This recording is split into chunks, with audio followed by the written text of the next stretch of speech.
height of the Bannon and the Kushner wars, and he goes to the CIA, and so, I forget exactly what he said, and the media was all over the place. But then his State of the Union, his most watched event of the first month of his presidency, he delivers a very standard, middle-of-the-road State of the Union. His approval rating shot way up. So is that what he needs to do? I mean, does he need to try and draw Biden out? What do you think, Ryan? Like, what does Trump actually need to prove tonight? Yeah, I think that's right. There's so many people that hate him. Yeah. And that liked the economy under Trump, and nostalgia has helped them like it even more in hindsight. And there's polling that Trump gets credit for a lot of the stuff from the American Rescue Plan, like all of the checks, like all of that gets loaded onto kind of without Trump's, the inflation, because he can say it was without the inflation. Yeah. But people don't like him. Yeah. So if he can just like convince people that maybe he will be less unlikable the next time around. But people are pretty savvy. Like, you know, a lot of people believe that, well, people didn't think he would win in 2016, a lot of them that voted for him. Yeah. But people also thought, well, this is an act, and he won't actually govern like this. And they're like, oh, yeah, actually he will govern like this. So it's hard to necessarily believe that you're going to get a different one, you know, 4 years on. Because he's not, like, we all focus on Biden, but he's not as with it as he was before. That is true.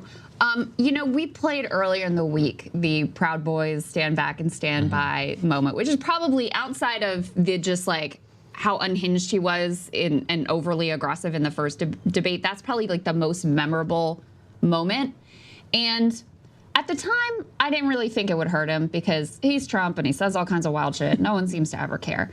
In retrospect, though, especially given the results of the midterm elections and how they appeared to be such a rebuke of extremism across the board, it did feel like, you know what, it is moments like those that hurt him with voters, where they feel, you know, this guy's he's just too out there. Like, he's just too extreme. Yeah. It's just too wild. Like, who says that, you know? Do you want to take a listen to that? Yeah, it's A4, guys. Yeah. Let's take a listen. Let's listen. Very much, Chris. I will tell you very simply, we won the election. Are you willing tonight to condemn white supremacists and militia groups and to say that they need to stand down and not add to the violence in a number of these cities, as we saw in Kenosha and as we've seen in Portland? Sure, are you I'm prepared to specifically do it? Well, go ahead, sir. I would say almost everything I see is from the left wing, not from the right wing. So what are you saying? I'm willing to do anything. I want to see peace. Then do it, sir. Say it. Do it. Say it. Do you want to call him? What do you want to call them? Give me a name. Give me a white name. Supremacists and who would you like me to condemn? White supremacists and right Proud Boys. Stand back and stand by. But I'll tell you what. Somebody's got to do something about Antifa and the left. Under this president, we become weaker, sicker. I mean, it should be such an easy. Everyone who's watching, like, just say you condemn it. Like, it should be so easy. But he can't. And then that ends up being a whole discussion and puts focus on, you know, the most extreme elements of his coalition, et cetera. So, yeah, I guess the big question for the debate is, which is the harder challenge? Which is the harder challenge, for Trump to rein himself in or for Biden to, like, boost himself up and appear cogent and with it enough to take on another 4 years? I'm realizing, too, this is where the matter of the CNN moderators is going to come into play. They will not let Stop the Steal rest. It is going to be question after question after question. And statistically, that is what Americans hate the most about Trump, along with abortion, which, again, look, if they're smart, and that one is even more legitimate to me, because it's like, dude, what are you going to do whenever you're in office? Yeah, it's like, are you going to sign a 6-week ban, a 15-week ban, an 18-week ban, the number of bans you can get through? What is your Department of Justice going to do about what is the mifepristone? It's like, how is your Health and Human Services Department going to regulate this nationwide? Are you going to use the DOJ to go over, like, mail order abortion pills? But there won't be a question about Admiral Rachel Levine and WPATH. Fine, but I'm more saying, like, that is still going to, that consequentially for him is so important. I agree. And so I think that he needs, and I'm saying needs, like, he needs to try and move past that, to center it around the economy, to remind people, hey, gas was cheap when I was president. Hey, remember the pre-inflation? If he has those statistics memorized, but knowing him, and it just gets back to that Proud Boys thing, he just can't help himself. It's like when the media wants him to do something, he just wants to do the opposite. And that is a personality trait. That is a personality trait I witnessed witnessed of him the entire time whenever he was in because the it worked White for House. him in the primary. It worked for him in 2016 and 2015 because they would ask him about NATO or Ukraine, and it's like, well, on that one, it's like, okay, well, people either don't care or they agree with him, or Afghanistan, the war, tariffs, etc. But on stop the steal, on abortion, the establishment and like the general, just like centrist consensus of the American people, it's against him, and I think that's a real weakness for him here. What is he gonna say if he gets asked, like, are you going to accept the results of this election? He said he's going to say we'll see. That's what he said from the very beginning. But and I think people are going to hate that. Yeah, I think people will hate it too, especially if he starts going off about, oh, you should have seen the ballots and all of this. I mean, knowing from at least some of the advisors I've spoken to, everyone always tries to be like, Mr. President, just talk about forward, talk about going forward. But when you bait him and if you ask him a question about it, he just won't let it go. You see this in the Nelk Boys interview that they did with Trump. At one point, these guys don't know anything, okay? They're like, yeah, what about 2020? He lectured them for a good, 25 minutes about how the election was stolen. So if he has the runway, he's going to take it down. There's just no question that whenever I watch Trump. So I think that is a big problem. The more, though, that he can come back to the economy, or, as you said, Emily, try some flipping. The problem is on abortion. Every time I see him flip, he tries to do the late-term abortion stuff. And let's be honest, people don't care because it's not an issue that's affecting them right now. Yeah, I agree. It's Ryan on abortion. It's not just a talking point problem. No, it's real. You just have a reality problem. There's no messaging. That's the problem. They try all this, let's try it this way and remind them that Democrats want to murder babies. You have a reality problem. Supreme Court just had to rule on Idaho saying yes, you have to save women's lives when they're dying, even if what's required is an abortion. You can't, even if you're Donald Trump, you can't talk your way out of that. And it's not a media creation either, like so much else in our politics. Mm-hmm. Yeah. The media kind of moved on and was like, oh, this is, this happened in 2022 and now, new things are happening. And yet every time there'd be a special election or something and Democrats would wildly overperform and they'd dig under and they'd be like, oh, that was about abortion. Turns out, people have not moved on. People actually still care about that because it is a reality issue. And it also is something that you can vote on. There's so little that people have faith in or system's ability to produce for them. Yeah, minimum wage or something. I'd like to see it raised, but I don't actually feel. Now, if there's a ballot referendum and it's minimum wage, then people will go and they're like, okay, cool, that works. Yeah. But they actually do understand that it's clean. Republicans banned abortion, they overturned Roe v. Wade, and Democrats are for it. It's a pretty clean thing. Now, will Democrats codify Roe v. Wade? Extremely unlikely. Yeah, they're a bulwark against. But having them in office is going to mean there are more abortion protections nationally and probably in your state than if Trump is in office. That's a pretty clean binary. Yeah, and I do think the late-term point is important because that is Trump's strategy, is always to go to that. We saw it with Hillary Clinton. We've seen it with Biden before. And it is incumbent on Biden to have a good defense on that. It doesn't mean it's super powerful. I agree it feels abstract to people. I will say, though, that of any Republican, I think people who are independent, pro-choice, they look at Donald Trump and they're like, yeah, he doesn't believe what he's saying. It doesn't mean that there isn't a real problem. Yeah. I agree. Who is he going to put at HHS? All of those things, real questions. But if any Republican can neutralize that, it is Donald Trump. I don't think so, just because what are you going to do? He's at a real point where he has gone as moderate as I think you can go, which is refuse to pin himself down for 6 or 15 weeks, but he has to still brag about I overturned Roe v. Wade to keep these evangelicals to keep coming out for him. He's gone out. But does he do that in the context of this debate? That's an interesting question. I think it's an interesting question. Curious. I mean, look, we noted this. I'll never forget. I think we were here at the desk and we covered him launching his event, and afterwards I turn to you and I go, am I crazy or did he not say the word Roe versus Wade? And he didn't, which is genius, by the way. I wouldn't say it either. But I was like, wow, that is, think about it. For a Republican presidential candidate, he's running on inflation, all this other stuff. It was a 47-minute speech, not one word on abortion. Now, but it's not going to hurt him one bit with the evangelical vote, and he knows that. I agree with that, but he can't disavow them at the same time. There also is going to be an IVF question 100%. I think there was just some some race. I was. I think he it was could South disavow Carolina. evangelicals and still easily on win. IVF. Well, that's my question on IVF. I'm like, what's he going to say? Because there was just, I think it was in South Carolina, there were these 3 women who filibustered like an IVF ban. I believe it was in the state Senate. All 3 of them just got wiped out, in a race there. I mean, really? that's crazy, right? I mean, that's actually crazy that they're getting genuinely punished for this. Now, look, small turnout, evangelicals, etc. But Red state. not enough though for Trump, or enough though for Jake Tapper or Dana Bash. If I'm smart, what do you think I'm asking about? Do you repudiate? Oh, totally. Would you back candidates like that? Who are you going to endorse? Another key data point here from those endorsements is, Trump just went not very well. I think it was like 11 for 8 with his endorsements. He just lost a ton of endorsements on primary night. So that's the other question is like, is the so-called like Nikki Haley voter who 3 months after she drops out, who still comes to vote for Nikki Haley, what the hell are they going to do, come election day? I genuinely Jill question. Stein. Yeah, definitely not Jill Stein. Maybe RFK. Stein Maybe RFK. train. Yeah, we have the Trump word cloud on the broken up by the different voters, right? I think it's C4. Yeah, Yes, we do. Put C4, C4 please. up. If we can put that up there on the screen. I also love seeing how people think. There you go. Yeah. So my favorite is how for Republicans they just say American. Smart. It's American. Yeah. Technically Smart. true. Wait, who said Freemason? Guys. That was me. Yeah. That was me. Sorry. That's some OG stuff.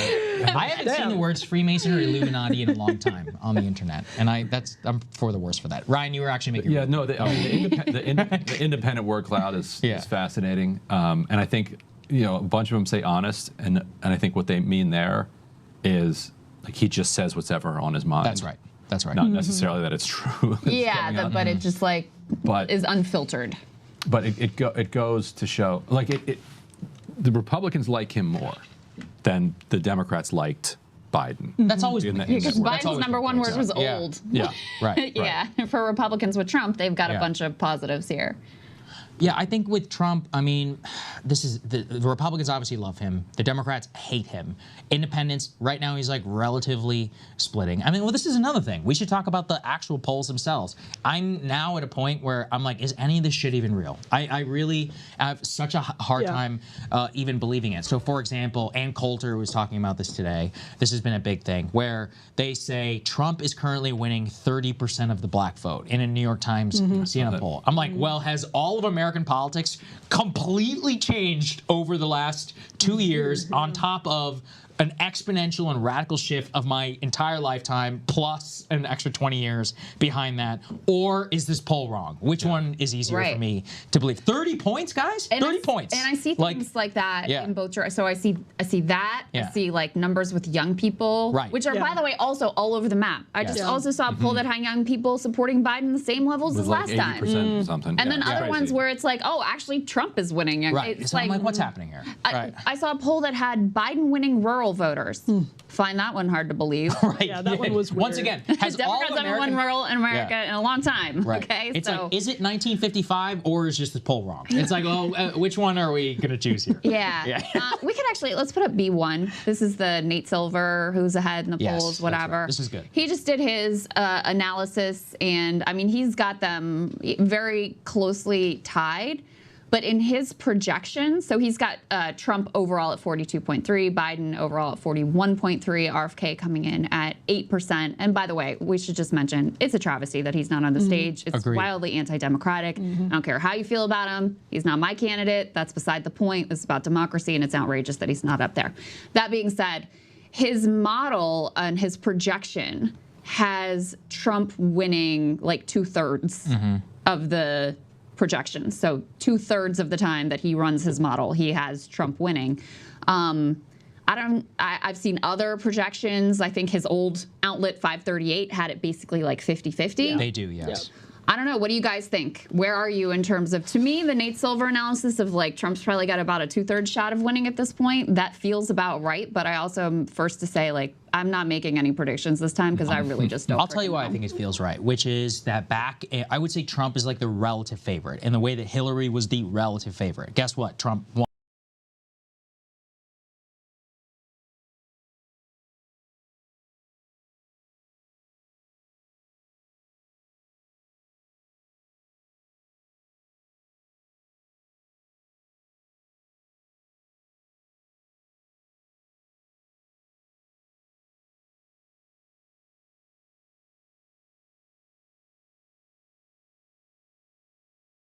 And so putting anything down on them because they're just working with the data that they have. Trump is up 1.5 by RCP. Trump is up 1.5, but then let's come off of a modern election where the Republicans were underperforming by 5 points. So it's like, well, which one are we supposed to factor in here? But then Trump is different. You know, what are we thinking? The other thing that Trump has in his favor is the international elections, because it sounds weird to say because we're the United States and we're supposed to think that we're like completely unique.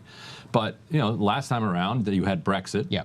You then had this election in Colombia over the FARC, whether you make a FARC deal. There's basically a right-wing populist rejection of it. And people are like, oh, there's something in the air here. Modi, too, right before that. Modi. Yeah. Now, and then Trump. And then you fit those into a pattern, and they make a lot of sense. Now you're seeing incumbents. Like the big pattern around the world is incumbents just getting wrecked. And it's not even necessarily that people are moving right. Oftentimes they are, but not necessarily. But being an incumbent in this moment, whatever it is about our moment, makes voters angry at you. And they're ready to throw you out, like all across the world. And I think this year has had more people go to the polls than in any year in like world history. So there actually is a lot to draw. Well, that's a great question too, where I'm so confused about whether people are going to turn out or not. 2020 is one of the highest turnouts in modern American history. But this time though, and remember though, at that time, people were tuned in. Everybody was watching the news. Our ratings were crazy over Rising. It's like, if you were doing politics, you were booming. It was very similar to 2016. Nobody could leave their houses. Nobody cares right now. Yeah, but it's not even a house thing. True too. People don't care right now. People do not care about the election. They're walking around and they're not even thinking about it. Right now, people do not care about the election. They're walking around and they're not even thinking about it. We can see it too. The question then is like, is that going to shift? I mean, I don't know, like the tensions and all of that with the high level of unfavorables on both sides. It's a big one. By the way, we have a question. Or do you want to say something before we well, I was just going to say we have something that speaks to that B3, which shows that an overwhelming majority of, I think that's the one. Yeah, overwhelming majority of voters plan to watch the debate. Yes, yeah. And 16% say they're open to changing their choice for president. Which is a big number. Maybe. Yeah, but people are also terrible lie. about self-reliance. Yeah. People are liars, and I don't mean that in a bad way. It's just more like they want to see themselves as open-minded. It's an insult to yourself ask me to say today, no. am I going to eat Cheez-Its anymore? No, I'm not going to eat Cheez-Its. What's the reality? All right, I'm going home and I'm eating some Cheez-Its. Like it's going to happen. We all know it's going to happen. They're going to be sitting there. I think about we had all those polls before Trump was convicted. That it was like 70% of the country says they would never vote for a convicted felon. And then the minute he's convicted, they're like, well. Like whatever. His numbers, and that's another interesting thing. His numbers have basically not moved in polls. Yes, We've they're seen totally pollsters static. talking about Totally that. static. Yeah. Good question. Okay, so we have a question from the chat. Breaking points. Is the 1 to 2 minute delay rumor true? It is not true, at least according to CNN. This was one going around. I believe it was Patrick Webb is his name.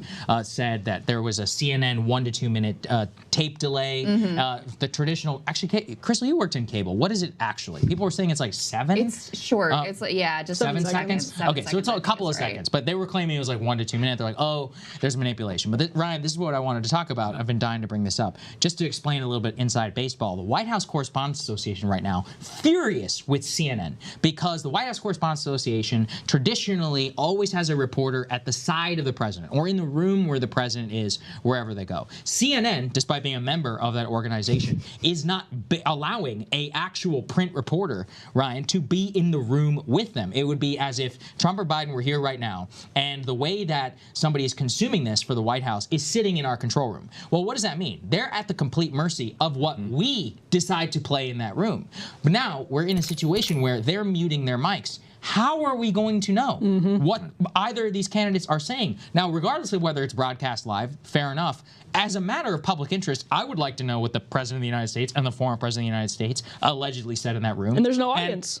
And there's no audience, so it's totally up to CNN to decide. Are we going to have mics that are hot? Are they going to transcribe that? And the job, I can explain this as a former pooler, is if I was in that room and I were hearing them talk, I would be sitting there transcribing it live and sending it out into the world the moment every time something happened that they had been speaking off the mic so that the public could be informed. People like us could be on the air. Let's say it was a commercial break and we could come to and be like, hey, our White House press pooler says, Trump is cursing cursing, and you're not even hearing it on the mic. People will be like, oh my God, that's crazy. But they're not allowing that, Ryan. CNN is not allowing, despite repeated pleas from the press. They're like, please just let us in so we can do our job. And these are the so-called free press democracy folks. I mean, what the hell is going on here? Which means for any disputed moment. Right. That's what CNN. Of course there are going to be disputed moments. Right. CNN is just asking the country to just rely on the word of whoever the CNN reporter is. I don't believe you. In there. And so many people just don't believe them. Yeah. They would like to have other reporters in there that they can hear from and then decide for themselves. It's the point of a pool. Right. Exactly. That's literally the whole point of the job. What do you think is the reason they decided to do this? Just everything. Maniacal control. Everything that was about my it take. seems maniacally My take was, aggressive. if something crazy happens, they want the exclusive, so that during the commercial they can be like, we can exclusively report to you. President Trump is cursing in the corner. He said X, Y, and Z, and then everybody's got to take their feed, and they've got, which is really disgusting. Right? It's like that great Jake Tapper story that needed 5 people on the byline that Aaron Rodgers had said something at like the Aaron Rodgers, Kentucky Derby in 2012. 15 years ago, exclusive said something CNN. bad, and it's like, maybe, man. Like, I don't know. I don't really believe you. They want that. So, Sagar, I have a question for you. Yeah. Does this make you rethink your opposition to the presidential debate commission? Because, and also, does it make you? Because when they decided just to broker this, like, you were very happy about it. You were like, oh, it's dead. This is great. I'm not sure it's. I'm playing the long game, not the short game. All right. So in the how's short that run, long game looking? Tell me. I'm looking 40 years out. All right. I want this thing dead. So now it's dead, and look, we have to live with the consequences. But now interesting things can happen. I think I'll give you a reason why I think it'll be fun. The next election cycle, we're gonna have a totally open primary, and now when you blow things up and you have crazy debates that are allowed to happen on the side. So, for example, if people pull out of both the CPD and then we get rid of the RNC and the DNC control. Remember when Vivek Ramaswamy wanted to debate Chris Christie or something on Newsmax? He had to pull out because according to the rules that he had agreed to do with the CNN debate, he was not allowed to do that. In the past, Ronald Reagan famously had this whole moment where he set up, I am paying for this microphone, sir, and he got to decide. Like him and the other candidates, they came together and they hosted actually, live a lot radio. of that comes not from the Presidential Debate Commission. It comes from the parties. So at the Democrat, like I know on the Democratic side, if you're going to be on the ballot and vie for delegates, they say, like, if you participate in a debate that we don't say you can participate in, then we're going to punish you. Right. So a lot of that is still in place. I don't know. I feel like we're headed in the direction of there just aren't going to be debates because. Really? I mean, don't think so. Look at this one already. But Biden has no incentive to ordinarily do 3. Yeah. Biden acted like he was doing us some great favor by being like, I'll even do 2 of them. Like, wait a second. We're supposed to get 3. One will be in June. We're supposed to celebrate. Oh, wow, he's going to do 2 of them. You won't remember Thank you, Mr. Hey, they only did 2 last time. President. Yeah. So, no, I think increasingly the landscape and the norms are shifted so that they feel like they can, Trump can just go and talk to like his own literal donors. Biden can go and occasionally, very occasionally, do the softest of softball interviews with some like wellness guru or whatever. And there's too much to be at risk on a real debate stage with, the slings and arrows of what that entails. So that's what I feel like. I'm actually surprised we're even going to get this debate tonight, assuming they both actually show up, because that seems to me to be the direction that everything's heading in. What do you think, Ryan? Well, because in this case, it's because Biden is behind. And he needs to show. And so he's got good rules. He baited Trump into debating on his terms. Trump will take an opportunity to have hundreds of millions of people watching him, no matter what the situation is. It's like it's his absolute life force. I think most presidential candidates will. Like that's the source of optimism is that these people are running for president. I think very highly of themselves. I agree. I'm betting on that. I'm betting on chaos. I mean, look at that ego. Yeah. I'm betting on like chaos will reign. We will see. My own is that makeup? Okay, we've all been there. We put the makeup on, so we're good to go. We have one of the behind-the-scenes things we will eventually show people is how insanely crowded this messy thing is back here. We should do that. We should. People don't want to see that. The world isn't ready for it. Multiple cans of hairspray. There's about 18 different protein bar wrappers. 12 day protein bar wrappers. Some gum, some spit out some gum. mushrooms. It's gross. I feel bad. I should clean that up. I really should. Anyway, it's mostly made to be fair. The point being, I think chaos will reign, and we're going to figure things out. Maybe the League of Women Voters will come back. Maybe another organization. Sagar. We have no idea. That's my point. I don't precious. know. That's really precious. Let's think about the future. It's about possibilities. It's about not having Boeing, Northrop Grumman sponsor the damn Commission on Presidential Debates, and then the former Olympia Snow. Who was that, by the way? The lady who left office when I was like 12 years old. I mean, why is she running the Commission on I'm not Presidential saying the Debates? old way was good. I'm just saying this way is now worse. It's for now. But it's for now. No, I agree with Sagar on this. I mean, I think it's that's why this debate is really so significant. I have to imagine that's why so many people are tuning in. Now, CNN has a story calling this like, will this be the most consequential presidential debate in history? We know their motives for writing that headline. History, I will say, let's relax. There's a case to be made, though, that after, nearly half a century of having debates that were negotiated with and facilitated by the Presidential Debate Commission, that suddenly going totally unchained is going to be pretty interesting to watch CNN sort of handle this uncharted territory, at least for, again, the last half century. That'll be another fun thing. Like, what are we going to see? Like, CNN, for example, we know that they sold a ton of ads, right, for their commercial breaks. I can't wait to see what those commercials are, guys. It's going to be fun. Watch the corruption in front of you as they try and shove, Viagra pills into old people, or like heart medication, or diapers, or gold, or any of the other things. Is it going to go on the live? Well, actually, I bet you there'll be Some sort of pro-Israel ad. The Israelis would be dumb. Yeah, the rich Jewish billionaires would be dumb not to buy ads, during something like this. So that'll be, that's always fun to watch. I actually have a question somewhat related to that I thought would be interesting. Maybe Ryan can respond to this one. Any chance Trump calls Biden Genocide Joe? Way to throw him off. Biden can't possibly defend against that. He did say, remember, you and I covered it. Chant, he was like, it's true. It's true. No, he said, And he meant abortion. Yeah, he said they're not wrong. They're not wrong. He of course meant abortion. Yes. Gotcha. Oh, there you go. He didn't. He just meant he liked it. That's the ultra. Afterwards, he'd tell AIPAC, no, I was talking about abortion. Yeah. What were you thinking? Yeah. What do you mean by that? I was talking about Margaret Sanger.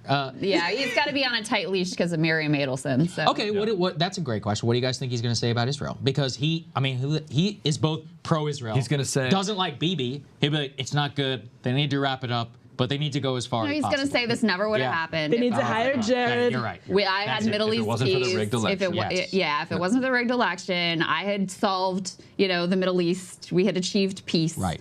And under me, none of this would have happened. And then, he could be all over the place on this too. But the things he's been saying is like, they need to be really more brutal and need to wrap this up faster. Right. He has now lately very consistently taken the Joe Biden is not being pro-Israel enough tack. So I definitely expect him to hit him from that side, just given where the Republican Party is, where some of his donors are. Literally Miriam Adelson giving him like $100 million. So and that's he needs what I the think money. the direction I think he'll go in. What he has going for him is he doesn't have to be consistent.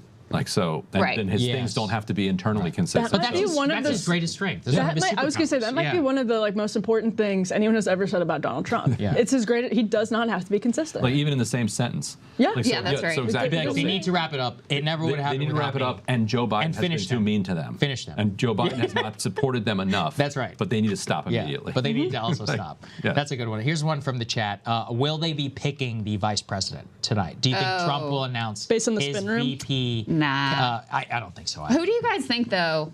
Yeah, well, we've sounded off. What do you guys think? What do you guys think? Who are you feeling? I continue to think that it's Tim Scott, but reading tea leaves in the last week tells me that that's getting less likely by the day. The name that I've heard most in the last week is Doug Burgum. Yes, okay, you're on the train. I'm not on the train.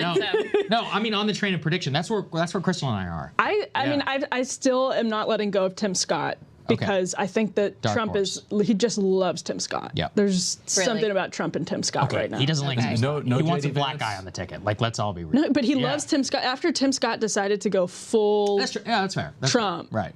Well, he's Trump like Byron Donalds, but Tim Scott's actually more respectable, I guess, at least.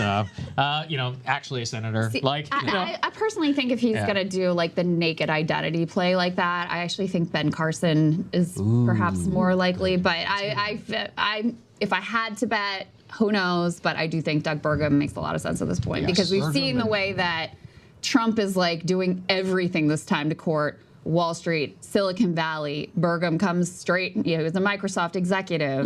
Trump has been going out of his way to raise a lot of money from the wealthiest people in the country and has changed his positions on immigration and on TikTok and on crypto in order to try to appeal to them. So it seems like that audience is important to him. Doug Burgum is not going to outshine him. And he's not an ideologue? He's clearly demonstrated his loyalty. He dropped out and immediately endorsed Trump. Yeah. He's been doing the rounds, like trying to prove himself on TV. So I sort of think that's what direction he's going in. But you think there's still a J.D. Vance chance? I mean, Trump loves the look. Right. The look of Burgum? Yeah, no, for Burgum. For Burgum. People say it looks like George Washington. It is George Washington physiognomy. I'm sure he loves that. I actually don't believe that. But for his generals, he loves them to look like generals, my generals. Right. No, he thinks of it as like casting. That's what he did with Pence. Straight out of Central It's casting. literally what he said about Mike Pence. One of his favorite things. Yeah. And so, but yeah, I don't know if part of him, I think, wants J.D. Vance. You think Look, so? I think he likes JD, but here's my thing about JD. He's from a red state in Ohio, and obviously the ideologues are picking him. But Trump is so obsessed with money right now. JD's got access to the venture capital money. He was the one who helped do the all-in. Doug Burgum is like actually rich. I mean, he's worth like $700-800 million. More importantly, and you made this point, he's got access to all those Wall Street people. Love Doug Burgum. Rupert Murdoch behind the scenes has been telling Trump explicitly, "Don't pick JD. I want you to pick Doug Burgum." Doug Burgum also barely believes anything except for lowering taxes and cutting Social Security. So, and then right now it's like that's fine, you know. And if you don't believe us, watch Crystal and I's interview. Watch our interview. I never in a million years would I have thought that man would have a shot at being the VP. No, never. Never know. Yeah. Never. Yeah. Because, I mean, he really, I guess he didn't expect policy. We didn't ask him anything that tough. It was just like, what's your plan on Social Security? And he was just like melted in the chair. It was crazy. I remember on Ukraine, I was like, what about Ukraine? He's like, oh, we need energy. And I was like, yeah, but that's not what I asked you. I asked you about Ukraine. I was like, what are you talking about? Yeah, it really was. I was like, I didn't mean for this to be that aggressive. It was you weird. just won't answer the basic questions. Anyway, watch it. But I do think that he is kind of in the lane there. It makes a lot of sense. With regard to J.D. Vance. And Burgum's at the debate, right? He's there. Well, they all are there. JD's there, Tim Scott. They're at a fundraiser with who's that lady who lost with the crazy eyes in Georgia? The former senator, Bitcoin, super wealthy. Loeffler? Kelly Loeffler. That's her name. Oh, she's there. She's hosting a WNBA. debate in Atlanta. Okay. And she has all of them. All and of Trump the is going to VP be going contenders. there afterwards. But I think some of them are going to be spinning for him. Yeah, some and are I think also gonna he's. be. Oh, really? There's been some reporting that is he going to but- watch the spin So it's and like then an apprentice respond? kind of a situation. Vivek is also going to created. be in the room. That's a question. Does Vivek have a chance? Right now, people on Predicted have him at number 3, which I think is literally insane. He's not I mean, this picking just Vivek. not going to happen. It's not happening. Chris Lasavita is not going to let that happen. Yeah, tell us about that. Well, he's just Trump's campaign manager, and he comes from a very conventional background. I- Ryan and I talked recently about how he was behind the Swift boat ads back in 2004. Wow. He goes. Good work, Chris. He's a Virginia. It was total bullshit, but he got people to believe it. But so, he's you know? just a sort of he's a very people behind the scenes will tell you he's the guy that's pushing Trump to have an answer that appeals to the normies on abortion. Yeah. So he's not going to let Vivek happen unless Donald Trump desperately wants Vivek more than anybody else. But Donald Trump needs to win this election so he stays out of prison. That's the point I was going to make. Yeah. And he did not make a self-indulgent choice in 2016. Right. He chose all Mike Pence calculation. because it was a very strategic choice. Great and it was a point. very smart choice. And, you know, I don't think if he didn't secure the evangelical base with Mike Pence and with his Supreme Court list, that was also, I think, really key. I don't know that he wins that election. So this time, the stakes are even higher, as you're pointing out, Emily, because it's easy for us to forget about all of the other legal jeopardy because it's mostly been pushed post-election. But his freedom, personal freedom, is genuinely on the line.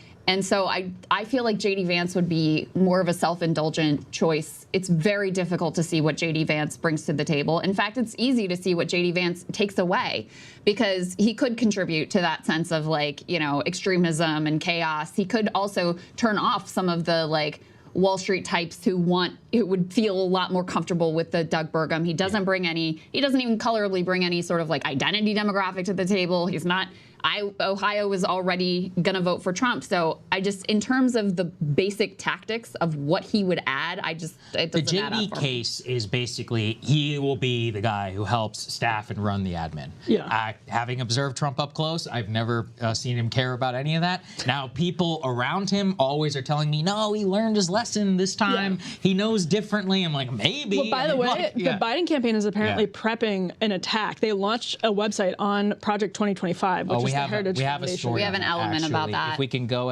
And that's where you the find Axios. JD B4. Vance as B4, please. JD Vance is now a conservative movement guy who's very Right. plugged into this stuff, and that could become a liability if you go with JD Vance. Exactly. It makes it easier to tie into. tie into It's like the the Heritage face vast of the right-wing getting rid of conspiracy. the no-fault divorce thing. But he doesn't believe in getting rid of no fault. Doesn't. Although I think we know the people who put that in Let's there. not get carried away. He doesn't believe that. If anything, I would say Donald he's like, Trump, champion of no more politically astute, I think, than many of the idiots who would He is, definitely yeah. put forward no fault of it. Look, for disclosure, I actually personal friends with the guy, so it's always tough for me to cover it like objectively. I would only say I would not put my money on him. I would love for him to be the vice president. I don't think he will be necessarily, No, I just don't think because Trump, for that, it would just mean a personality reversal of a man who stopped caring about media and optics and everything that brings to the table and starting to care about administration, which, yes, I understand that Johnny McEntee or whatever, the former head of the personnel office,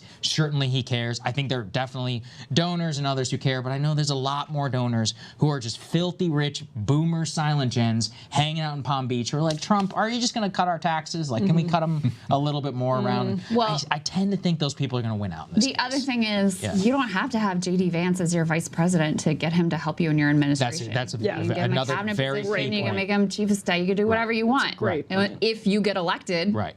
with Doug Burgum as your vice president or whatever. So you don't have to have him in that role if you actually care about governance, which Trump has obviously never shown any actual concern about governance. But Ryan, I was curious your view on the leaning into the Project 20, what is it called? 2025. Yeah. We have What that, is by your- the way. There was The go ahead and put Axios that. Do you think that that's here.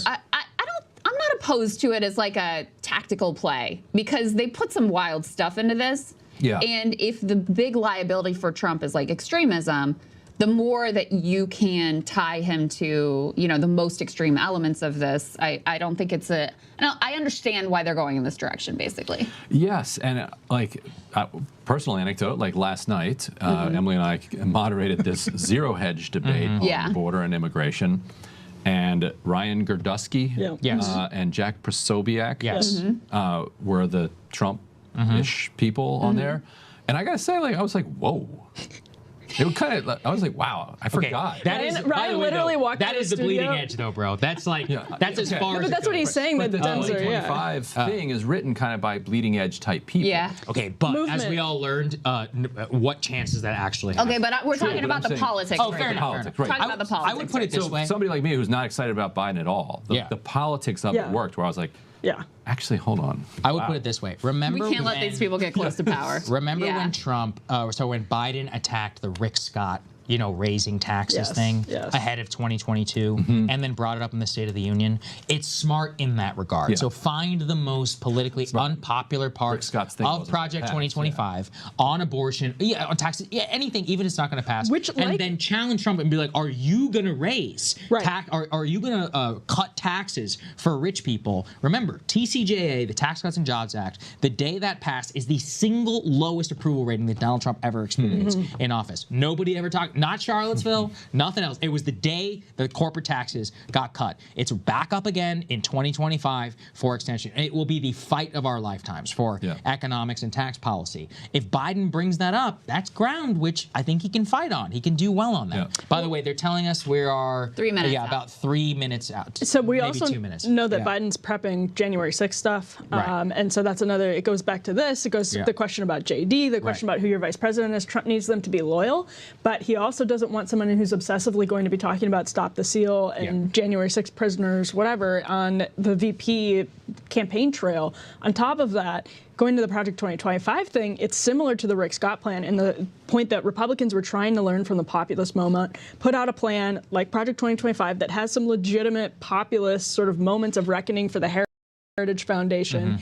And then you have one thing buried in it, or two things, a handful of things buried in it that are so politically dumb. Is the they no-fault divorce sink thing in you. there? I Is that what believe we're it talking is about? in there. Okay, I believe so it there is we in go. there. We're going to bring that up. Or Griswold. Is it Griswold, right? But be like, hey, what about birth control? It's like, what do you think about that one? I think- What about, or might be televised interracial marriage? debates Which have one? long been a storied Okay. part of Democrats presidential came out today debates. saying Republicans Of are going to ban history-making condoms. moments Like for that's candidates. Yeah. There you go again. Well, it's smart though, because even if it's a ridiculous thing, and Trump is going to ban condoms for sure. Yeah. Well, actually, According to Stormy Daniels. Oh, okay.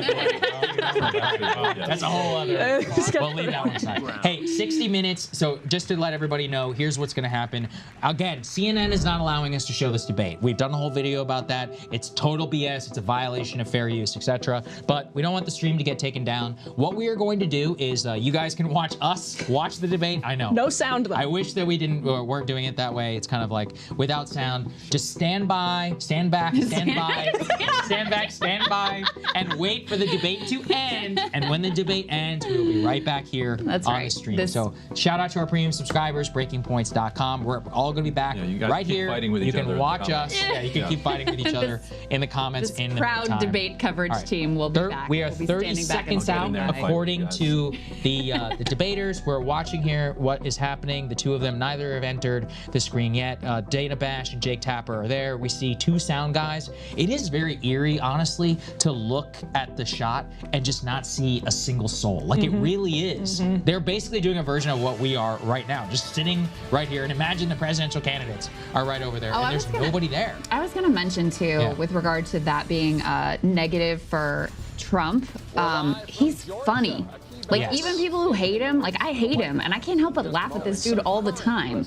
And it's one of his superpowers, but if you say something funny and then it's just silence, it doesn't quite land the same, so. All right, we're on. All right, guys, we'll be back. We'll see you afterwards. In the United States and around the world to our studios in Atlanta. This is the CNN presidential debate. This debate is being produced by CNN and is coming to you live on CNN, CNN International, CNN.com, CNN Max, and CNN Espanol. This is a pivotal moment between President Joe Biden and former President Donald Trump in their rematch for the nation's highest office. Each will make his case to the American people with just over 4 months until Election Day.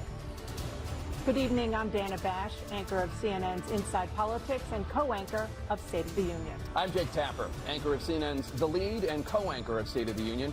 Dana and I will co-moderate this evening. Our job is to facilitate a debate between the two candidates tonight.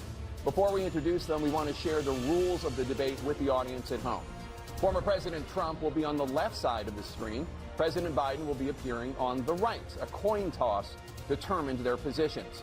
Each candidate will have 2 minutes to answer a question and 1 minute each for responses and rebuttals. An additional minute for follow-up, clarification, or response is at the moderator's discretion. When it's time for a candidate to speak, his microphone will be turned on and his opponent's microphone will be turned off. Should a candidate interrupt when his microphone is muted, he will be difficult to understand for viewers at home. At the end of the debate, each candidate will get 2 minutes for closing statements. There is no studio audience tonight. Pre-written notes, props, or contact with campaign staff are not permitted during the debate. By accepting our invitation to debate, both candidates and their campaigns agreed to accept these rules. Now, please welcome the 46th President of the United States, Joe Biden. Folks, how are you?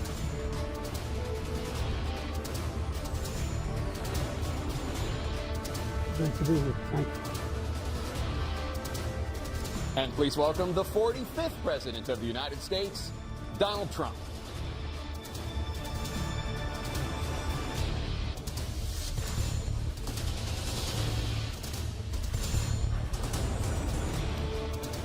Gentlemen, thanks so much for being here. Let's begin the debate, and let's start with the issue that voters consistently say is their top concern, the economy. President Biden, inflation has slowed, but prices remain high. Since you took office, the price of essentials has increased. For example, a basket of groceries that cost $100 then now costs more than $120. And typical home prices have jumped more than 30%. What do you say to voters who feel they are worse off under your presidency than they were under President Trump? We got to take a look at what I was left when I became president, what Mr. Trump left me. We had an economy that was in free fall. The pandemic was so badly handled. Many people were dying. All he said was, it's not that serious. Just inject a little bleach in your arm. You'll be all right. The economy collapsed. There were no jobs.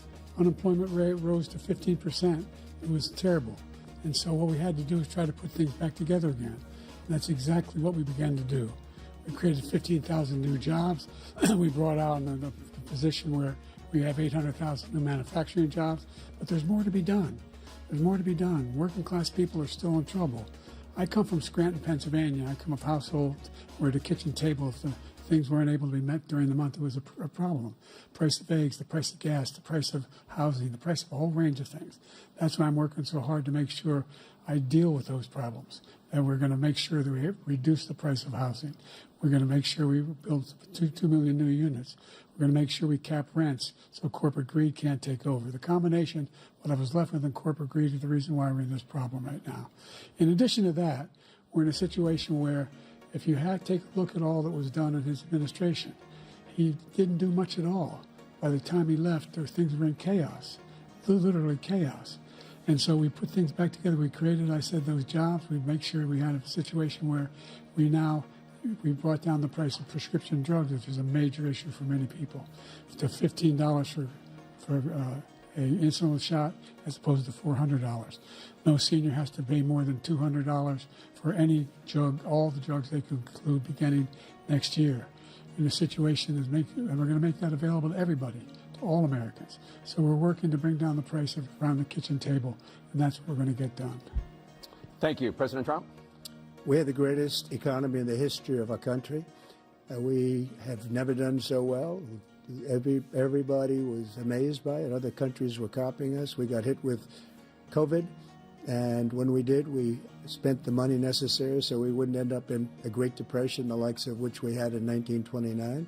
By the time we finished, so we did a great job. We got a lot of credit for the economy, a lot of credit for the military, and no wars, and so many other things. Everything was rocking good.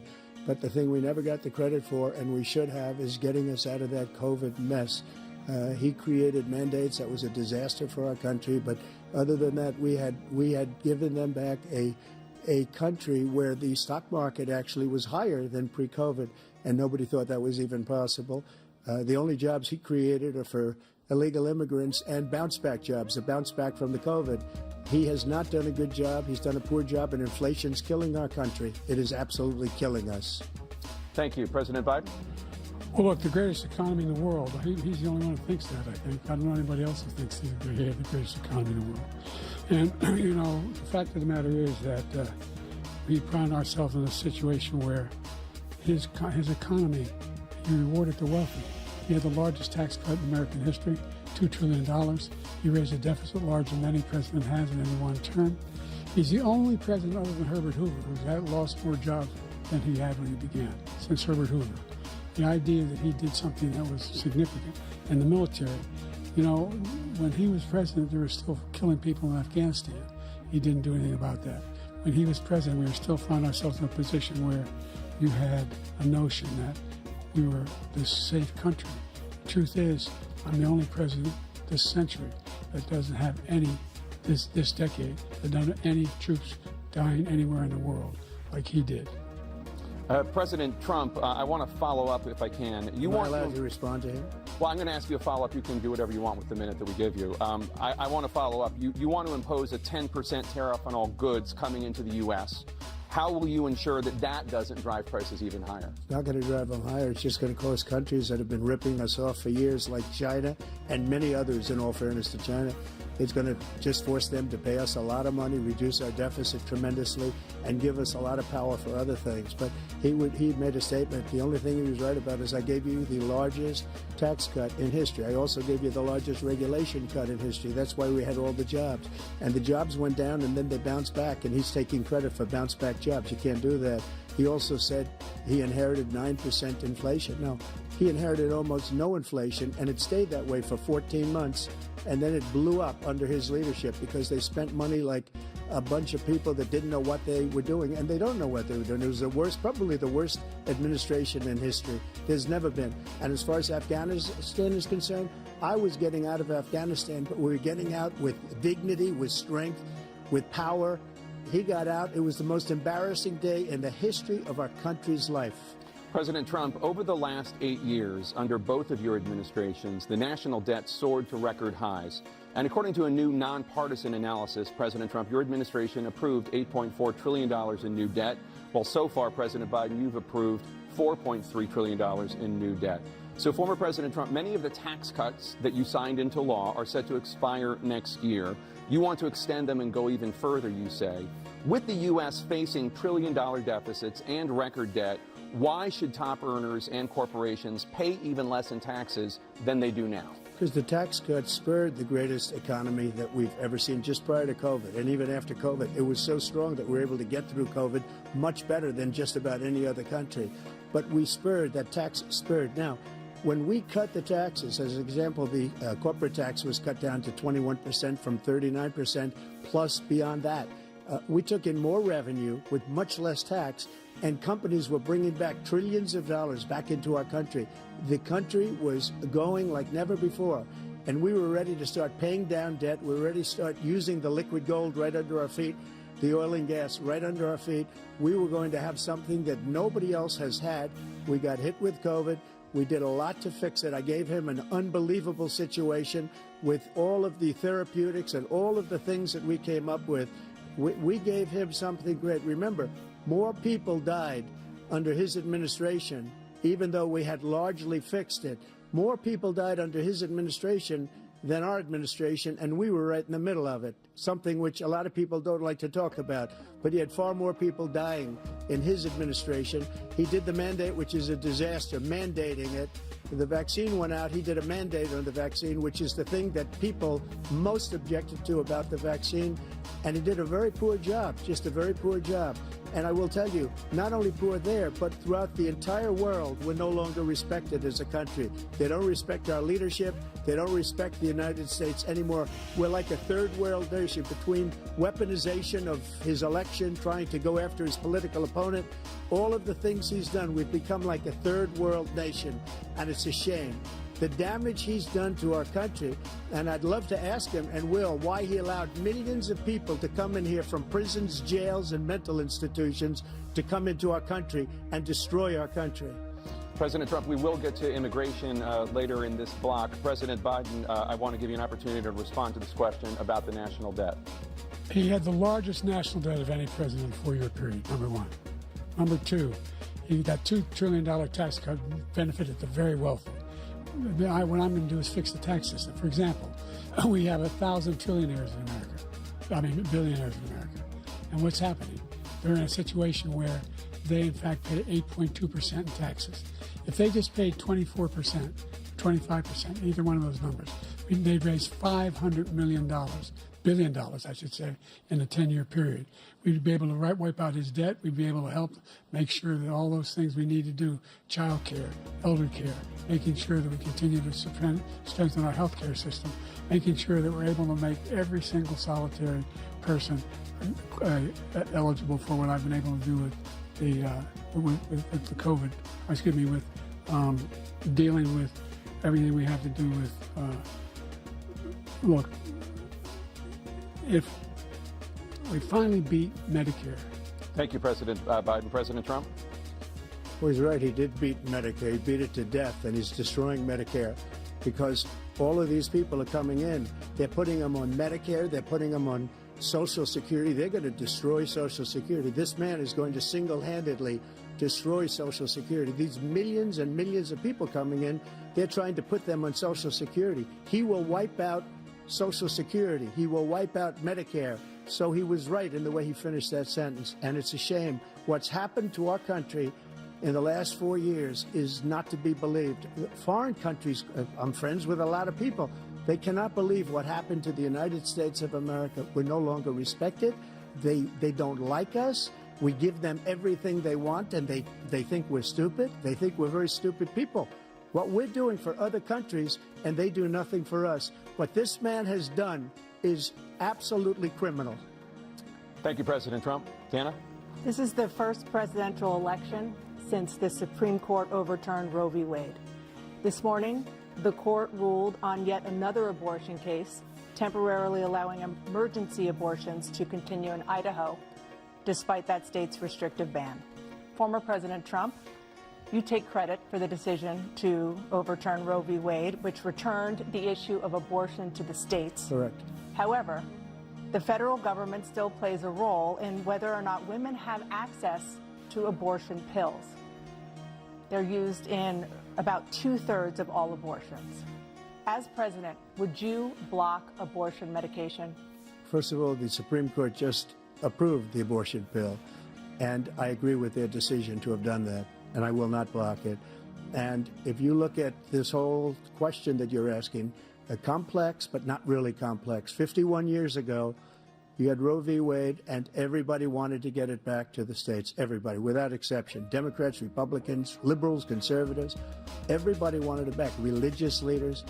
And what I did is I put 3 great Supreme Court justices on the court, and they happened to vote in favor of killing Roe v. Wade and moving it back to the states. This is something that everybody wanted. Now, 10 years ago or so, they started talking about how many weeks and how many this, and getting into other things. But every legal scholar throughout the world, the most respected, wanted it brought back to the states. I did that. Now the states are working it out. If you look at Ohio, it was a decision that was an end result that was a little bit more liberal than you would have thought. Kansas, I would say the same thing. Texas is different. Florida is different. But they're all making their own decisions right now. And right now, the states control it. That's the vote of the people. Like Ronald Reagan, I believe in the exceptions. I am a person that believes. And frankly, I think it's important to believe in the exceptions. Some people, you have to follow your heart. Some people don't believe in that. But I believe in the exceptions for rape, incest, and the life of the mother. I think it's very important. Some people don't. Follow your heart. But you have to get elected also. And because that has to do with other things. You got to get elected.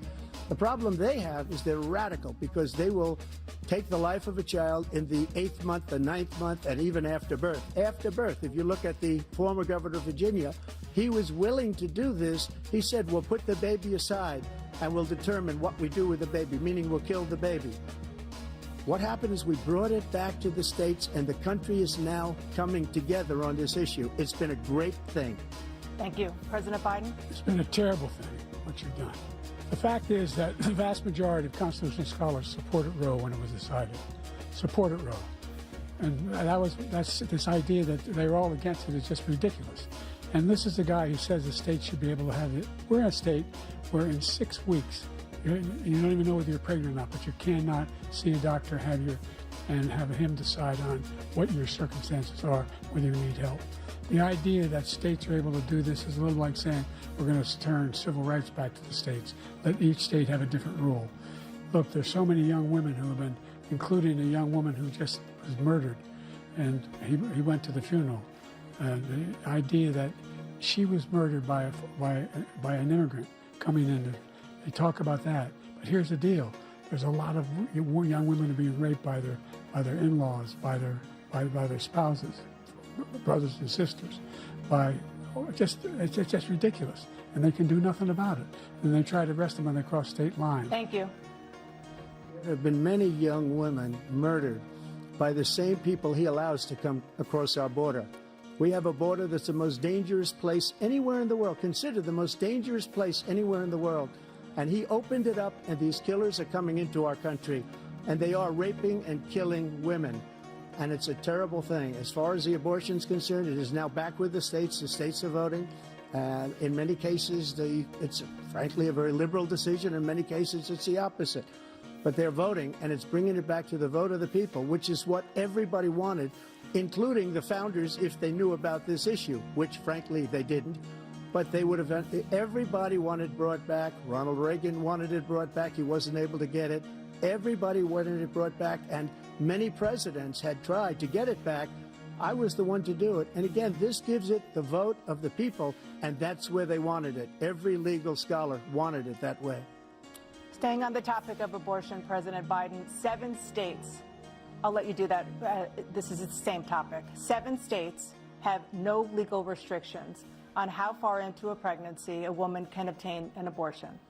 Do you support any legal limits on how late a woman should be able to terminate a pregnancy? I supported Roe v. Wade, which had 3 trimesters. First time is between the woman and the doctor. Second time is between the doctor and an extreme situation. The third time is between the doctor, between the woman and the state. The idea that the politicians, that the founders wanted the politicians to be the ones making decisions about women's health is ridiculous. That's the last. No politician should be making that decision. A doctor should be making those decisions. That's how it should be run. That's what you're going to do. And if I'm elected, I'm going to restore Roe v. Wade. So that means he can take the life of the baby in the 9th month and even after birth, because some states, Democrat run, take it after birth. Again, the former governor of Virginia, put the baby down, then we decide what to do with it. So he's willing to, as we say, rip the baby out of the womb in the 9th month and kill the baby. Nobody wants that to happen, Democrat or Republican. Nobody wants it to happen. That is simply not true. The Roe v. Wade does not provide for that. That's not the circumstance. Only if a woman's life is in danger, she's going to die. That's the only circumstance in which that can happen. But we are not for late-term abortion, period. Period, period. Under Roe v. Wade, you have late-term abortion. You can do whatever you want, depending on the state. You can do whatever you want. We don't think that's a good thing. We think it's a radical thing. We think the Democrats are the radicals, not the Republicans. For 51 years, that was the law. 51 years, constitutional scholarship said it was the right way to go. 51 years, and it was taken away because this guy put very conservative members on the Supreme Court. He takes credit for taking it away. What's he going to do?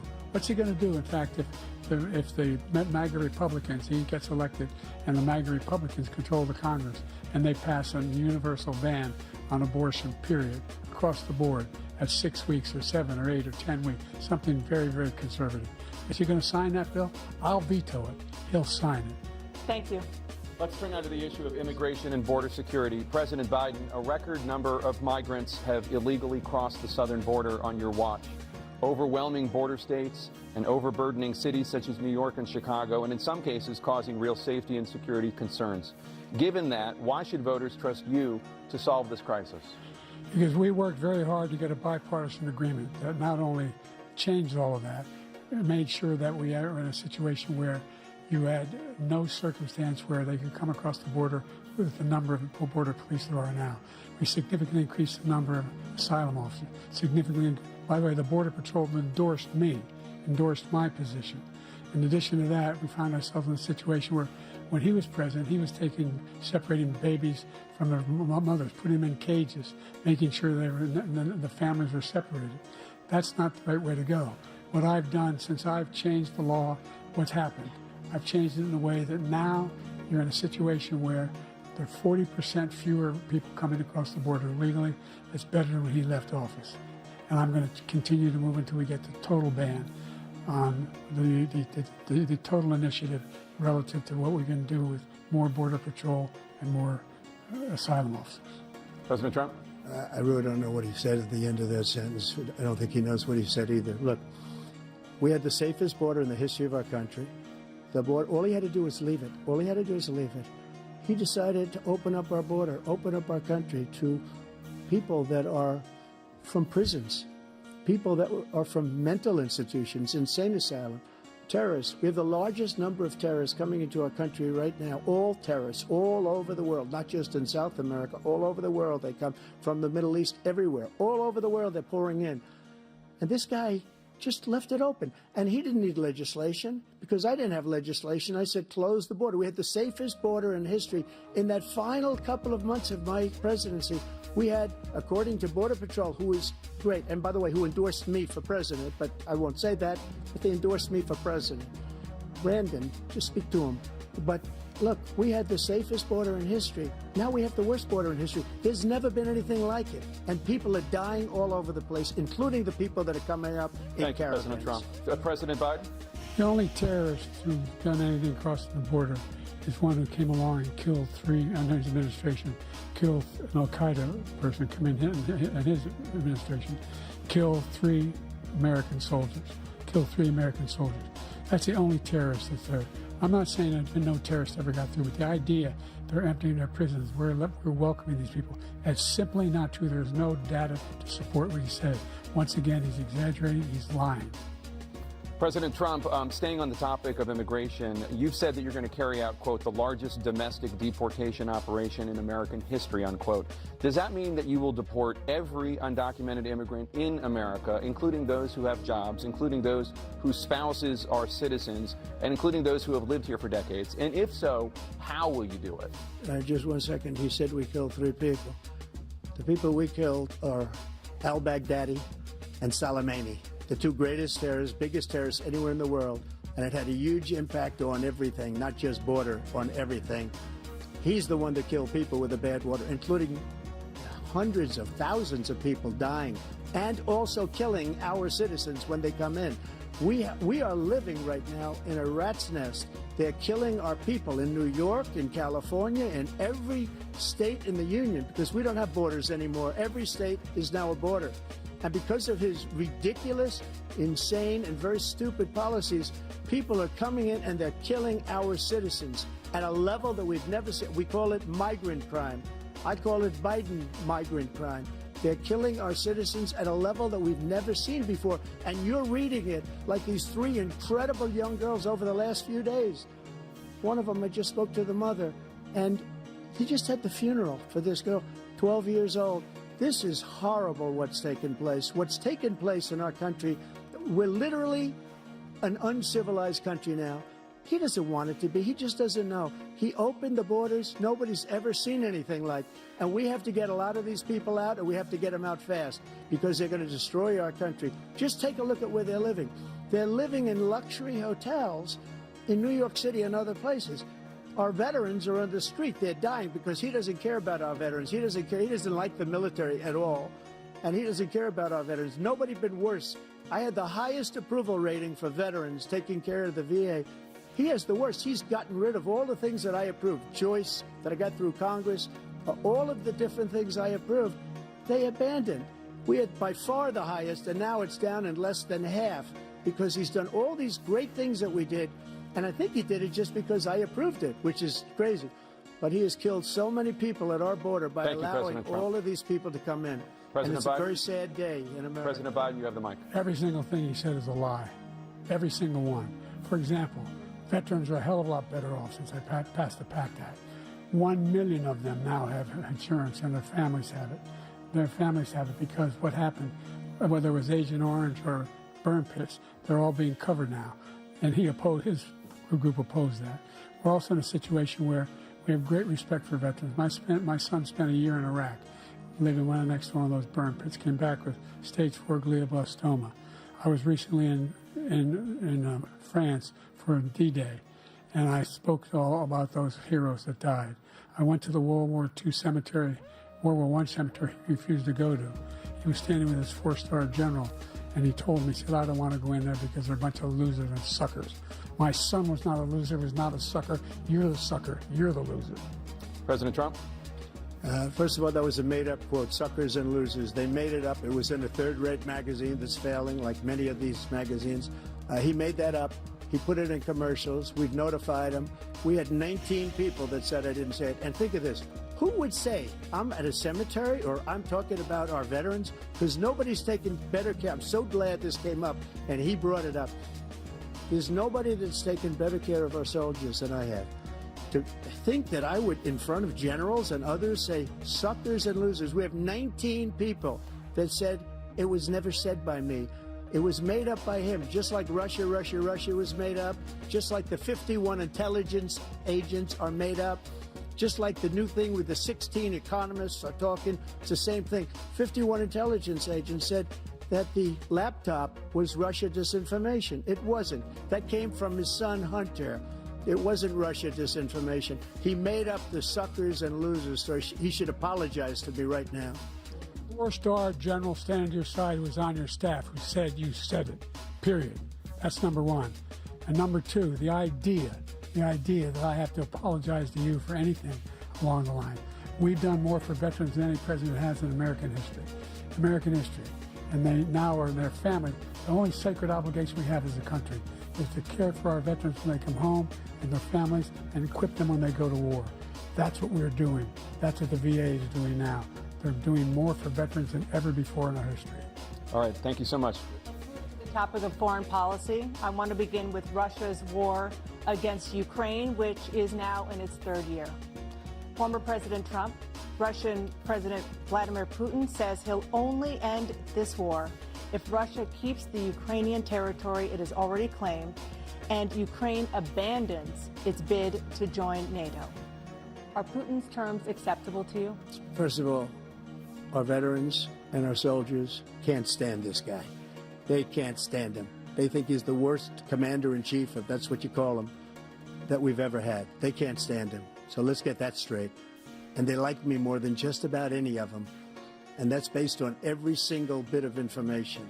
As far as Russia and Ukraine, if we had a real president, a president that knew, that was respected by Putin, he would have never invaded Ukraine. A lot of people are dead right now, much more than people know. You know, they talk about numbers. You can double those numbers, maybe triple those numbers. He did nothing to stop it. In fact, I think he encouraged Russia from going in.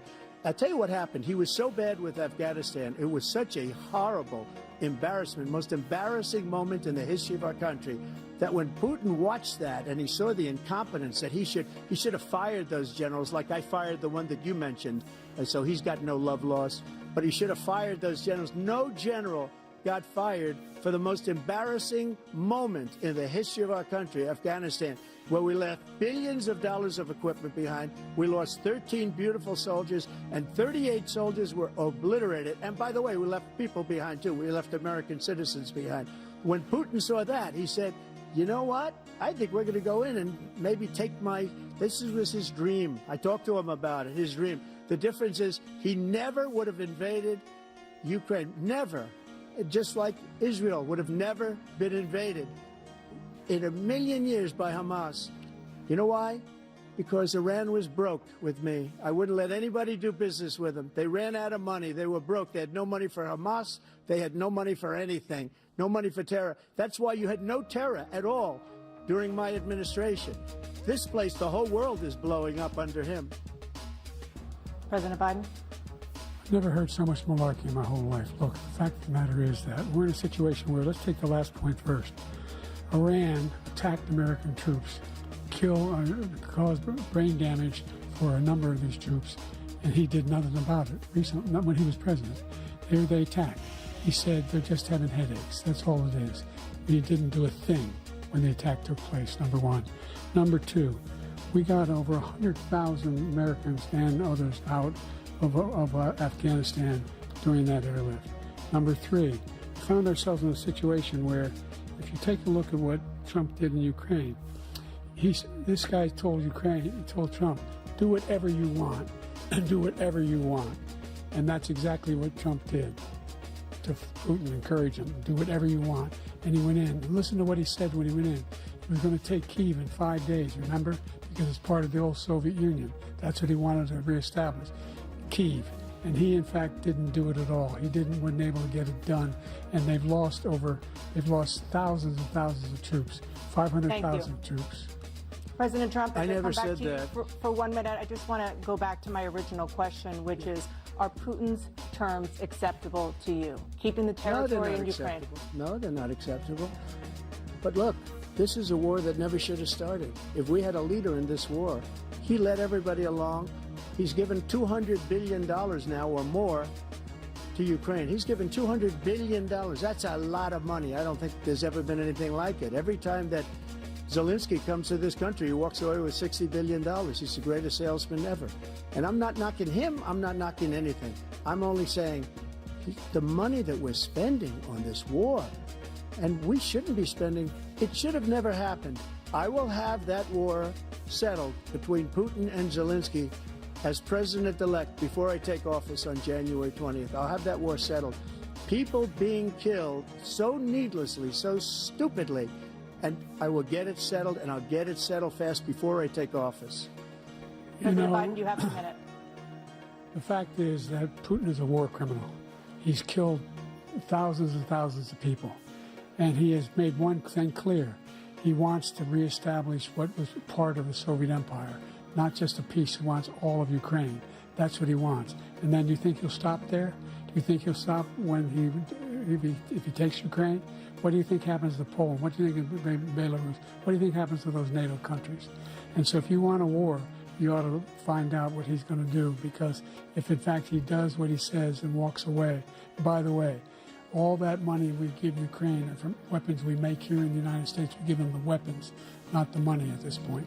And our NATO allies have produced as much funding for Ukraine as we have. That's why we're strong. Thank you. Moving on to the Middle East. In October, Hamas attacked Israel, killing more than 1,000 people and taking hundreds of hostages. Among those held and thought to still be alive are 5 Americans. Israel's response has killed thousands of Palestinians and created a humanitarian crisis in Gaza. President Biden, you've put forward a proposal to resolve this conflict, but so far Hamas has not released the remaining hostages, and Israel is continuing its military offensive in Gaza. So what additional leverage will you use to get Hamas and Israel to end the war? You have 2 minutes. Number one, everyone from the United Nations Security Council straight through to the G7 to the Israelis and Netanyahu himself have endorsed the plan I put forward, which has 3 stages to it. The first stage is trade the hostages for a ceasefire. Second phase is a ceasefire with additional conditions. The third phase is the end of the war. The only one who wants the war to continue is Hamas, number one. They're the only ones standing out. We're still pushing hard to get them to accept. In the meantime, what's happened? In Israel, we're finding that the only thing I've denied Israel was 2,000-pound bombs. They don't work very well in populated areas. They kill a lot of innocent people. We're providing Israel with all the weapons they need and when they need them. And by the way, I'm the guy that organized the world against Iran when they had a full-blown intercontinental ballistic missile attack on Israel. No one was hurt. No one Israeli was accidentally killed, and it just stopped. We saved Israel. We are the biggest producer of support for Israel of anyone in the world. And so there are 2 different things. Hamas cannot be allowed to be continued. We continue to send our experts and our intelligence people as to how they can get Hamas like we did bin Laden. We don't have to do it. And by the way, they've been greatly weakened, Hamas, greatly weakened, and they should be. They should be eliminated. But you've got to be careful for using certain weapons among population centers. Just going back to Ukraine for 1 second. We have an ocean separating us. The European nations together have spent $100 billion, or maybe more than that, less than us. Why doesn't he call them and say, you got to put up your money like I did with NATO? I got them to put up hundreds of billions of dollars. The Secretary General of NATO said Trump did the most incredible job I've ever seen. They wouldn't have any, they were going out of business. We were spending almost 100% of the money was paid by us. He didn't do that. He's getting all, you got to ask these people to put up the money. We're over $100 billion more spent, and it has a bigger impact on them because of location, because we have an ocean in between. You got to ask them. As far as Israel and Hamas, Israel's the one that wants to go. He said the only one that wants to keep going is Hamas. Actually, Israel is the one, and you should let him go and let him finish the job. He doesn't want to do it. He's become like a Palestinian, but they don't like him because he's a very bad Palestinian. He's a weak one. President Biden, you have a minute.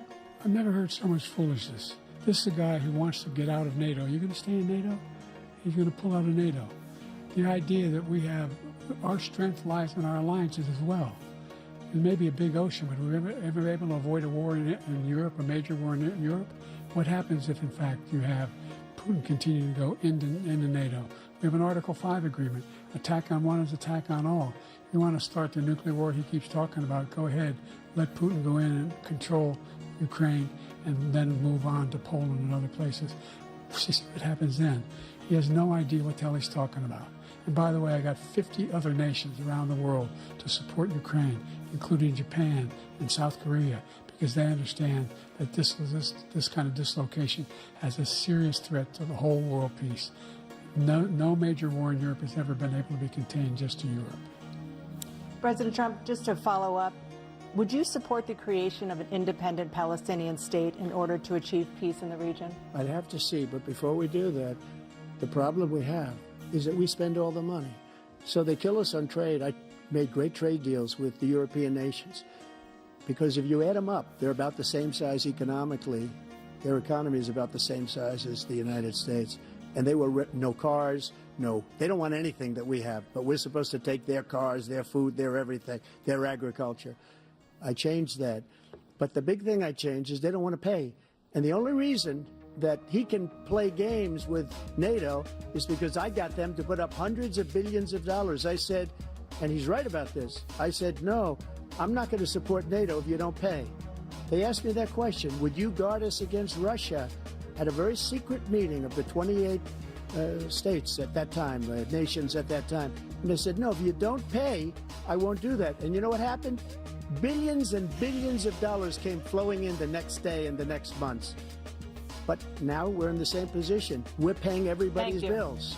Let's turn to the issue of democracy. Former President Trump, I want to ask you about January 6, 2021. After you rallied your supporters that day, some of them stormed the Capitol to stop the constitutionally mandated counting of electoral votes. As president, you swore an oath to, quote, preserve, protect, and defend, unquote, the Constitution.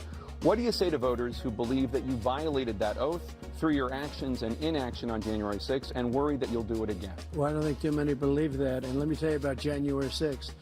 On January 6th, we had a great border. Nobody coming through, very few.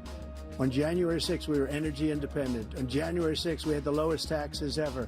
We had the lowest regulations ever. On January 6th, we were respected all over the world. All over the world, we were respected. And then he comes in, and we're now laughed at. We're like a bunch of stupid people. What happened to the United States' reputation under this man's leadership is horrible, including weaponization, which I'm sure at some point you'll be talking about, where he goes after his political opponent because he can't beat him fair and square. You have 80 seconds left. My question was, what do you say to those voters who believe that you violated your constitutional oath through your actions and inaction on January 6, 2021, and worry that you'll do it again? Well, I didn't say that to anybody. I said peacefully and patriotically.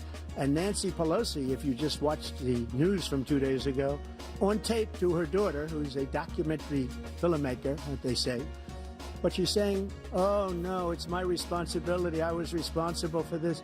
Because I offered her 10,000 soldiers or National Guard, and she turned them down. And the mayor in writing, by the way, the mayor, in writing, turned it down, the mayor of D.C. They turned it down. I offered 10,000 because I could see, I had virtually nothing to do. They asked me to go make a speech. I could see what was happening. Everybody was saying they're going to be there on January 6th. They're going to be there. And I said, you know what? There's a lot of people coming. You could feel it. You could feel it too, and you could feel it. And I said, they ought to have some National Guard or whatever. And I offered it to her. And she now admits that she turned it down. And it was the same day she was, I don't know, she can't be very happy with her daughter because it made her into a liar. She said, I take full responsibility for January 6th. President Biden? Look, he encouraged those folks to go up on Capitol Hill, number one. I sat in the dining room off the Oval Office. He sat there for 3 hours watching, begging, being begged by his vice president and a number of his colleagues on the Republican side as well to do something, to call for a stop, to end it. Instead, they've talked about these people being patriots and great patrons of America. In fact, he says he'll now forgive them for what they've done.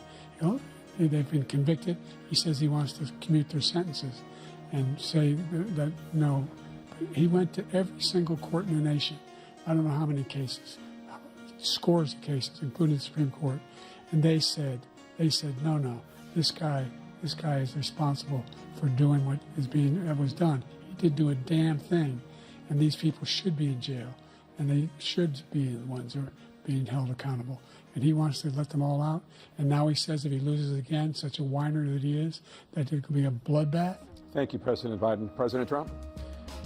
What they've done to some people that are so innocent, you ought to be ashamed of yourself. What you have done, how you've destroyed the lives of so many people.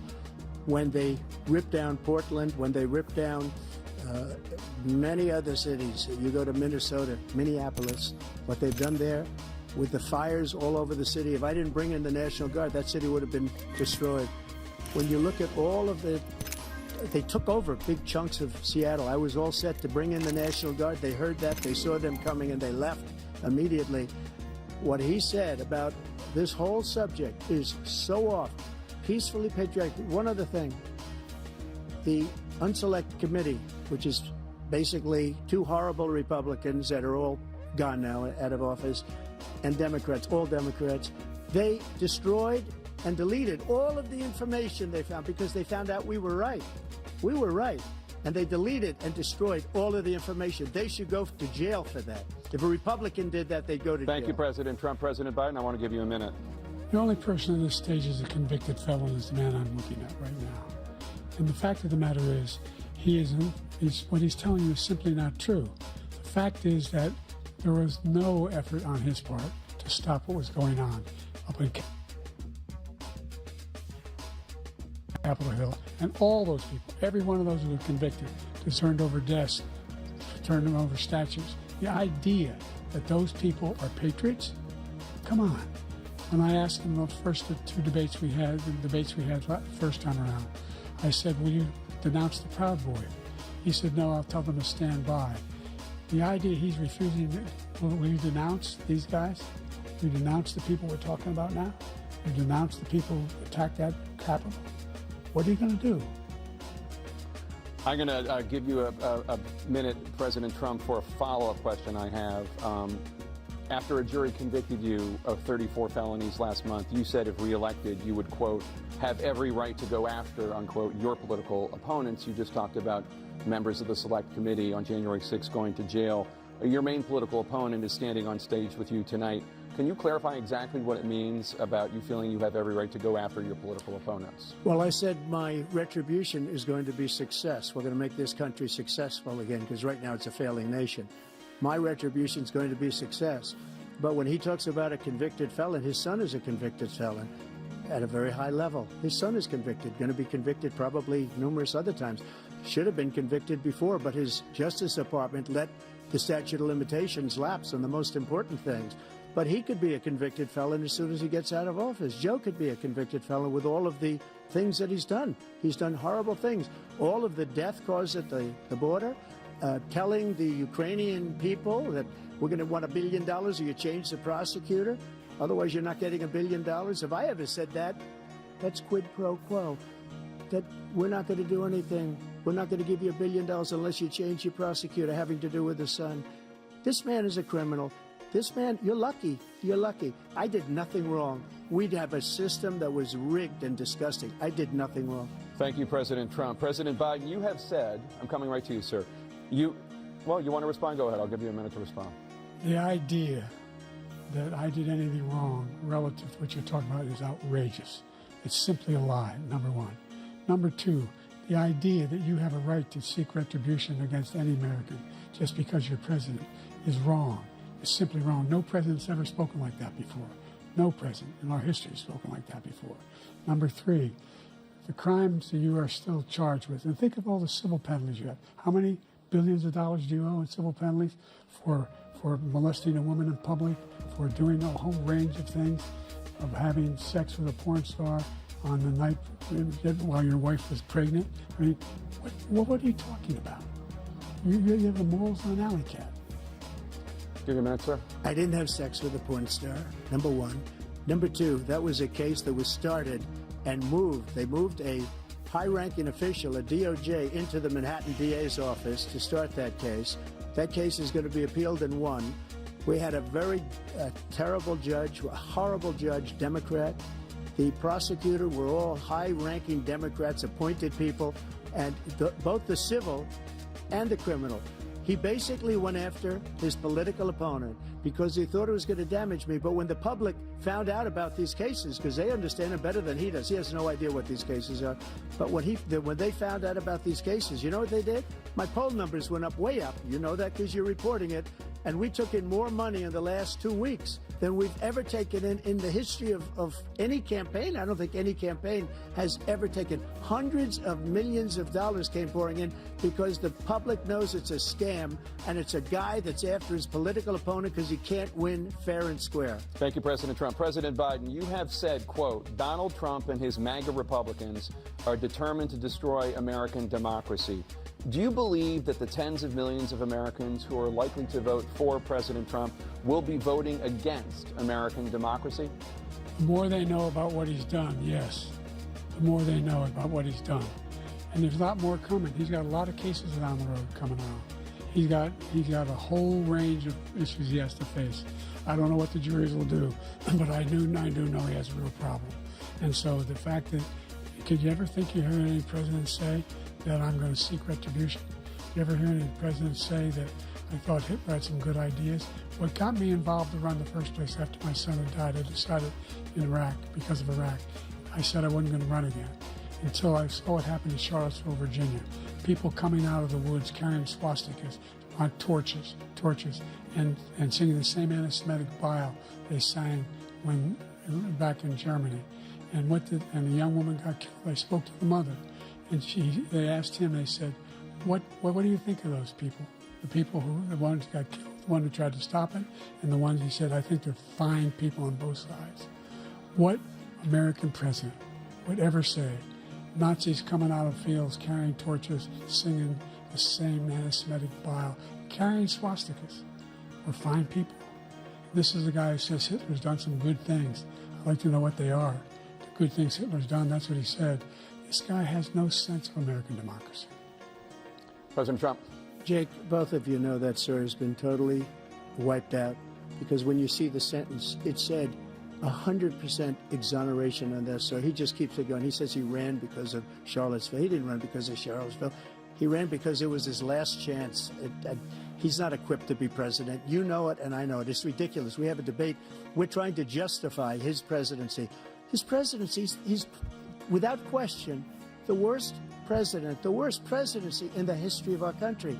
We shouldn't be having a debate about it. There's nothing to debate. He made up the Charlottesville story, and you'll see it's debunked all over the place. Every reasonable anchor has debunked it. And just the other day it came out where it was fully debunked. It's a nonsense story. He knows that, and he didn't run because of Charlottesville. He used that as an excuse to run. President Biden. And debunked. It happened. All you have to do is listen to what was said at the time. And the idea that somehow that's the only reason I ran. I ran because I was worried a guy like this guy could get elected. If he thought they were good people coming out of that forest, carrying those woods, carrying those torches, then he didn't deserve to be president. Didn't deserve to be president at all. And the idea that he's talking about all this being fabricated, we saw with our own eyes. We saw what happened on January 6th. We saw the people breaking through the windows. We saw people occupying his own vice president. Look, there's a reason why 40 of his 44 top cabinet officers refused to endorse him this time. His vice president hasn't endorsed him this time. So why? Why? They know him well. They serve with him. Why are they not endorsing him? Thank you, President Biden. We're going to be right back with more from the CNN presidential debate.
presidential debate live from Georgia.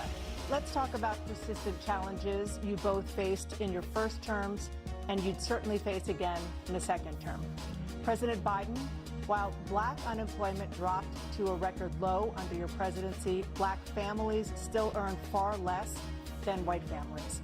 Black mothers are still 3 times more likely to die from pregnancy-related causes, and black Americans are imprisoned at 5 times the rate of white Americans. What do you say to black voters who are disappointed that you haven't made more progress? They acknowledge you made a lot of progress, number one. The fact of the matter is there's more small black businesses that have been started than any time in history. Number two, the wages of black unemployment is the lowest level it's been in a long, long time. Number three, we're providing housing for black Americans and dealing with the segregation that exists among these corporations that collude to keep people out of their houses. And in addition to that, we find that the impact on the choice that black families have to make relative to child care is incredibly difficult. When we did the first major piece of legislation in the past, I was able to reduce black child care costs. I cut them in half. We got to make sure we provide for child care costs. We got to make sure, because when you provide those child care protections, you increase economic growth because more people can be in the job market. So there's more to be done, considerably more to be done. But we've done a great deal so far, and I'm not letting up, and they know it. You have 49 seconds left. What do you say to black voters who are disappointed with the progress so far? I say I don't blame them for being disappointed. Inflation is still hurting them badly. For example, I provided for the idea that any black family, first-time home buyer, should get a $10,000 tax credit to be able to buy their first home so they can get started. I made sure that we're in a situation where all those black families and those black individuals who provided, who had to take out student loans that were ballooning, that if they were engaged in nursing, doctor, and anything having to do with volunteerism, if they paid their bills for 10 years on their student debt, all the rest was forgiven after 10 years. Millions have benefited from that. And we're going to do a whole lot more for black families. Thank you, President Trump. And he caused the inflation. He's blaming inflation, and he's right, it's been very bad. He caused the inflation, and it's killing black families and Hispanic families and just about everybody. It's killing people. They can't buy groceries anymore. They can't. You look at the cost of food where it's doubled and tripled and quadrupled. They can't live. They're not living anymore. He caused this inflation. I gave him a country with essentially no inflation. It was perfect. It was so good. All he had to do is leave it alone. He destroyed it with his Green New scam and all this money that's being thrown out the window. He caused inflation.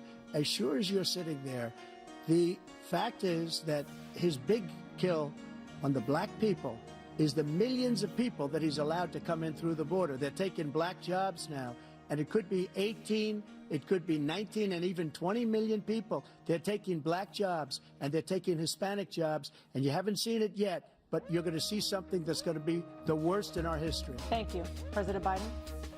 There was no inflation when I became president. You know why? The economy was flat on its back. 50% unemployment. He decimated the economy, absolutely decimated the economy. That's why there was no inflation at the time. There were no jobs. We provided thousands of millions of jobs for individuals who were in all communities, including minority communities. We made sure that they had health insurance. We have covered, the ACA has increased. I made sure that there are $8,000 per person in the family to get written off for health care. But this guy wants to eliminate that. They tried 50 times. He wants to get rid of the ACA again, and they're going to try again if they win. We find ourselves in a position where the idea that we're not doing any, we put more police on the street than any administration has. He wants to cut the cops. We're providing for equity and making sure people have a shot to make it. There's a lot going on, but in inflation, he caused it by his tremendous malfeasance in the way he handled the pandemic. Thank you. Another persistent challenge is the climate crisis.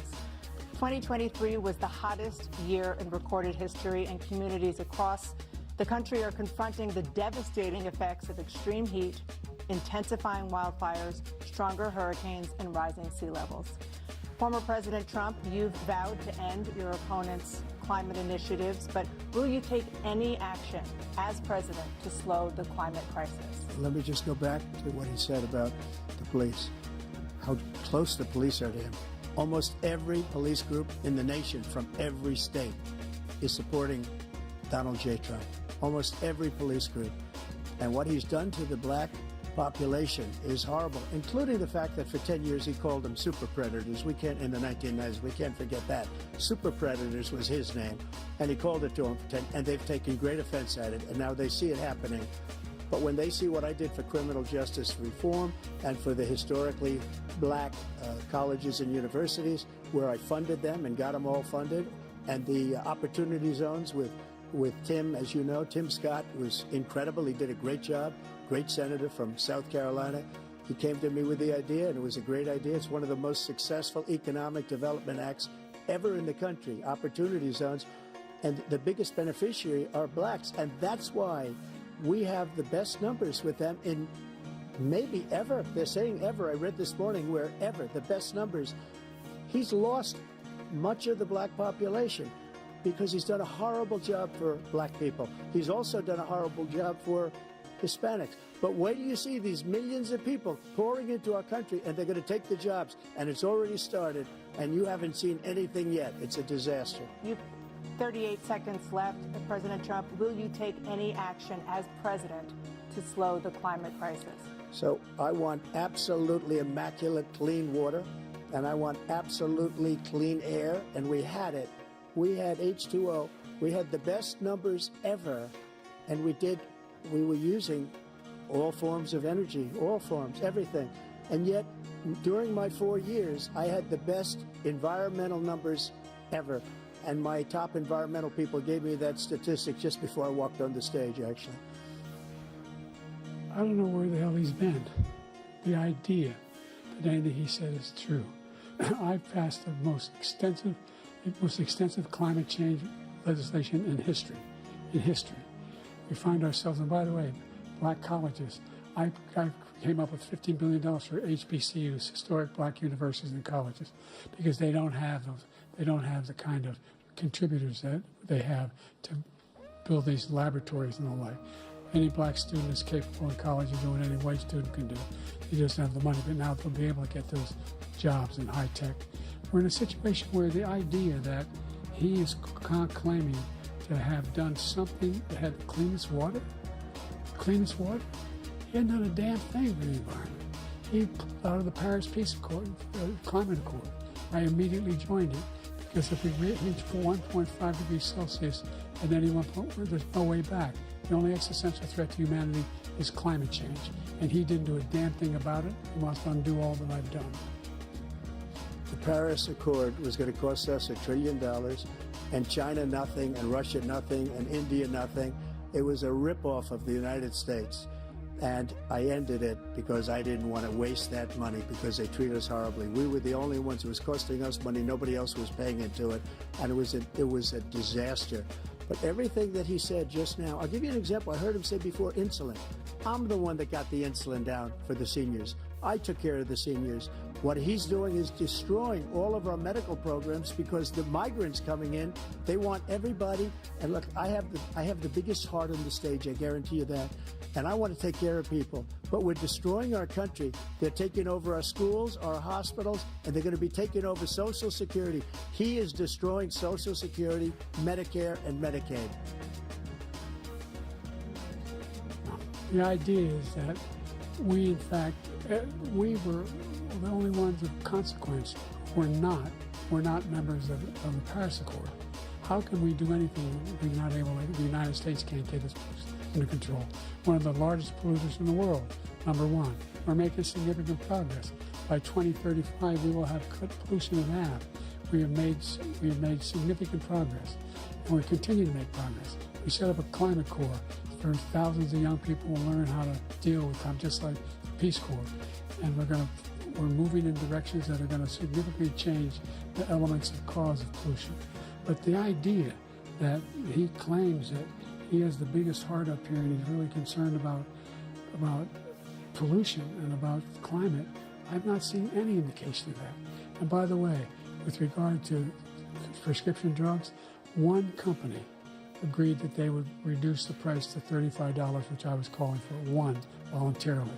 I made sure every company in the world, every pharmaceutical company, cannot have to pay. Thank you. And by the way, So every day, millions of Americans struggle just to make ends meet. For many older Americans, Social Security provides a critical lifeline. President Biden, if nothing is done to Social Security, seniors will see their benefits cut in just over 10 years. Will you name tonight one specific step that you're willing to take to keep Social Security solvent? yes, make the very wealthy begin to pay their fair share. Right now, everybody making under $170,000 pays 6% of their income, of their paycheck, every single time they get a paycheck from the time the first one they get when they're 18 years old. The idea that they're gonna, I'm proposing that everybody, they pay, the millionaires pay 1%. So no one after, I would not raise the cost of Social Security for anybody under $400,000. After that, I began to make the wealthy begin to pay their fair share by increasing from 1% beyond to be able to guarantee the program for life. So you still have 82 seconds left. Are there any other measures that you think that would be able to help keep Social Security solvent, or is that one enough? Well, no, that one enough will keep it solvent, but the biggest thing will do if we defeat this man, because he wants to get rid of Social Security. He thinks there's plenty to cut in Social Security. He's wanted to cut Social Security and Medicare, both times. And that's what, and if you look at the program put forward by the House Republican caucus that he supports, is in fact want to cut it as well. The idea that we don't need to protect our seniors is ridiculous. And by the way, the American public has greater health care coverage today than ever before. And on the ACA, as I said, we're in a circumstance where 400,000 people, 40 million people would not have insurance because they have a pre-existing condition. One thing that allows them to have that insurance is the fact that they in fact are part of the ACA.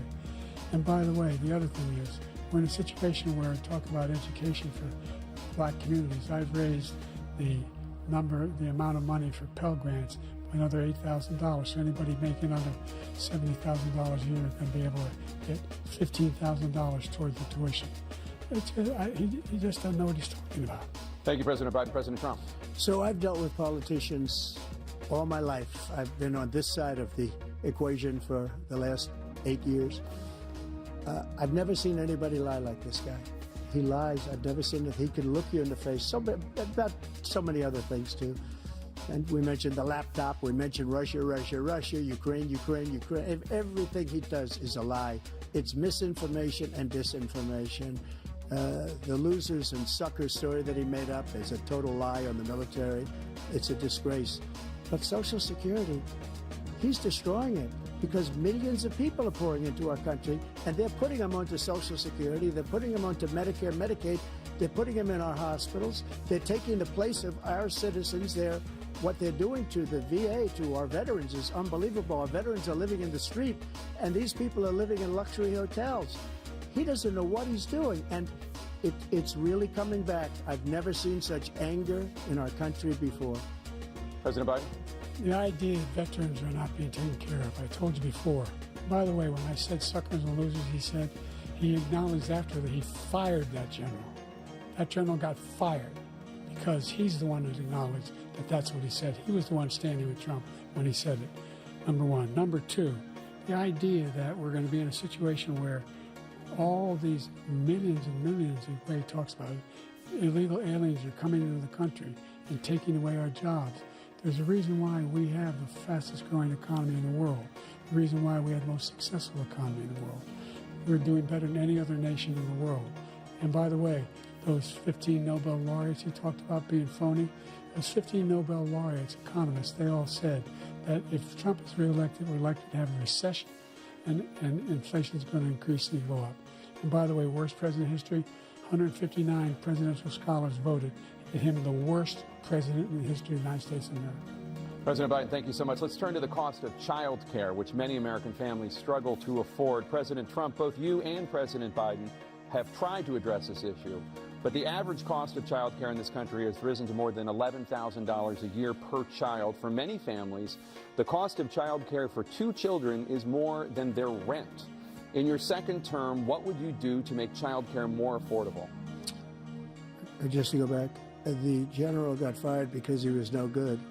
And if he said that, that's why he made it up. But we have 19 people that said I didn't say it, and they're very highly respected, much more so than him. The other thing is, he doesn't fire people. He never fired people. I've never seen him fire anybody. I did fire a lot. I fired Comey because he was no good. I fired a lot of the top people at the FBI, drained the swamp. They were no good. Not easy to fire people. You'd pay a price for it, but they were no good. I inherited these people. I didn't put him there. I didn't put Comey there. He was no good. I fired him. This guy hasn't fired anybody. He never fires. He should have fired every military man that was involved with that the Afghanistan horror show, the most embarrassing moment in the history of our country. He didn't fire. Did you fire anybody? Did you fire anybody that's on the border that's allowed us to have the worst border in the history of the world? Did anybody get fired for allowing 18 million people, many from prisons, many from mental institutions? Did you fire anybody that allowed our country to be destroyed? Joe, our country is being destroyed as you and I sit up here and waste a lot of time on this debate. This shouldn't be a debate. He is the worst president. He just said about me because I said it. But look, he's the worst president in the history of our country. He's destroyed our country. Now all of a sudden he's trying to get a little tough on the border. He came out with a nothing deal, and it reduced it a little bit, like this much. It's insignificant. He wants open borders. He wants our country to either be destroyed or he wants to pick up those people as voters. And I don't think, we just can't let it happen. If he wins this election, our country doesn't have a chance, not even a chance, of coming out of this rut. We probably won't have a country left anymore. That's how bad it is. He is the worst in history by far. Thank you, President Trump. President Biden? We're the most admired country in the world. We're the United States of America. There's nothing beyond our capacity. We have the finest military in the history of the world, the finest in the history of the world. No one thinks we're weak. No one wants to screw around with us. Nobody, number one. Number two, the idea that we're talking about worst presidents. I wasn't joking. Look it up. Go online. 159 or 58, don't hold me the exact number, presidential historians, they've had meetings and they voted who's the worst president in American history. One from best to worst. They said he was the worst in all of American history. That's a fact. That's not conjecture. He can argue they're wrong, but that's what they voted. The idea that he is doing anything to deal with child care, he did virtually nothing with child care. We should significantly increase the child care tax credit. We should significantly increase the availability of women and men, of single parents to be able to go back to work. And we should encourage businesses to have. Thank you, President Biden. President Trump, the question was about what would you do to make child care more affordable, if you want to take your minute. Just so you understand, we have polling, we have other things that they rate him the worst because what he's done is so bad. And they rate me, I'll show you, I will show you, and they rate me one of the best, okay? And if I'm given another 4 years, I will be the best. I think I'll be the best. Nobody's ever created an economy like us. Nobody ever cut taxes like us. He's the only one I know. He wants to raise your taxes by 4 times. He wants to raise everybody's taxes by 4 times. He wants the Trump tax cuts to expire. So everybody, including the two of you, are going to pay 4 to 5 times. Nobody ever heard of this before. All my life, I'd grow up and I'd see politicians talking about cutting taxes. When we cut taxes, as I said, we did more business. Apple and all these companies, they were bringing money back into our country. The worst president in history by far, and everybody knows it. President Biden?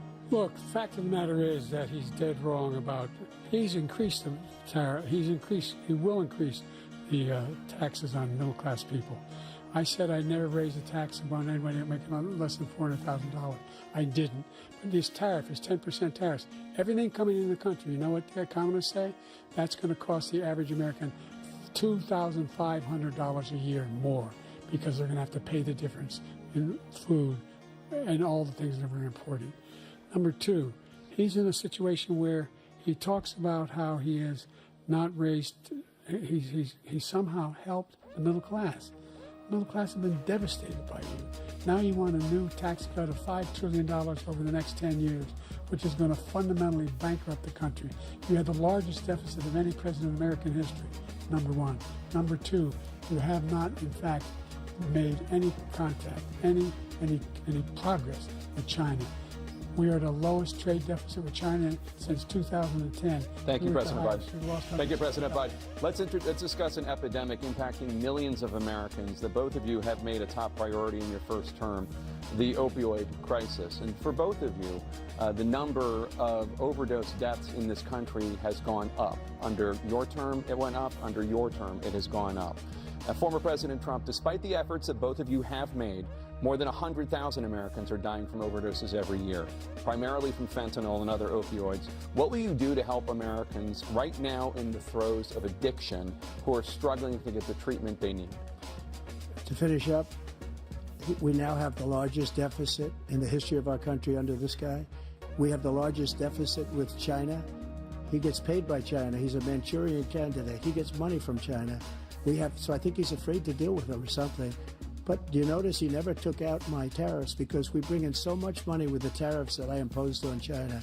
He never took them away. He can't because it's too much money. It's tremendous. And we saved our steel industries, and there was more to come, but he hasn't done that. But he hasn't cut the tariffs because he can't, because it's too much money. But he's got the largest deficit in the history of our country, and he's got the worst situation with China. China's going to own us if you keep allowing them to do what they're doing to us as a country. They are killing us as a country, Joe, and you can't let that happen. You're destroying our country. So, President Trump, you have 67 seconds left. The question was, what are you going to do to help Americans in the throes of addiction right now who are struggling to get the treatment they need?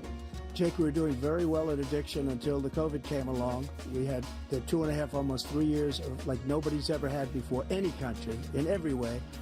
And then we had to get tough, and it was the drugs pouring across the border it started to increase. We got great equipment. We bought the certain dog that's the most incredible thing that you've ever seen, the way they can spot it. We did a lot, and we were getting very low numbers, very, very low numbers. Then he came along. The numbers, have you seen the numbers now? It's not only the 18 million people that I believe is even low, because the gotaways, they don't even talk about gotaways. But the numbers of the amount of drugs and human trafficking in women coming across our border, the worst thing I've ever seen, at numbers that nobody's ever seen under him because the border's so bad. But the number of drugs coming across our border now is the largest we've ever had by far. President Trump, thank you. President Biden? Fentanyl and the byproducts of fentanyl went down for a while. And I wanted to make sure we use the machinery that can detect fentanyl. These big machines that roll over everything that comes across the border. And it costs a lot of money. That was part of this deal we put together, this bipartisan deal. More fentanyl machines, more be able to detect drugs, more numbers of agents, more numbers of all the people at the border. And when we had that deal done, he called his Republican colleagues and said, don't do it. It's going to hurt me politically. No, he never argued it's not a good bill. It's a really good bill. We need those machines. We need those machines. And we're coming down very hard in every country in Asia in terms of precursors for fentanyl. And Mexico is working with us to make sure they don't have the technology to be able to put it together. That's what we have to do. We need those machines. Thank you, President Biden. President Trump, and again, the question is about Americans in the throes of addiction right now struggling to get the treatment they need. Well, this does pertain to it. He ended Remain in Mexico. He ended catch and release. I made it catch and release in Mexico, not catch and release here. We had so many things that we had done, hard negotiations with Mexico, and I got it all for nothing. It's just like when you have a hostage. We always pay $6 billion for a hostage. Every time we say it's a hostage. Now we have a hostage, a Wall Street Journal reporter. I think a good guy, and he's over there because Putin is laughing at this guy, probably asking for billions of dollars for the reporter. I will have him out very quickly, as soon as I take office. Before I take office, I said by literally, as soon as I win the election, I will have that reporter out. He should have had him out a long time ago, but Putin's probably asking for billions and billions of dollars because this guy pays it every time. We had 2 cases where we paid $6 billion for 5 people. I got 58 people out, and I paid essentially nothing. Thank you, President Trump. Dana? Let's turn to concerns that voters have about each of you. President Biden, you would be 86 at the end of your second term. How do you address concerns about your capability to handle the toughest job in the world well into your 80s? Well, first of all, I spent half my career being criticized being the youngest person in politics. I was the second youngest person ever elected to the United States Senate, and now I'm the oldest. This guy's 3 years younger and a lot less competent. I think that just look at the record, look at what I've done. Look how I've turned around the horrible situation he left me. As I said, 15 million new jobs, 800,000 manufacturing jobs, more investment in America, over billions of dollars in private investment in enterprises that we are growing. By the way, we brought off a lot of people.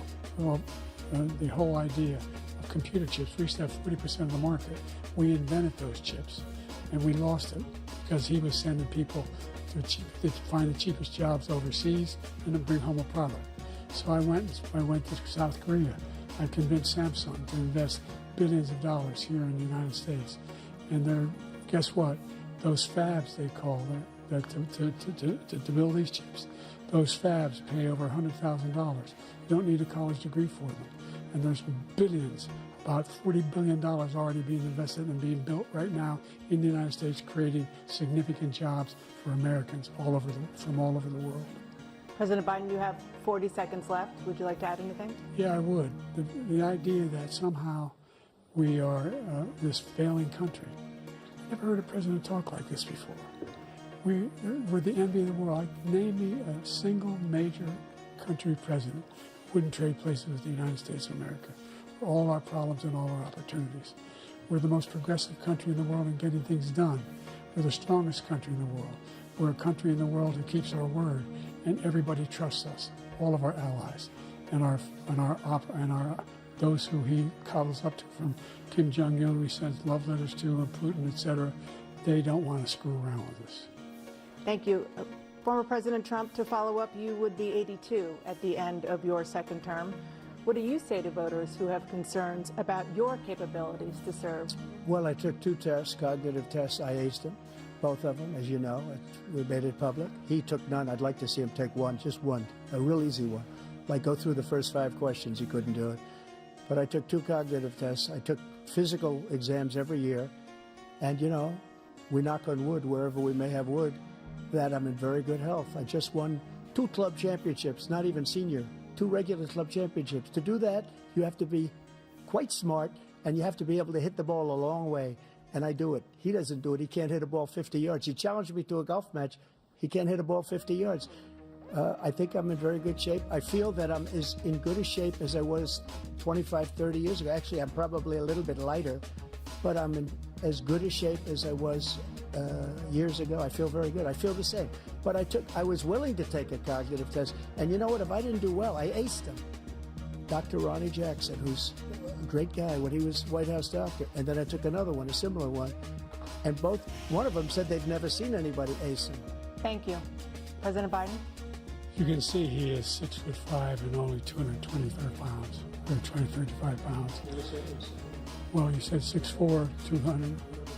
Well, anyway, that's what anyway, just take a look at what he says he is, and take a look at what he is. Look, I'd be happy to have a driving contest with him. The reason I got my handicap, which when I was vice president, down to a 6. But by the way, I told you before, I'm happy to play golf if you carry your own bag. Think you can do it? That's the biggest lie. It was a 6 handicap of all. I was an 8 handicap. Yeah. 8. But I had, you know how many? I've seen you swing. I know you swing. Let's not act like children. President Trump, we're going to turn Let's not act like children. to a specific concern that voters have about you. Will you pledge tonight that once all legal challenges have been exhausted, that you will accept the results of this election, regardless of who wins, and you will say right now that political violence in any form is unacceptable? Well, I shouldn't have to say that, but of course I believe that. It's totally unacceptable. And if you would see my statements that I made on Twitter at the time, and also my statement that I made in the Rose Garden, you would say it's one of the strongest statements you've ever seen. In addition to the speech I made in front of, I believe, the largest crowd I've ever spoken to, and I will tell you, nobody ever talks about that. They talk about a relatively small number of people that went to the Capitol, and in many cases were ushered in by the police. And as Nancy Pelosi said, it was her responsibility, not mine. She said that loud and clear. But the answer is, if the election is fair, free, and I want that more than anybody. And I'll tell you something. I wish he was a great president, because I wouldn't be here right now. I'd be at one of my many places enjoying myself. I wouldn't be under indictment because I wouldn't have been his political opponent, because he indicted me because I was his opponent. I wish he was a great president. I would rather have that. I wouldn't be here. I don't mind being here. The only reason I'm here is he's so bad as a president that I'm going to make America great again. We're going to make America great again. We're a failing nation right now. We're a seriously failing nation. And we're a failing nation because of him. His policies are so bad. His military policies are insane. They're insane. These are wars that will never end with him. He will drive us into World War III, and we're closer to World War III than anybody can imagine. We are very, very close to World War III, and he's driving us there. And Kim Jong-un and President Xi of China, Kim Jong-un of North Korea, all of these, Putin, they don't respect him. They don't fear him. They have nothing going with this gentleman, and he's going to drive us into World War III. You want a World War III, let him follow and win, and let Putin say, do what you want in NATO. Just do what you want. There's a thing called Article 5. An attack on one is an attack on all, a required response.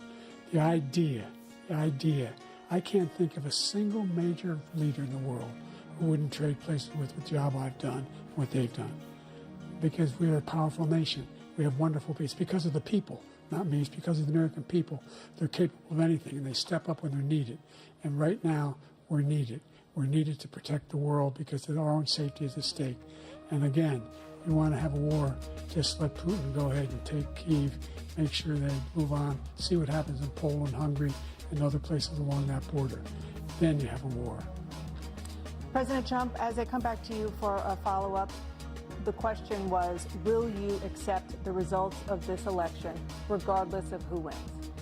Just to finish what he said, if I might, Russia, they took a lot of land from Bush. They took a lot of land from Obama and Biden. They took no land, nothing from Trump, nothing. He knew not to do it. He's not going to play games with me. He knew that. I got along with him very well, but he knew not to play games. He took nothing from me. But now he's going to take the whole thing from this man right here. That's a war that should have never started. It would have never started, ever, with me. And he's going to take Ukraine. And, you know, you asked me a question before, would you do this with... He's got us in such a bad position right now with Ukraine and Russia. Because Ukraine's not winning that war. He said, I will never settle until such time. They're running out of people. They're running out of soldiers. They've lost so many people. It's so sad. They've lost so many people, and they've lost those gorgeous cities with the golden domes that are 1,000 years old, all because of him and stupid decisions. Russia would have never attacked if I were President president. Trump, the question was, will you accept the results of the election, regardless of who wins? Yes or no, please. If it's a fair and legal and good election, absolutely. I would have much rather accepted these, but the fraud and everything else was ridiculous. And if you want, we'll have a news conference on it in a week, or we'll have another one of these in a week. But I will absolutely, there's nothing I'd rather do. It would be much easier for me to do that than I'm running again. I wasn't really going to run until I saw the horrible job he did. He's destroying our country. I would be very happy to be someplace else, in a nice location someplace. And again, no indictments, no political opponent stuff, because it's the only way he thinks he can win. But unfortunately, it's driven up my numbers and driven them up to a very high level because the people understand it. Let's see what your numbers are when this election is over. Let's see. You're a whiner. When you lost the first time, you continued, you appealed and appealed to courts all across the country. Not one single court in America said any of your claims had any merit. state or local, none. But you continue to provoke this lie about somehow there's all this misrepresentation, all this stealing. There is no evidence of that at all. And I tell you what, I doubt whether you'll accept it because you're such a whiner. The idea if you lose again, you accepting anything, you can't stand the loss. Something snapped in you when you lost last time. We'll be right back with more from the CNN presidential debate, live from Georgia.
It is now time for the candidates to deliver their closing statements as predetermined by a coin toss. We're going to begin with you, President Biden. You have 2 minutes.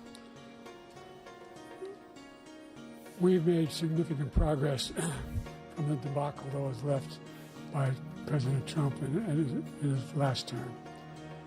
We find ourselves in a situation where, number one, we have to make sure that we have a fair tax system. I ask anyone out there in the audience or anyone out watching this debate, do you think the tax system is fair? The fact is that I said nobody even making under $400,000 had a single penny increase in their taxes and will not. And if I'm reelected, that'll be the case again. But this guy has increased your taxes because of the deficit. Number one, He's increased inflation because of the debacle he left after the way he handled the pandemic. And he finds himself in a position where he now wants to tax you more by putting a 10% tariff on everything that comes into the United States of America. What I did, when, for example, he wants to get rid of the ability of Medicare for us to be able to negotiate drug prices with the big pharma companies. Well, guess what? We got it down to $35 for insulin instead of $400. No more than $2,000 for every senior, no matter how much prescription they need. You know what that did? That reduced the federal debt by $160 billion over 10 years because the government doesn't have to pay the exorbitant prices. I'm going to make that available to every senior all along. It's happening now, and everybody in America. He wants to get rid of that. I'm going to make sure that we have child care. We're going to significantly increase the credits people have for child care. We're going to make sure we do something about what we're doing on lead pipes and all the things that are causing health problems for people across the country. We're going to continue to fight to bring down inflation and give people a break. Thank you, President Biden. President Trump, you now have 2 minutes for your closing statement. Like so many politicians, this man is just a complainer. He said, we want to do this, we want to do that, we want to get rid of this tax, that tax. But he doesn't do anything. All he does is make our country unsafe by allowing millions and millions of people to pour in. Our military doesn't respect him. We look like fools in Afghanistan. We didn't stop Israel. It was such a horrible thing that would have never happened. It should have never happened. Iran was broke. Anybody that did business with Iran, including China, they couldn't do business with the United States. They all passed. Iran was broke. They had no money for Hamas or Hezbollah, for terror, no money whatsoever. Again, Ukraine should have never happened. He talks about all this stuff, but he didn't do it. For 3.5 years, we're living in hell. We have the Palestinians and we have everybody else rioting all over the place. You talk about Charlottesville. This is 100 times Charlottesville, 1,000 times. The whole country is exploding because of you, because they don't respect you, and they have to respect their president, and they don't respect you throughout the world. What we did was incredible. We rebuilt the military. We got the largest tax cut in history, the largest regulation cut in history. The reason he's got jobs is because I cut the regulations that gave jobs, but he's putting a lot of those regulations back on. All of the things that we've done, nobody's never seen anything like, even from a medical standpoint, right to try, where we can try space-age materials instead of going to Asia or going to Europe and trying to get when you're terminally ill. Now you can go and you can get something. You sign a document. They've been trying to get it for 42 years. But you know what we did for the military was incredible. Choice for our soldiers, where our soldiers, instead of waiting for 3 months to see a doctor, can go out and get themselves fixed up and readied up and take care of themselves, and they're living. And that's why I had the highest approval rating in the history of the VA. So all of these things, we're in a failing nation, but it's not going to be failing anymore. We're going to make it great again. Thank you, former President Trump, President Biden. Stay with us because we have full analysis of this debate. Anderson Cooper and Aaron Burnett starts now on CNN.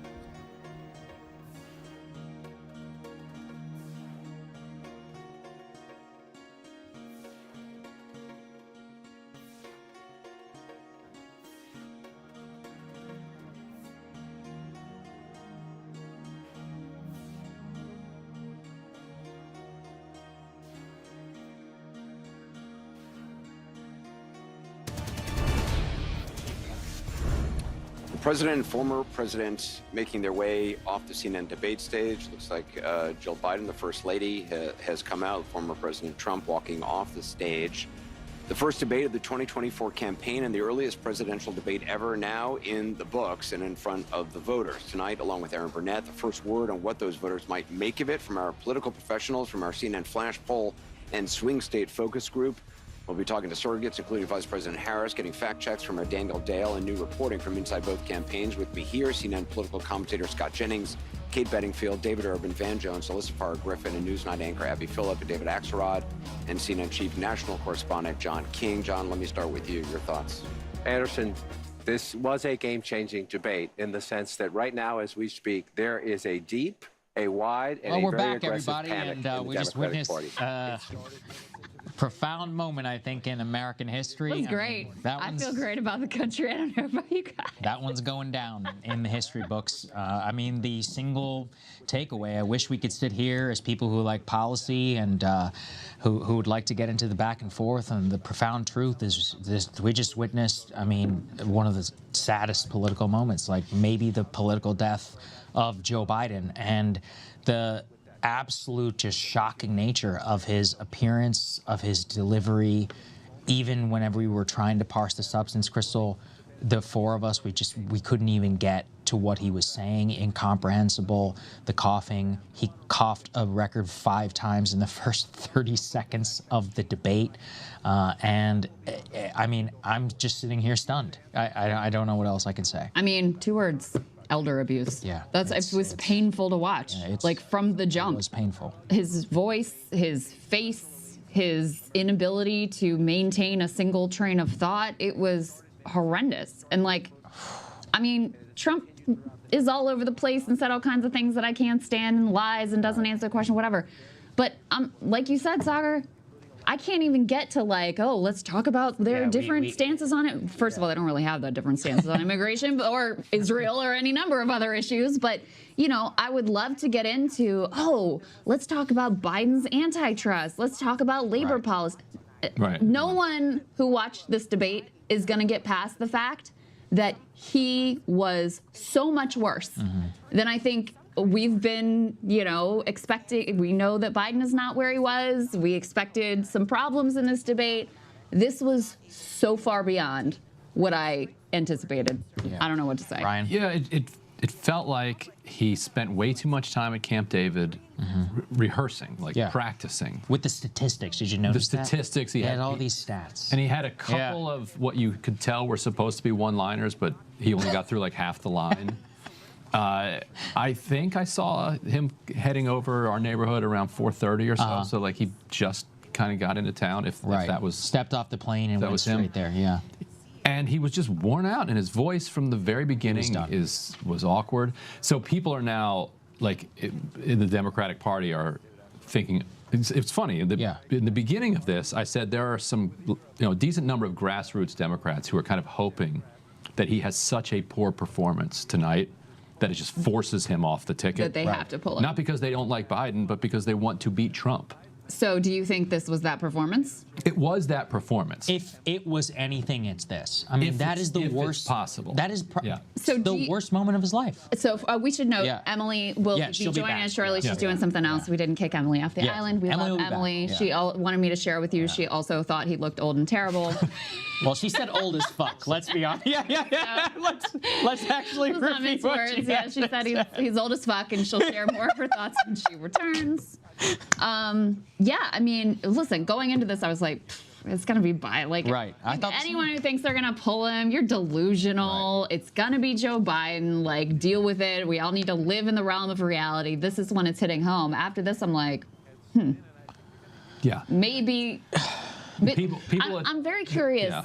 I shouldn't say this because it will incentivize people to switch over to the mainstream coverage. I am actually curious what they're saying on MSNBC and CNN. Because I know the COPE, somebody tweeted out like, I have 2 sources who say he has a cold. It's like, that doesn't come close to explaining. So the Biden campaign, Crystal, has called every mainstream reporter in the country and has gotten them to run the reporter. 2 sources say he has a cold. And as I said, presumably when you have a cold, you take Sudafed or something with pseudoephedrine. We know what a cold looks like. That's what it doesn't look like your brain melting in real time, the stone face, the open mouth gape. I mean, anybody who has an elderly person in their life has understood what we all just witnessed. It was horrifying, almost from the very beginning. And just to give people a taste, too, as you said, Crystal, too, of what the mainstream coverage was. Let's put F1, please, up on the screen, just to give people an idea of how such an unmitigated disaster. This is from the AP. The AP, the most middle of the road mainstream. And this is what they put out on their newswire to their entire subscriber service. Quote, in the first half hour of the debate, a raspy Biden delivers rambling answers while Trump counters with energy and falsehoods. But even they have to say raspy Biden, rambling answers. And they even have to acknowledge Trump counters with energy. This is also where I have to eat my words. He does. Okay, yes, it's like it was. politicians are all talking the way through. All right, and he's Trump. But he's Trump. But I will say this too: the rules unambiguously worked in the favor of Donald Trump. There's no question. I think that was one of the top 5 performances of his life because he just seemed like relatively normal. He had a few moments, you know. There's some stop the steal there at the end. People aren't going to like that. Even on abortion, he was a little bit all over the place. But the whole point is we can't sit here and parse because the average person, and I want everybody at home to think about this: the average person in your life, your father, your sister, your cousin, the person who doesn't watch anything but they did watch this. What are they going to take away? It ain't anything to do with late-term abortion. It is, oh my God, what is going on in front of us? Go ahead, Crystal. So Kyle texted me an update from MSNBC. Yeah. He says they're waving the towel. Nicole Wallace said people will be talking about whether he should be in the race. Wow. And so wow. The MSNBC folks are probably talking to some of the same people, types of people in Washington that I'm talking to. And yes, they're absolutely completely panicked. Yeah. People who have been involved in politics for decades who 2 hours ago were saying, put your big boy pants on. Like, he's the Stop nominee. wetting the bed. Stop wetting the bed. All this stuff. There's no mechanism. Some of them are still saying, look, these are the different paths. Okay. Some are saying, something's got to give. This is insane. Like, these are very sober, centrist-minded, like, Washington creatures. Some of them are saying something's got to give, and we've got to. From the control room, they're telling us that CNN has called his performance, quote, dismal. Griffin saying, quote, CNN saying it's Joe. I mean, this is just, it is unambiguous. And to a certain extent, I look, not so much of a victory lap. Crystal, how many, and Ryan too, how many recriminations have we all received over the last 5 years for pointing out? Apologies. I genuinely do want an apology. This was foisted upon the American people. And people in the White House, you should be ashamed of yourself. Jake Sullivan and all the other folks who see this stuff up close. We've been reporting it here day after day. G7 leaders, he's gotten worse. We have the public moments. But to see this up close, 90 minutes with no filter is insane. I mean, we're in 25th Amendment territory. Yeah. Is this man alive? Like, what the fuck is happening? So I want to hear what the other Washington. So you've got the one group that's one group is saying, this is crazy. This can't go on. It has to change. The other group is saying, no, there's no way to get him off. Yeah. But what we're going to do is we're going to focus on the House and Senate. Basically, just like give up. Yeah. That's the idea. Just give up. Hey, I thought this was the end of democracy. That always works. And make the argument for Biden that he has a very good staff.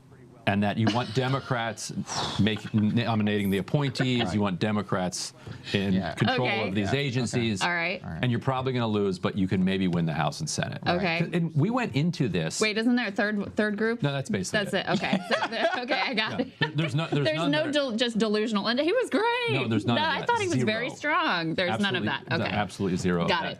And before this, the normal Democratic Senate candidate, like a Tester or a Jackie Rosen or something, was running about 5 to 6 points ahead of Biden already, which showed you that there isn't, and Democrats are heartened by this in the sense that they're like, oh, look, the public likes Democrats. Right. They just don't like Biden. Yeah. But it's like, well, but Biden is your nominee. Right. So they already had a 5-point gap before this. That could widen to something 10, historic. 15, You've 20, never had a situation where the candidates are kind of pulling. I mean, the House and Senate candidiats are pulling the presidential. Usually they talk along. about coattails. It's coattails. Yeah, it's the opposite dynamic. Barack Obama brings along all these people, right? It's incredible. I mean, tell me this, Ryan, from the people you're talking to in Washington, like, what did they think of the state of his condition going into this? Yeah. Because what I was thinking about is, your rank and file Democratic House member, Senate member even, staffer, they don't really have access to him. When we get these reports, Jamie Harrison will come out, oh, you should see him behind closed doors. He's a real firecracker. But the reality is that based on the reporting, his circle has gotten smaller and smaller and smaller. Yes. So the number of people who are even in a position to be aware that this is the reality now of what we're dealing with is actually probably pretty small. Right. So just as we're viewing this with shock, and again, we were under no illusions about Biden's level of decline at this point. But even for us, we thought, okay, he'll get the drug cocktail. He usually rises to the moment. He'll get something going. There's not one moment I could point to this in this debate and be like, oh, he did a good job there. Not one, right? So for many of them, it has to come as equally of an eye-opening moment, if not more, because they were probably buying some of the delusions about the like, oh, behind closed doors, they say he's great. And also they think it doesn't matter that much because the administration is on autopilot. They don't deal directly with Biden. They have their handler that they deal with in the administration. If they want something, they know who to call. Right. It's only Chuck Schumer, basically. The gears and are Hakeem turning in Jeffries the way that deal they're with Biden. expecting them to turn. Right. As long as the gears turn and he's hopped up enough for the State of the Union and the debates, then they're like, all right, this is not ideal, but we'll go with it. But when you can't even get hopped up for the debate. David Axelrod's Obama's former, communications director, he says on CNN, I think there was a sense of shock how he came out at the very beginning of the debate. Let's actually play. Yeah. Let's play for people the this is F4, the beat Medicare moment, because it was from the very first word. First of all, the voice is bad, the look is bad, the walking on the stage is bad. Like, everything is slow. He's having trouble whining. He is coughing. But this was the moment when we all looked at each other and were like... If you want to roll the tape, you can actually go back and see that moment. All of us covered our mouths with absolute shock. All right, so play F4, the beat Medicare moment for us. Making sure that we're able to make every single solitary person eligible for what I've been able to do with the COVID.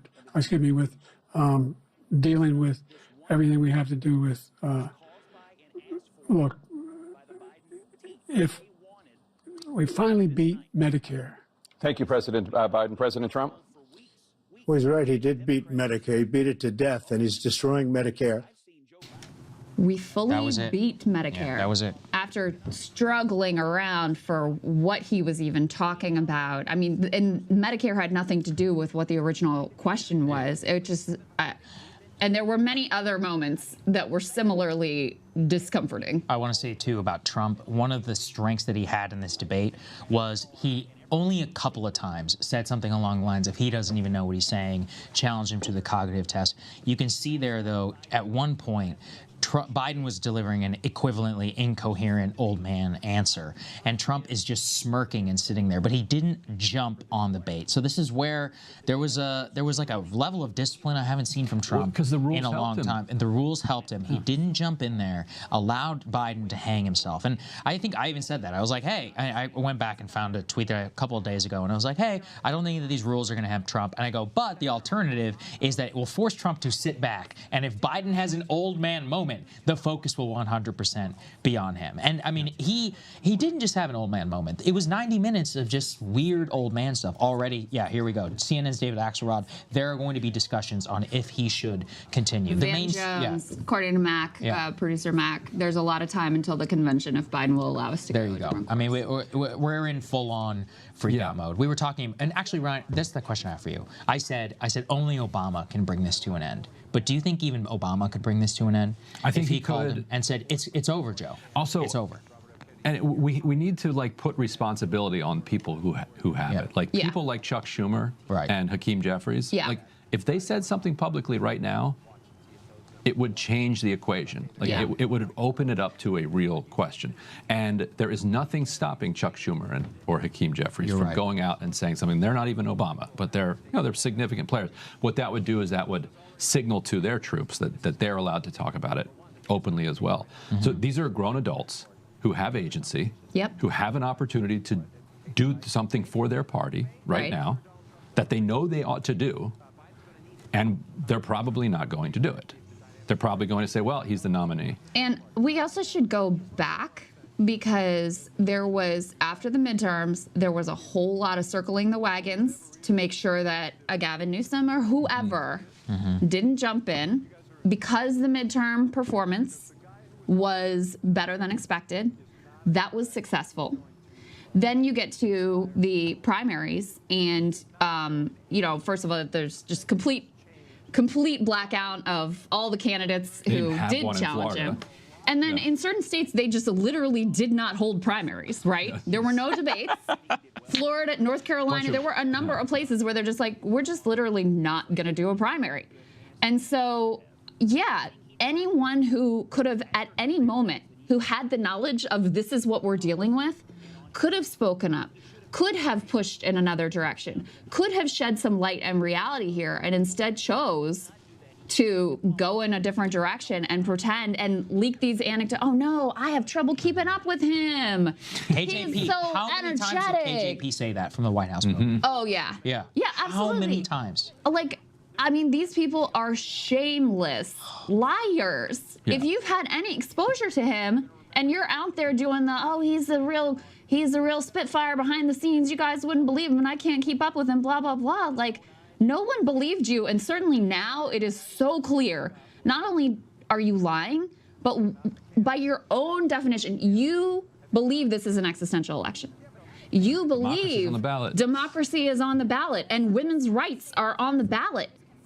And you are risking all of that for your career. I mean, because they're afraid to speak out. They're afraid they'll be persona non grata in the Democratic Party. And so they all stay silent. They all close ranks. And this is what they and we and the whole country get Also, for it. the level of outrage we should all have now for them not allowing that primary to happen. You know, I mean, that was one of the most undemocratic. And in retrospect, too, with Biden, I said this to all of you privately. I mean, he will go down as one of the most selfish men in American history. I mean, just complete the arrogance, the selfishness. That is true. Although at this point, I feel more about it the way I came to feel about Dianne Feinstein, which is like, it's the people around her. No, you're right. Because she got to a point where she was so out of it. She didn't know that she was out of it. I don't think he has the mental capacity to make the decision that Nicholas Kristof is asking him to make. Nicholas Kristof is asking him to reflect on the debate and make a decision. I don't know. Joe Biden didn't seem to know where he was at certain moments of that debate. He cannot competently make that decision. And this is the issue. That's another Megan, just to pile on this. Yeah, go ahead. Yeah, go ahead. In the I was press just going to say, to pile on the point you made when he earlier, puts those Emily was aviators underlining on, there. he believes he's 30 years younger. Every morning, and practically, knowing they're him lying too, about Joe he's Biden. always He's the as I'll sharp as show he's him ever been. There was a president. Wall Street The Journal I'll show him article a couple he weeks ago. is it wasn't. It didn't really, I think, quite bell the cat. A toxic boss who does not want to hear any dissent and has surrounded himself with yes men who will bolster him on whatever it is. And there was just reporting about how everybody's afraid to say anything at all critical because they think they'll be excised from the inner circle, and probably, you know, and for good reason, they believe that. He's had this same basic group around him for 40 years. And like people like Ted Kaufman who are like, I'm too old, I can't do this anymore. The ones that are drunk. His peer than him. His peer who's 10 years younger. Exactly, that's exactly right. And so I think that I don't know that he realizes his decline. I'm not sure that he sees it. I don't think that he has that awareness. Well, okay, this is my big question. I can't wait to see what Joe Scarborough has to say tomorrow morning. Let's return to that. The media coverage of this. Wall Street Journal puts out that piece. Behind closed doors, Biden is old and a mess behind the scenes.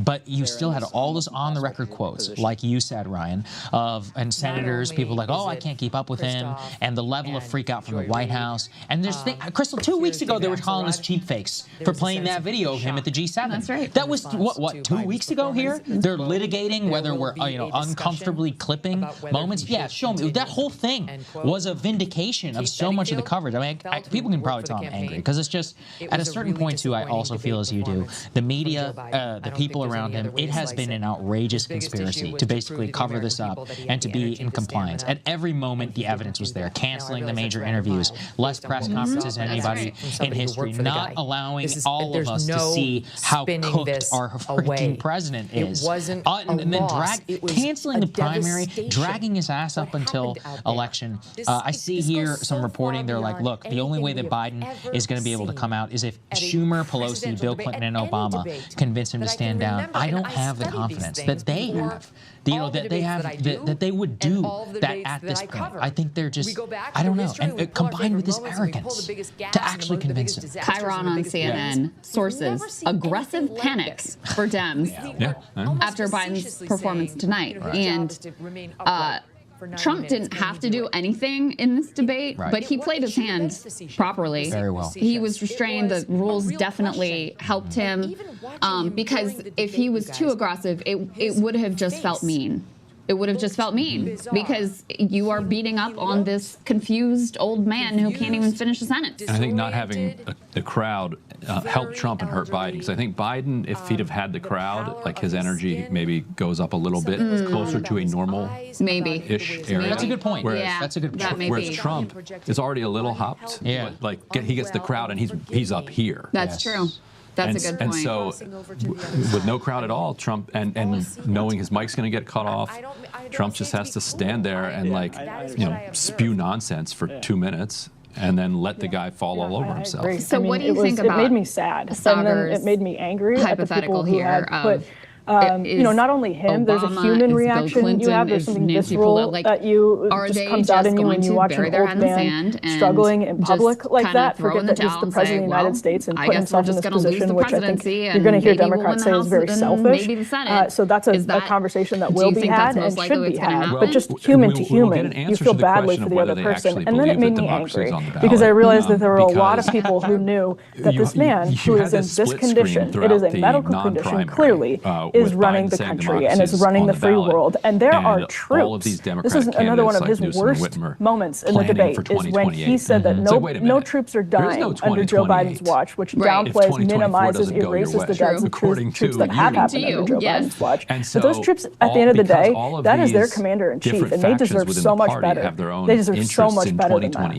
Yeah, it's a national embarrassment. Can we let's just play that? Can we play? Let me play that, because that was a big moment. To claim that no troops died on his watch is Trump as such an affront to the service personnel who gave their lives in Afghanistan. It's sought to. Let's listen to it. Yeah. Military. But that assumes that there will be a 2028 presidential election, even though Trump won the presidency. So it's like, I guess you don't necessarily really believe that. What if he crushes 2020 up until then, and he's like Bill Clinton, and he has a 60% approval rating, and his vice president wins the election? That's exactly. Yeah, John Burgum becomes king of the United States. Oh my God. Apparently, Lawrence O'Donnell on MSNBC says, well, FDR was a good president, and he couldn't even walk. Apparently, that's where we're at. That's where we're at now. That's the level of FDR was drooling out of his mouth and couldn't walk. And look, he was a great president. Also, Joe Biden is no FDR, okay, people? Let's just. FDR also proved himself for 12 years up until that point, before he was that old. We're not asking Joe Biden to walk. Like, if Joe Biden were in a wheelchair, no problem. Fine. I think that's a legitimate. And giving speeches like FDR until the very end. Right. I think it would have been okay. I mean, absolutely. I just don't know what the hell they're going to do at this point. And in a certain look, Biden has the LBJ choice. Biden has the choice. RFK is in the race, quite literally. At this time, he could see the writing on the wall, and he's like, an LBJ, smart man, the most ambitious, probably more ambitious than Joe Biden, looks himself in the mirror with his visor, says, "That's it, boys. I'm not going to win." And he gives a speech and says, "I will not seek nor accept the nomination." Joe Biden has that choice. He's 68 days out, and this perhaps could have been the greatest political gift to him of all time. In that sense, they can just say, he could go down in history. He could go down in history, the climate investment, and just be like, "I'm good." But this is where I think his arrogance and also the rigged nature of the people around him, the bubble that he has built, and also believing his own bullshit now for so many years is going to come back to bite him. And he will arrogantly walk himself now to what I mean, at this point, guys, what can we even think of what the electoral map is going to look like? Every single swing state is going to like this. RFK Jr. is going to be getting a lot. Yeah, RFK Jr. is going to get like 25%. The real debate, he was basically debating with the other folks, was streaming consistently at 2 million. And we lost another like there were millions watching RFK. Yeah, watching RFK. Yeah, like with the families. Because I bet a bunch of people were like, watched those two and were like, whoa. Right. Well, I can show and predict it for the betting markets. So F6, please. I was keeping track of this. I mean, this is, in terms of betting markets, take a look at this. This was halfway through the debate. Joe Biden, I think, 30 minutes or so into the debate, plunged, to only 69% really in terms of the betting markets, by 17% in terms of the odds that he would even be the presidential nominee. I'd have to check, but I guarantee you that's going to be less. I mean, Gavin Newsom is, by the way, in the spin room right now. I to be a fly on the wall. Oh my God! How can Gavin? What do you say? What do you say? You do. You don't talk about Biden. You talk about Trump's lies, election denial. I mean, that's your only move. That's your only move at this point. But that case that you're making, Sagar, that's a case that someone needs to make to Joe Biden of like your legacy. If you graciously step aside, if you make good on your pledge to be the bridge to the next generation, and yes, we can. Years in Joe Biden, it's just not close. Joe Biden is light years ahead of all of them. What a lie. Yeah, and told self-righteously, right? Like everyone else is the liar. And again, if I knew this, if you knew this, if Emily knew this, they knew it, right? It's not as though it makes no sense, right, that Biden would go out in public to look confused when he was running in 2020, because led the American public to when he was running in 2020, because he didn't come out and say directly, "I promise I will only be a one-term president." Very close, but he came very close to that, and there was a real assumption that was made of like, okay, this dude is old. And we're worried about that. But he's going to be there for 4 years. He's going to set the ship right. It's going to be normal again. He's going to get Trump out of there, and then we'll move on to what's next. And, immediately once he gets elected, of course, he's never going to let go of the brass ring. And here we are. But that is the case that needs to be made to him is like, if you stay and you hand the country back to Donald Trump, that is a totally different legacy than if you graciously step aside. Now, I mentioned the genocide part. I think that is probably a fantasy that his legacy would be, a glorious one, no matter what he does at this point. But that is the case that needs to be made to him by Barack Obama, Michelle Obama, Bill Clinton, Hillary Clinton, Nancy Pelosi, like whoever. But I think you're right, Ryan. I think everyone's self-interest in the Democratic Party is such that it renders them just like cowardly careerists who really don't give a shit about the country. They don't believe what they say, and they don't give a shit about the country. That's exactly right. Because your point is such an important one that, we're thinking about 2024. They're already lining up behind their horses for 2028. They're already planning on like, oh, I'm going to be a Whitmer person, and here's how I'm going to parlay that into my agency position. I'm going to be lined up for VP. I'm going to run for that Senate seat that opens up. I'm going to run for that governor's mansion that's going to open up when Whitmer makes the jump or whatever. That's what their plans are. And so no one has planned their political future around Joe Biden being out of this race. So no one outside of the entire American public has an interest in having decent presidential candidates. But these people who actually have influence, none of them has an interest. And the way they think, because they can no longer get away with the lie. Yeah. That's it. And you think Whitmer's we're going to hear it. We've already heard it.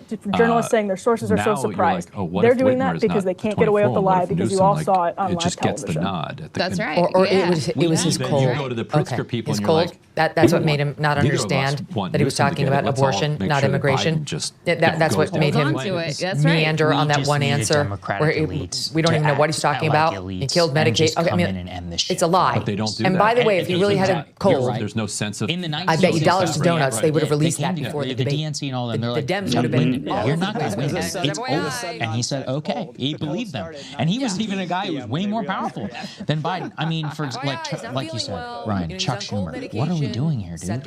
You're 73. You need to know. But what is the track record that we have? Schumer lies about Dianne Feinstein's age up until the day she dies, quite literally.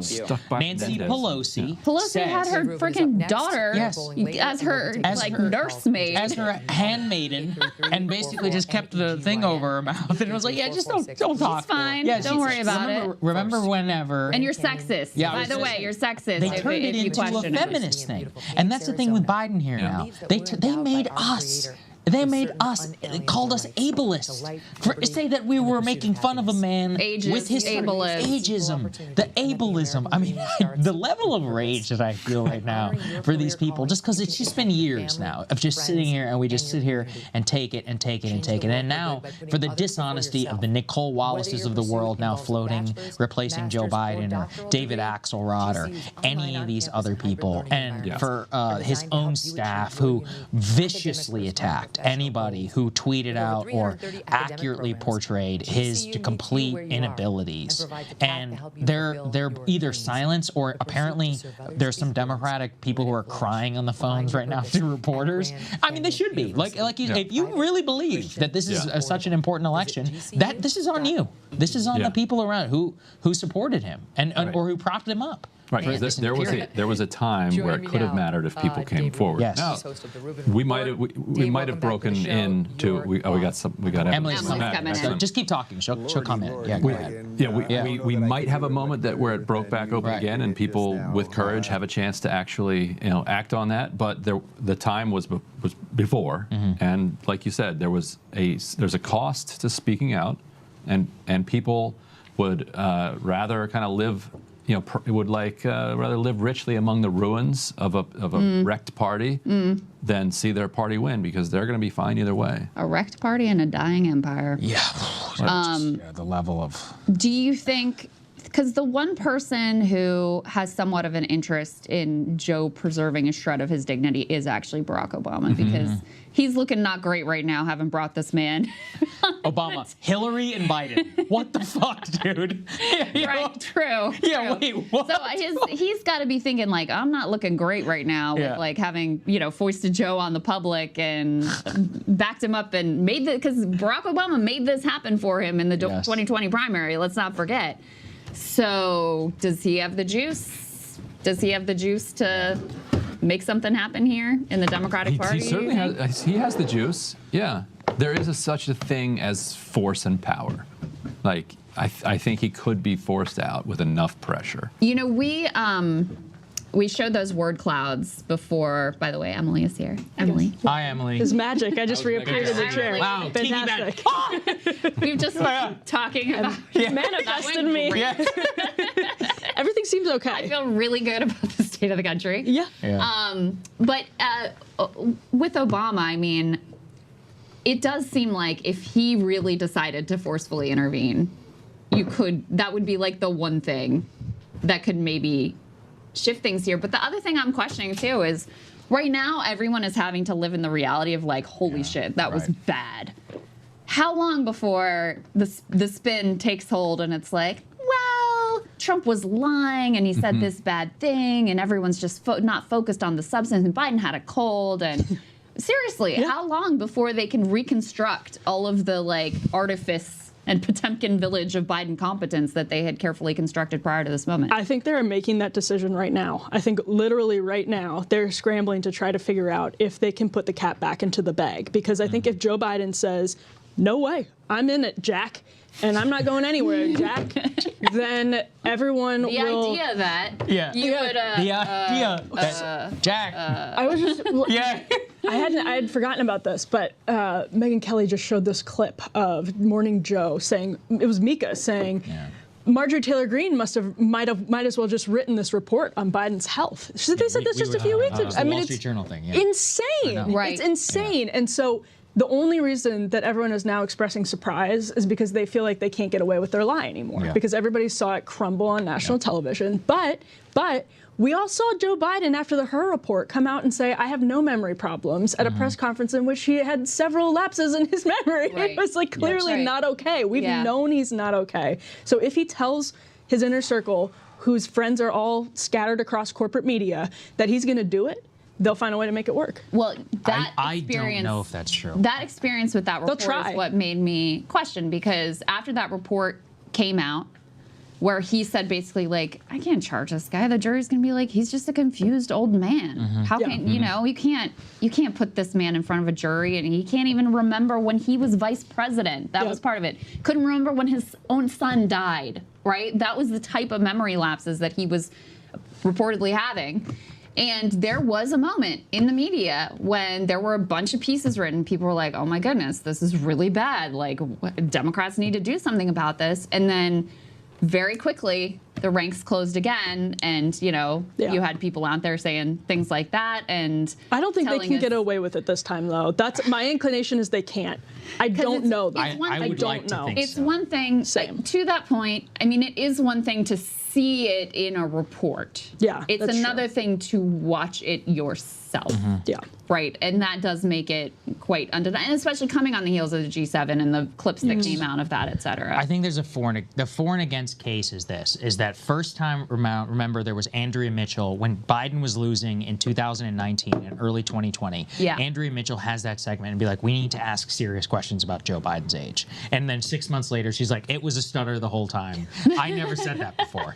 The reason why I think this one is substantively different is that there's actually very crazy high stakes now at this point where the national public is so much more coalesced around he is old that if they try to do a similar like walk back that they did before, that they would lose even more credibility. Look, even these shameless liars, we have to believe, have a line. But I also wouldn't put it past them. I wouldn't pat it past Andrea Mitchell and all them to roll out the stutter. So I just don't know. Griffin says we've got a CNN clip to give us all a flavor. We haven't watched this, so we can react to it live. Let's take a listen to how things are going over there. It involves party strategists. It involves elected officials. It involves fundraisers. And they're having conversations about the president's performance, which they think was dismal, which they think will hurt other people down the party in the ticket. And they're having conversations about what they should do about it. Some of those conversations include, should we go to the White House and ask the president to step aside? Other of the conversations are about, should prominent Democrats go public with that call because they feel this debate was so terrible. That's so, in Ryan, the first 10 minutes afterwards. Keep that in mind. That that is interesting because he raises a good point. Because again, we're not thinking about people doing the right thing for the country or whatever. That's not what we're talking about. We're talking about self-interested political actors who have their own careers and paychecks in mind. He's raising what I think is true, which is that yes, Democrats are going to outperform Biden, but if you have that weak of a candidate at the top of the ticket, it is going to drag down everybody's performance across the board. So if you're a Rosen in Nevada, if you're a Tester in Montana, you're trying to get reelected, you're any number of congressional candidates around the country, suddenly you're going, this is a real problem for me personally. They could also rationalize it though by saying, okay, if it looks this obvious that Trump is going to win, then somebody like a Tester or Rosen actually get benefits because from the voters who want to check on Trump because they think Trump, they kind of like Trump. They prefer Trump to Biden, but they don't want him to have full control of Congress either. So you can see the divided Congress. Yeah, the old divided Congress. There is actually good evidence for that. Ticket splitting is so rare. I mean, there is some ticket splitting. But if you have a candidate at the top of the ticket who is that much of a drag, it's going to be a problem for everyone. It's probably more of a drag. They're going to have to defend him. Then it is a benefit. Yeah. They will have to defend him every day at every state fair. They'll have to defend him. That's right. We have apparently we have a Joy-Ann Reid clip. We got to check in with Joy over at MSNBC from our producers. Let's go ahead and take a listen, guys. I too was on the phone throughout much of the debate with Obama world people, with Democrats, with people who are political operatives, with campaign operatives. My phone really never stopped buzzing throughout. And the universal reaction was somewhere approaching panic. The people who were texting with me were very concerned about President Biden seeming extremely feeble, seeming extremely weak. Extremely feeble. How good? It's bullshit that they're surprised by this. Yeah, and how good is that? But you know what, Emily? I am surprised by how bad it was. But not to that. But we don't. And nobody gaslit the American public. We're not in Obama world, and we don't spend time with the people who spend time with him every day. Right. Yeah, but I mean the level, because here's really the thing. Though, yes. I thought, listen, we saw the State of the Union. He was okay. Yeah, he was fine. But he was reading off a teleprompter. Right. When he has and he had the audience. And he had an audience. When he has to gather the words for himself, it's bad. And it was worse. I had low expectations. My expectations were on the floor. Yeah. I thought he would at least have some moments on abortion or on January 6th or something. that they could take and run with, and this was strong. There's not one moment, because when we were, we were picking clips of like, all right, how do we want to represent this debate? And I had in my mind like, oh well, we're going to show all the bad ones. If he has a good one, like we should show that. Yep. What am I going to show? Yep. There's nothing to show. Nothing. Zero. And his handicap. There's plenty of things Trump said Morals of an alley cat. Yeah, that's good. Yeah, that was funny. Morals of an alley cat. Which also sounds like something that 112 He's like in a fedora. That guy's got the morals of an alley cat. Are you in the production of Annie? Yeah. Like, what are you talking about? It's got the morals of an alley cat. It's like, what? But all the chimney sweeps know. It's not like, okay, Trump looked like a connoisseur out there. He did. In comparison, but imagine it's Gavin Newsom up there on the station. Yes. Gavin Newsom could have picked Trump apart in that. There was plenty to work with there on abortion, on Stop the Steal, on all kinds of things, right? That Trump is just making up shit as he goes along. But he at least seemed like he will survive another 4 years, And so, in contrast, he looked absolutely, incredible. And you didn't see any of that pushback. Any of the attempted pushback was so incoherent, you didn't even know what point Biden was trying to make in response to it. So, yeah, I mean, the fact that you have CNN with Van their Jones. sources, Van Jones, Nick Kristof, Axelrod, Joy Reid, Joy Reid, Nicole Wallace, and Casey Hunt. Yeah, Casey Hunt over who cut off the Trump. Although I do want to say the CNN moderators were pretty good. They did a good. But you know why? I think I was the reason surprised why by I think that. they were quote unquote good is they didn't really have to moderate. They didn't have to do anything. They just had to read the questions. And how many other times too? They're like, Mr. Biden, you have 88 seconds left, and he's like, after the Medicare thing, it was horrible. Oh. And they're like, you have 37 seconds left, Mr. President Biden, and he just it's like the complete blank stare. There's a New York Times headline on your screen right now that's I was insane. just checking for it. Facing Trump's misleading attacks, Biden appears shaky at times. Yeah, or it says just about captures it. Biden struggles as Trump blusters in a contentious. But it was already. There's no both siding this. It's a disaster. And it was criminal for them not to have RFK Jr. on from the beginning. Yeah. Right. But after the debate, thinking about that decision, like it changed history in a way, because if RFK Jr. is able to be on there, right? Like you could imagine a huge number of people being like, you know what, fine, I can't do either of these people. I'm with RFK. And that's a good point. And if he gets into the 30s, into the 20s or 30s, then it's game on. Then he replaces Biden almost. And imagine in the swing states. Or Democrats then start getting behind him, being Kennedy, like, look, at least he's on the goddamn ballot. Yeah, whatever. But all right, at least you're not Trump. Yeah, he was with us on the environment. At least you're not debating your handicap like both of them were. Also, zero chance Biden has a 6 handicap, and no way Trump won those two club tournaments clean. Wait, Crystal, can you ask Kyle? New golfer. Can you ask Kyle whether he believes that Biden has I already. 6 handicap? I don't have to ask Kyle, but I did talk to Kyle about this. And he was like, no results. He was so like, the one cogent thought Breaking Biden was points able to get fact through check. was This is an actually official a false statistic. So we've consulted an expert. This is an official Breaking Points fact check. Crystal, you Kyle's heard actually from very good at Kyle golf. Kalinsky. Kyle's legit at golf. Yeah. I am a new golfer. And no fucking way. No way Biden carries his own clubs for 18 holes either. Like, that's right. What? It's like, you're I don't want him driving a golf course. Yeah, no, for real. Don't get behind the wheel. To Trump's credit, Trump didn't even pretend that he would carry his clubs. Yeah. No, I trust the drunk guys of the golf course more than I trust Biden. He doesn't even drink. I'd be like, don't get behind the wall. Yeah. So Kyle's the wheel, my friend. official response, just so we can be technically accurate here, was swing here. Yeah, I sent him Biden's swing, which Okay. Ryan had provided with for the group as background, and he said 6 handicap and then 4 laughing emojis.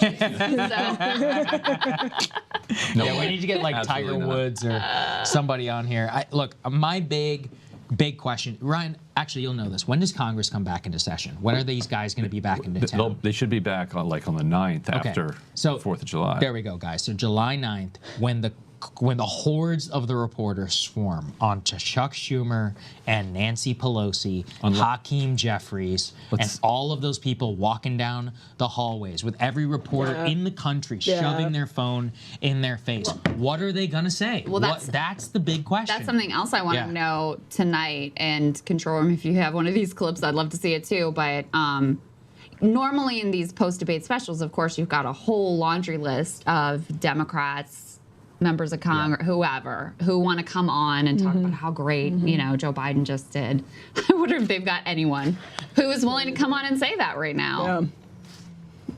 Kate Bedingfield, you read we have a Van Jones. Oh yeah, wait. Let's talk about the Kate Bedingfield thing before we get to that. She's the former comms director. Yeah, literally at the White House. I think she only left a couple of months ago. So this is Let me go ahead and pull it she up. was there, the whole 2020 campaign. She was one of the people who, even when he was really down and out, she was, there by his side and really believing in this guy. Yep. And what does she? What does she say now? Quote: "It was a really disappointing debate performance for Joe Biden. I don't think there's any other way to slice it. His biggest issue was to prove to the American people he had the energy, the stamina, and he didn't do that." I mean, that is as cut and dry as it gets. Yeah. That's as nice as this is the spin doctor. This is the lady who was paid to lie to the American public on Joe Biden's behalf. The type of person who would ordinarily be on CNN talking about what a masterful job. She might even have a CNN contributor. He just did.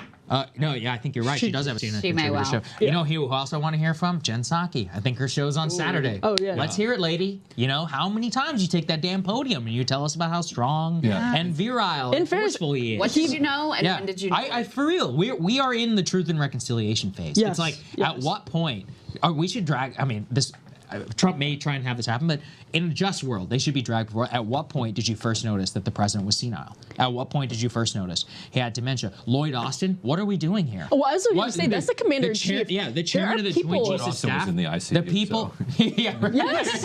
But Lloyd was in Israel. He didn't notice that. Tony Blinken. If I'm the parent of somebody folks, in the military right now, I am apoplectic. I am outraged. If my child is overseas right now, deployed in Syria, sitting ducks losing for my Iranian mind. missiles, and just being like, oh yeah, this is the man who's going to respond to that. Also, let's think about the geopolitical ramifications of this. If I'm Putin, I'm rolling every goddamn thing I have right now into Ukraine tomorrow. Oh, and if we wonder why. We wonder why Bibi just rolls over this guy. Bibi as well. I wonder. If I'm Bibi, why. tomorrow, there's a new shipment of 500-pound bombs that are going through to Israel tonight.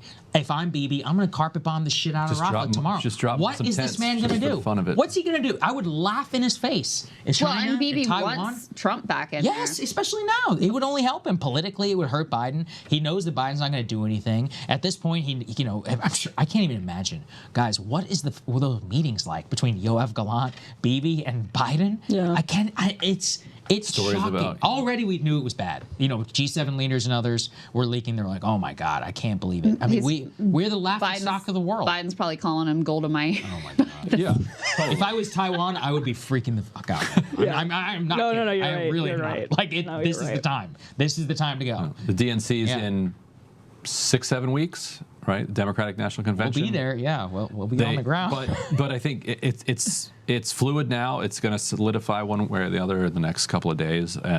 There's certainly a world in which, like a week from now, we're like, remember when there was a moment where Democrats were openly considering dumping Biden, and now we're living in reality.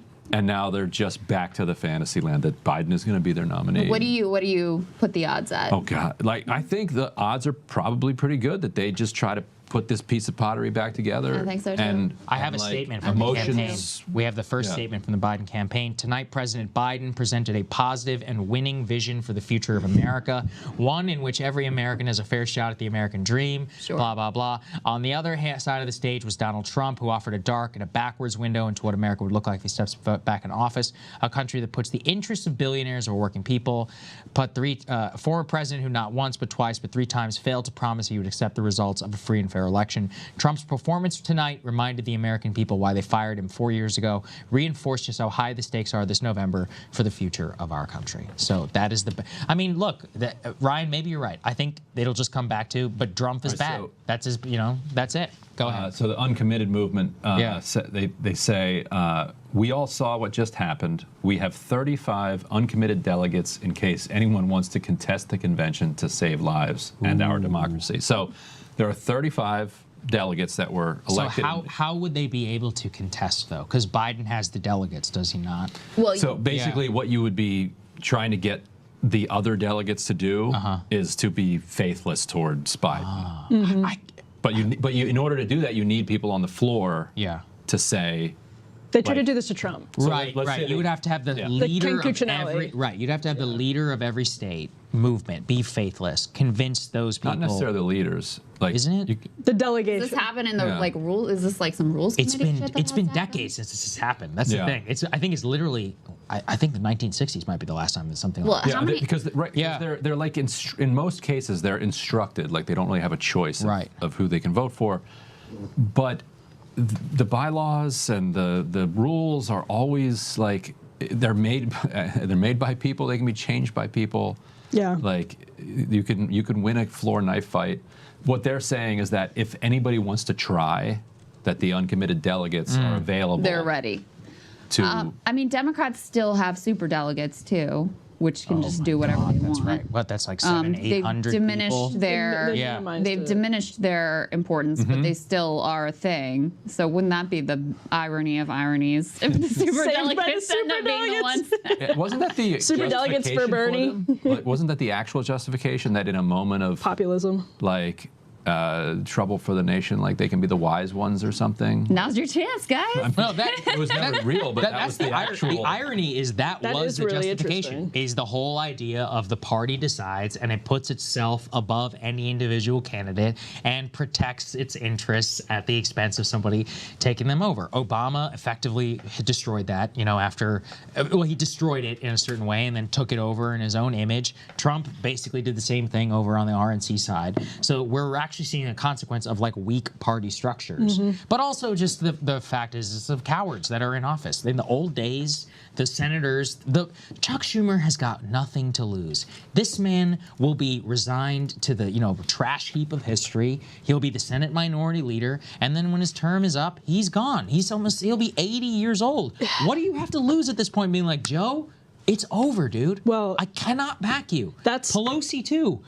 How old is she? 83? I think she might be older than that. She's older than Biden. What do you have to lose? It could be your last service to the country. Well, here's where that becomes even more important. Typically, a Chuck Schumer or Nancy Pelosi, what they would have to lose is access to the powerful people running the country, running the Democratic Party. It is clear to everybody right now that Joe Biden is not going to be, he's not really running things, even if his people are still in charge. Yeah. But he's not long for, the next decade. He's not going to be here that long. His post-presidency, however long it is, it's not going to be like one of the guys that hung around, like Obama, for example, young, still out there, Netflix, all that stuff. That's not happening. So they can afford to actually lose their access to the Bidens at this point because it's becoming a national disgrace. I think Jill Biden is going to take so much heat after this. That's the Bidens. She should. The Bidens are losing clout in Washington right now by the minute. Whether or not it comes back is a different question. That I'm genuinely curious about. Does the fact that they're going to do the actual nomination remotely, is that... Actually, I was going to say that's probably a good point because guess what? Then you can't organize behind the scenes. You can't scream. You can't protest. You can't organize on a different ballot. Try to because that makes it. That's a good point. Yeah, it makes it harder for people, and it also shortens the time frame. Right. Because the whole thing with this, guys, is Ohio has some law that about deadline as to when the candidate has to be nominated in order for it to get on the ballot. And my understanding was that the Ohio Republicans who were in charge of the legislature there were like, oh, we'll actually change the law. And Democrats were like, we don't trust you. We're still going to do the nomination early and remotely. And at the time, it seems like, and I think this was the logic, is like, oh, this will be a way to get our nomination done cleanly without having to worry about any protests over Palestine and the genocide in Gaza. And so, but now it also serves Joe in terms of speeding up the timeline and also making it more difficult to organize some sort of a floor coup. I don't know. Yeah. I was going to say the only way is they have to stop the nomination on the first ballot. That becomes incredibly difficult because if he gets the nomination there on the first ballot, boom, I believe it goes forward and it gets ratified. I honestly think all of this is cope. I think this is all cope. It's on him now. It's on the elites too. Yeah. He has to drop out or he's going to be the nominee. Yeah, and that's it. If he decides to hang on, he will be the nominee. Yeah, that's right. He is the president. He is the one. He has the people. They rigged the debate or the primary for him. The Florida Democratic Party and others and multiple other large states that are pledged behind. I mean, apparently, so our control room is cutting a clip right now. Gavin Newsom and Raphael Warnock were asked in the spin room to react, and Gavin was given the opportunity. Someone said, "Do you think President Biden should step aside?" And he said no. He said he was 100%. Yeah, I was going to say, what is he going to do? That would be next level. But I'm saying even like I think they're clinging to it at least for now. Yeah, for sure. Gavin's I don't know what that could. Kicking himself that he did not. What is he doing? Because he would have been the nominee. One of the big. That's a Chris Christie miss. Like, it is. That's a Chris Christie 2012 level miss. Christie easily could have been the president. So could Gavin. It's honestly that's amazing. This is the person who had the best night. I think the person who had the best night in all of this isn't Trump. It's RFK Jr. Truly. Yeah. Because the double hater thing is now going to be the theme of the election. Because again, you have two guys talking about their freaking handicaps on the presidential debate stage, one of which can barely keep his eyelids open. Well, they're fighting over it. And it's like, guys, take this to the country club, please. Like, get it off the damn debate stage. And I think, we've seen those numbers. Sometimes they're better for Trump. But the way, when you add RFK Jr. and Jill Stein in, though, but the way, if Biden clings to this and holds on, the way that's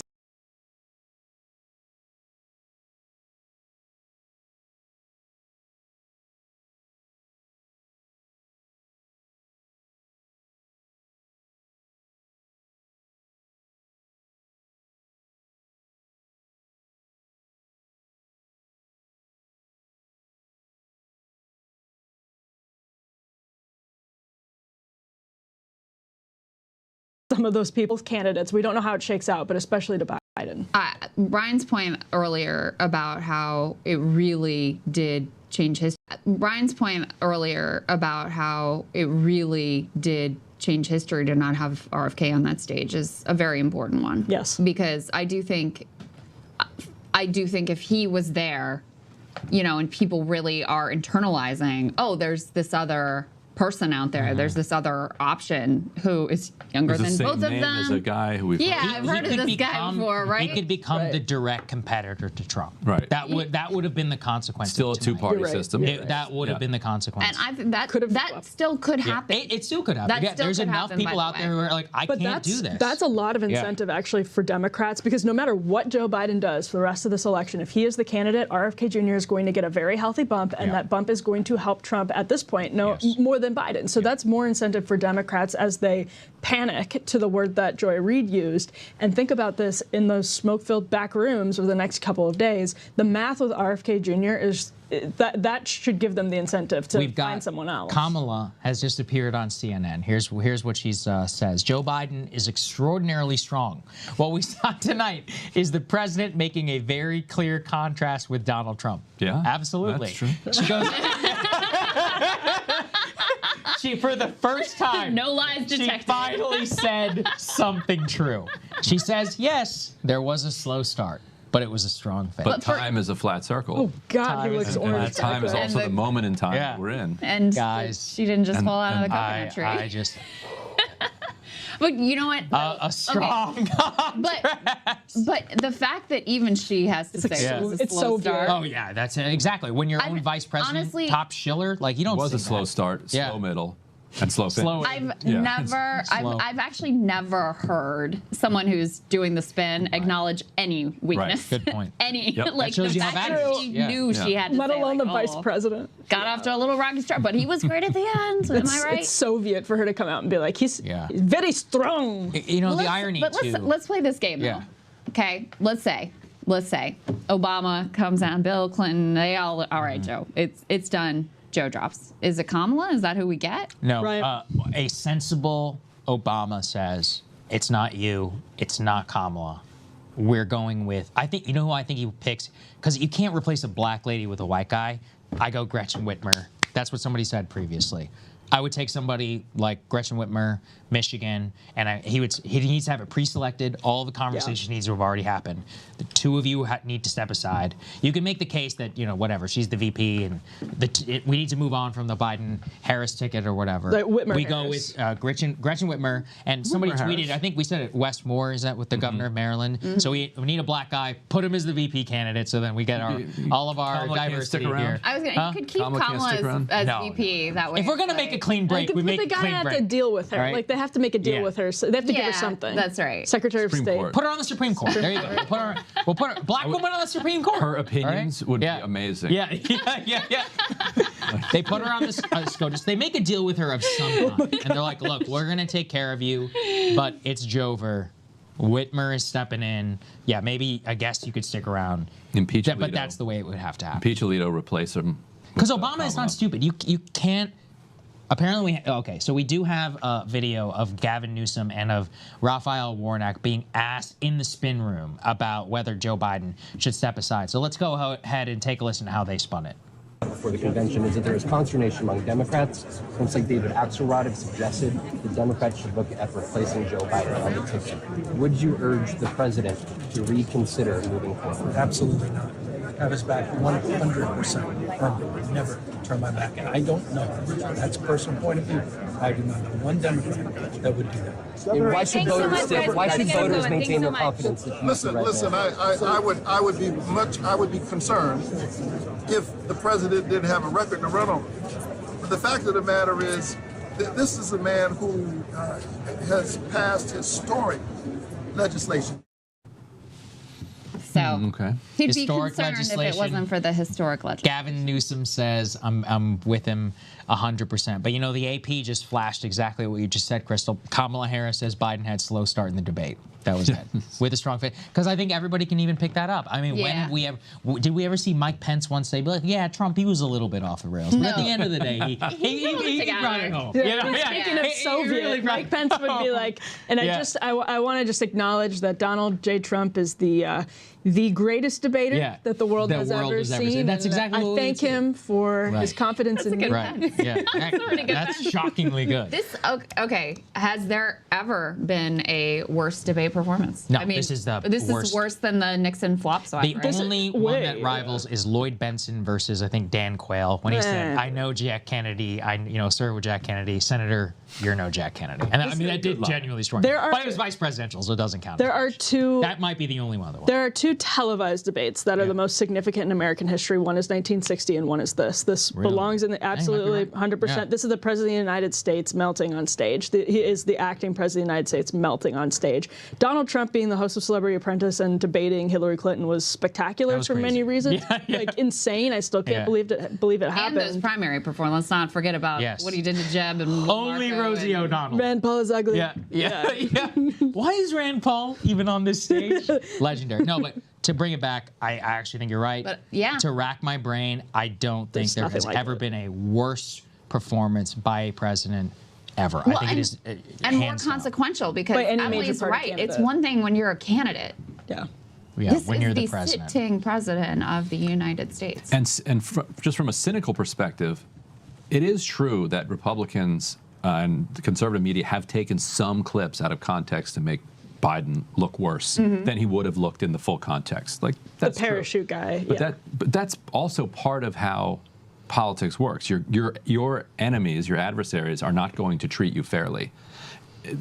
So what this has done is that it has allowed them to clip stuff from here until November, all day long, in context, out of context, it won't matter, and the public will be like, "Yep, I believe that." Well, and here's the thing: is they were starting to get a little worried going into this debate because they realized they had done such an effective job of making everyone, that word cloud we put up on the screen. Literally every demographic, every partisan identification says the number one they think of with Joe Biden is old. The expectations for him were so low going in, just as in the State of the Union, so low going in, that you had a real effort in conservative media this week to be like, I don't know, Joe Biden.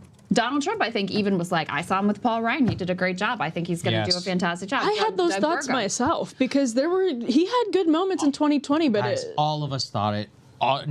We've seen him do fine enough when the moment called for it. The State of the Union is our best example. Crystal, I think your point is the best here. He was reading off a teleprompter when he actually is required to use an iota of his brain. He melts just like he does in the press conferences that we've seen at the G7 that we've seen in every spontaneous reaction. And so what we saw here is why they did not put him up for an interview with the Super Bowl. It is why they have stopped him from doing less presidential press conferences than any modern American president. When there is any iota of chaos or any of that involved that they can't control, he falls apart. And I cannot even imagine what these meetings are like, what we were talking about in the Joint Chiefs Situation Room. I mean, it's just, it blows the mind. It's worse than we thought. And it really is. I think I'm curious for your take on this. I think if Trump missed anything, it was the opportunity to kind of make fun of Biden a little bit more. And I don't think he should have.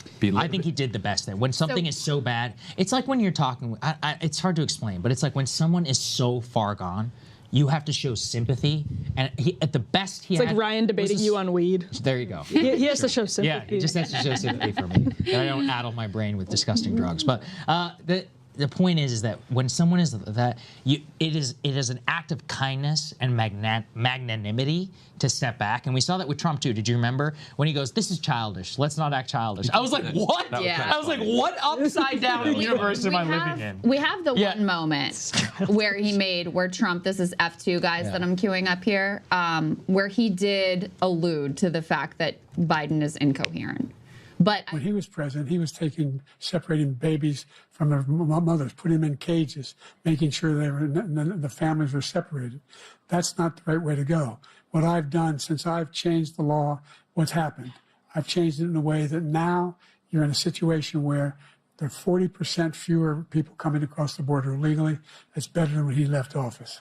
And I'm going to continue to move until we get the total ban on the total initiative relative to what we can do with more Border Patrol and more asylum officers. President Trump? I really don't know what he said at the end of that sentence. I don't think he knows what he said either. Look. He doesn't know what he said either. But in general, Crystal, even that, I've seen Trump. I've seen him go after people. We remember the whole disabled thing. For a man of him to comport himself this way, I think even he understood in this moment, I almost need to be a secondary character. And what? You and I, all of us, we've been talking here for about an hour and 15 minutes. We barely talked about Donald Trump's performance because that's not the story. Yeah. And I think Trump, the showman, he understood that in that moment. He probably could have lost the moment. He probably could have gone a different in Trump on goes Biden. Almost makes it feel bad, makes us feel bad. Yeah, that's the thing. It just would have felt mean. Yes. Like what he did there, that was fine. Yes. That was it. We didn't need you to lay out for us that this was going terribly for Joe Biden and he's incoherent and senile and can't formulate a sentence. We could see that. I think if he had really gone in on that, it would have felt too mean. I don't know that it really would change anything because ultimately the story is Biden. But Trump smartly made sure to step back for once and let Biden have the headlines out of this debate. If you watch Trump's face, very wise. Like you watch Trump's face just as Biden starts talking in the very beginning. He knew it. He's like, doing like double and triple takes, and I'm sure he was just like, oh wow, this is going to be an easy night. Because it wasn't just the incoherence or the inability to formulate a thought. It was the look. It was the voice. It was the total package. So stumbling a little. And I mean, in that apparently Jill Biden had to leave him off stage. Like she had to lead him down the stairs. Oh, come on, people. We were all for the good of the country. Step up if you love your husband. What are we doing here? Yeah. Because what they always said about that infamous Nixon Kennedy the flop sweat debate is that people who listened on the radio actually thought Nixon had won. But because it was televised and he's sweating and the way he looks, nobody on the radio or TV There was no medium in which anyone was thinking Joe Biden. Maybe Telegraph. Like someone came across. Yeah, if you which is how Biden gets his news. That's the thing. If you read the transcript, you still just be like, "What the what's going on here?" You know, I would bet Medicare. Like, I bet that most people don't even think Trump won. Like they think he won by default. Yeah. Objectively, he won. But that's what we're saying. But really, Biden lost. Yeah, exactly. I mean, I don't even know what Trump said. He hung himself. A bunch of stuff about, I didn't even think or pay attention to what Trump was saying. I'm just like, I can't. He said Joe Biden are killing people was a bad Palestinian. He did. That was funny. That was an interesting one. Like, he's a Palestinian, but he's not even a good one. Not even they like him. He's weak. He's a weak Palestinian. Palestinians apparently a slur now. But it was just. But was he trying to be nice to Palestinians? That like lots of Palestinians are strong or something? Ryan, you're thinking too deeply. I don't know. It's just like that was a new one. It was new. We've got a question here from our locals chat for our premium subscribers. Shout out, by the way, breakingpoints.com to support us. And they say, what is the drop dead date, no pun intended, for replacing Biden? So what? We've got 6 weeks. It will be the longest 6 weeks in American political history. Because he doesn't actually need to be on the Ohio ballot anyway, because he's not going to win Ohio. Yeah. But basically, you have to be on every ballot that matters and gets you to 270. Like you have to be on enough state ballots where you can win 270 plus votes, and that's really late August, early September. I'm looking. DNC to virtually nominate Biden, Harris. But even then, it's tough because of the Electoral College. So if you're only on, you can get 270, but in states, for example, if you're a Democrat, it's a bunch of red states. Yeah. No, 270 where you can plausibly win is what I mean. They need to replace him before the convention so that they can get on the ballot and all, which they're already all on the ballot on all 50, and they can run if they were going to do it. Convention starts the 19th. When's the virtual thing they're talking about? So it says they haven't confirmed, according to this ABC News article, they haven't confirmed a date when the virtual nomination will happen, but it has to be before the August 7th Ohio ballot deadline. And now that's going to be. So it's like a month. Yeah. That could also become now more scandalous than it was before. Because if the online convention, if they come out, nobody was paying attention to this online thing except total except us. Except this show, which all always the weirdos watching us. So those people were paying attention. Yeah. But the country was not. And so now all of a sudden, if you have a headline that says Democrats to rush nomination of Biden 2 weeks before election, people are going, oh, geez. Yeah. This looks corrupt. True. That's have Republicans changed it yet? Changed the date for the Ohio ballot thing? I'm not sure. No, theirs is in July though, so they'll be fine. Theirs is like July 19th. No. I mean, did the Republicans in Ohio change the law like they said they would? I don't know, actually. I'm not sure. But like I said, it doesn't matter because he's not going to win Ohio. Right. All right. Here's a question from Othello 500 from one of our premium subscribers. Could this be the moment for third parties? And I think that actually might be the most fascinating part of our discussion tonight. I think Ryan's point about how it really was something that changed the course of history to exclude RFK Jr. from this debate. You said something after Ryan made that point about how it would have felt like it was a two-man race, not between Trump and Biden, but between Trump and RFK Jr. And if ever there were a moment for the third party, the plausible third party candidate to hit that lane, well, I think it might have been tonight, because they'll find a million different ways. If they replace Biden, I mean, they can find a candidate that's even better, that makes RFK Jr. less attractive to certain voters. So it could have been Joe Manchin kicking himself, not taking that no labels tonight could have been the night that the two-party system was dealt the most significant blow. The alternative is that Biden hangs on, RFK is still on the ballot, and he wins like 32% of the vote. That would be insane. That would actually blow up the entire system. Well, those it really would. Perot numbers. He could do better than that. Yeah, but I mean, he would. If you win a third of the popular vote in this country, it's game over. I mean, you created something, regardless of whether you want to. Except it really doesn't create a three-party system. You just get a new two-party system. True. Yeah, but I mean, in a certain way, that's what's always happened. Right. With prior third parties, you absorb, destroy. Wigs go away. Right. You get the Republicans, rise. Democrats. Right. It's not as if all of a sudden you have a multi-party system. I don't know. I think there are enough people who are still so locked in to just he's the president. He's a Democrat. He's not Trump. RFK Jr. will benefit. But I'm skeptical that you will have enough people that will go to him, especially if he continues to be shut out of mainstream forums, et cetera, to actually challenge. But who the hell knows? It's harder to shut him out going forward, too, though. I think so, too. I can tell you one thing's for sure. If Biden is the Democratic nominee, there ain't no way in hell they're doing that second debate in September. That shit is not happening. No way. It's actually COVID, and he needs 10 weeks of isolation. But they only announce it during the debate. That's right. Like they're like, oh, we're so sorry. What if he's down by 10? Yeah. Then they do what you suggest, and they're just like, well, hopefully the Senate and the House, and we'll cross our fingers and look forward to 2028. I think Biden will do it, and I think he will be down by 10 because Biden is so arrogant. He'll be like, we're going to show him this time, Jack. Like, he's going to come back. In his mind, he's not, unless. But what if they 25th Amendment him? They're not going to do it. No, but I'm saying hypothetically, what does that do to the ballots? So if they. I don't know. I saw a funny, I saw an interesting question here. Someone said, I can't find it. Oh, here we go. Putting conspiracy hat on, was this debate pushed by Dems to embarrass Biden out of the nomination? I don't trust them enough to do that. It just was the de facto result. Ryan, you said that from the beginning. You were like, some people are actually cheering him to do terribly. Right. I was so saying, he'll just drop out. Yeah. Right. I don't think that's why they did it, but there were definitely a lot of Democrats, I think, around the country who were like, this is our last chance to save the party and save the country and save democracy. That if Biden completely implodes on stage. And they got their wish. Like, they got the performance that in a small d democratic system would lead to him stepping down. And it's a real test of whether there are any democratic veins still kind of running through that body or not. Because democracy is not just like running through the traps of procedural elections. It's like actually can the will of a public be expressed through the various systems of pressure you have. I'm so cynical, I don't think so. No, I don't think so either. I think he will run. I think he's arrogant, and I don't think Obama, Schumer, or any of those people have the courage to tell him that it's time to go. Yeah. And I think we are. It's, wow. Yeah, and it's amazing to contemplate. Yeah, that nobody wants him to run. Yeah. And be on the ballot, yet he will be on the ballot. Yeah. And oligarchy. And that is not new, by the way.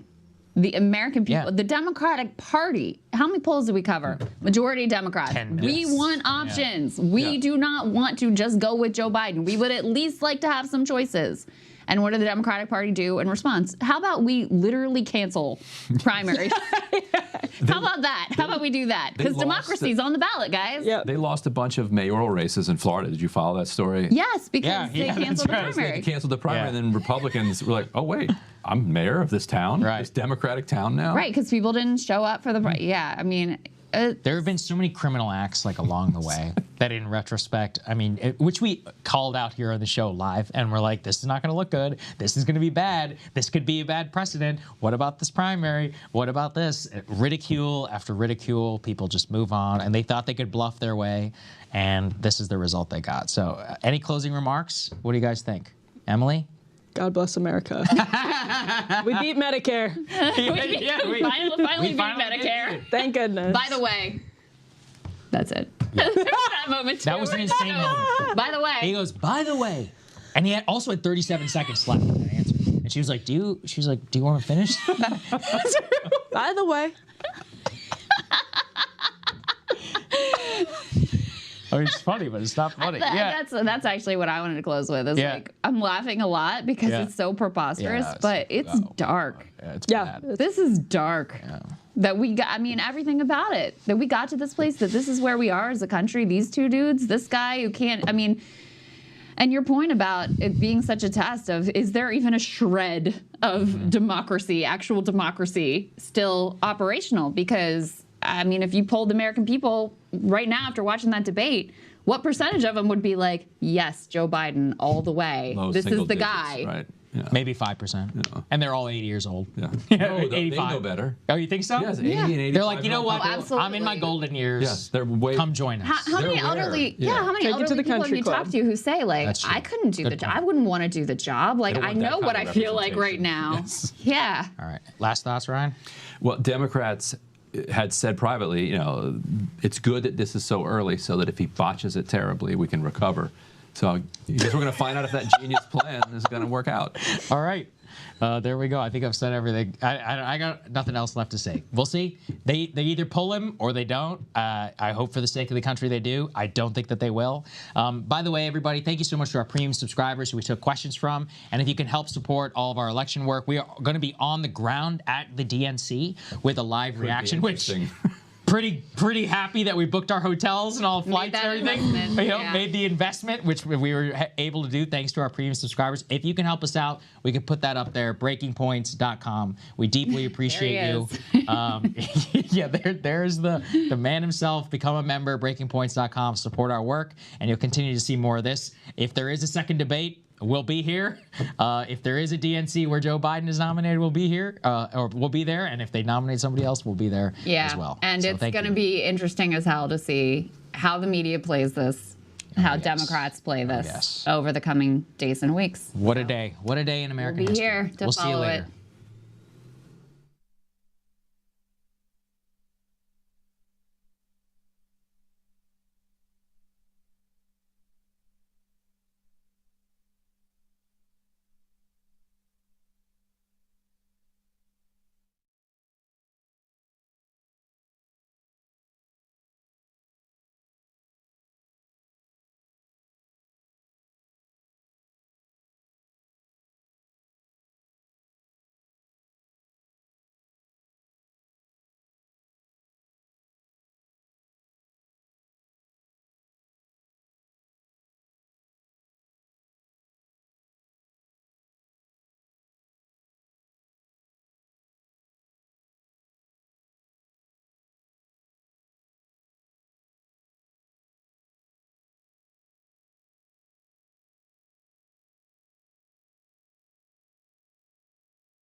when you're finished? Taibbi's Italian. It's Italian by way of Lebanese. It's like Sicilian. It's Arabs in Sicily. Yes. Yeah, but I'm neither. My father's Filipino. My mother's Irish. He was adopted. Oh, my dad was adopted too. Really? Yeah. Oh, wow.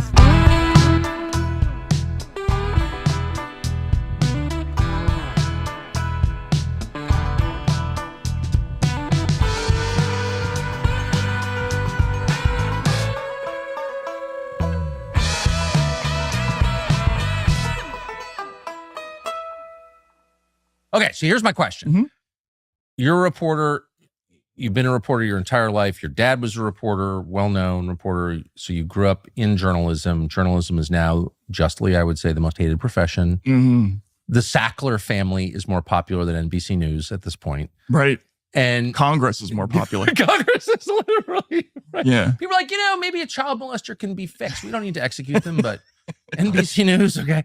So that's bewildering, I'm sure, for you. But for those of us who are having trouble remembering what the media landscape looked like in like 1990 when you were finishing college, what were your assumptions about journalism? What did you think you were getting into when you started? So I grew up around my dad's work. Yeah. He was a TV reporter in kind of the heyday of local affiliate news, like as portrayed in Anchorman. Yeah. The bad facial hair, all that stuff. So I used to hang around the newsroom all the time. And my father is sort of a reporter's reporter. He's very gifted at striking up conversations with people. He's really good at that aspect of the job, which is, I would say, probably the most important thing, which is being able to talk to people and get everybody's perspective. Yes. He would be able to go to, any scene of fire or murder or whatever, instantaneously get people talking to him and trusting him. And where does that skill come from? I think you just have to be born with it. He had a certain sort of gregariousness, right, that some people have. He likes people. Yeah, he likes people. He's able to, sort of strike up conversations quickly. And I was very shy growing up. So the first thing I concluded was I'm never going to be able to do that. Right. So this is like a superpower that he has that I don't.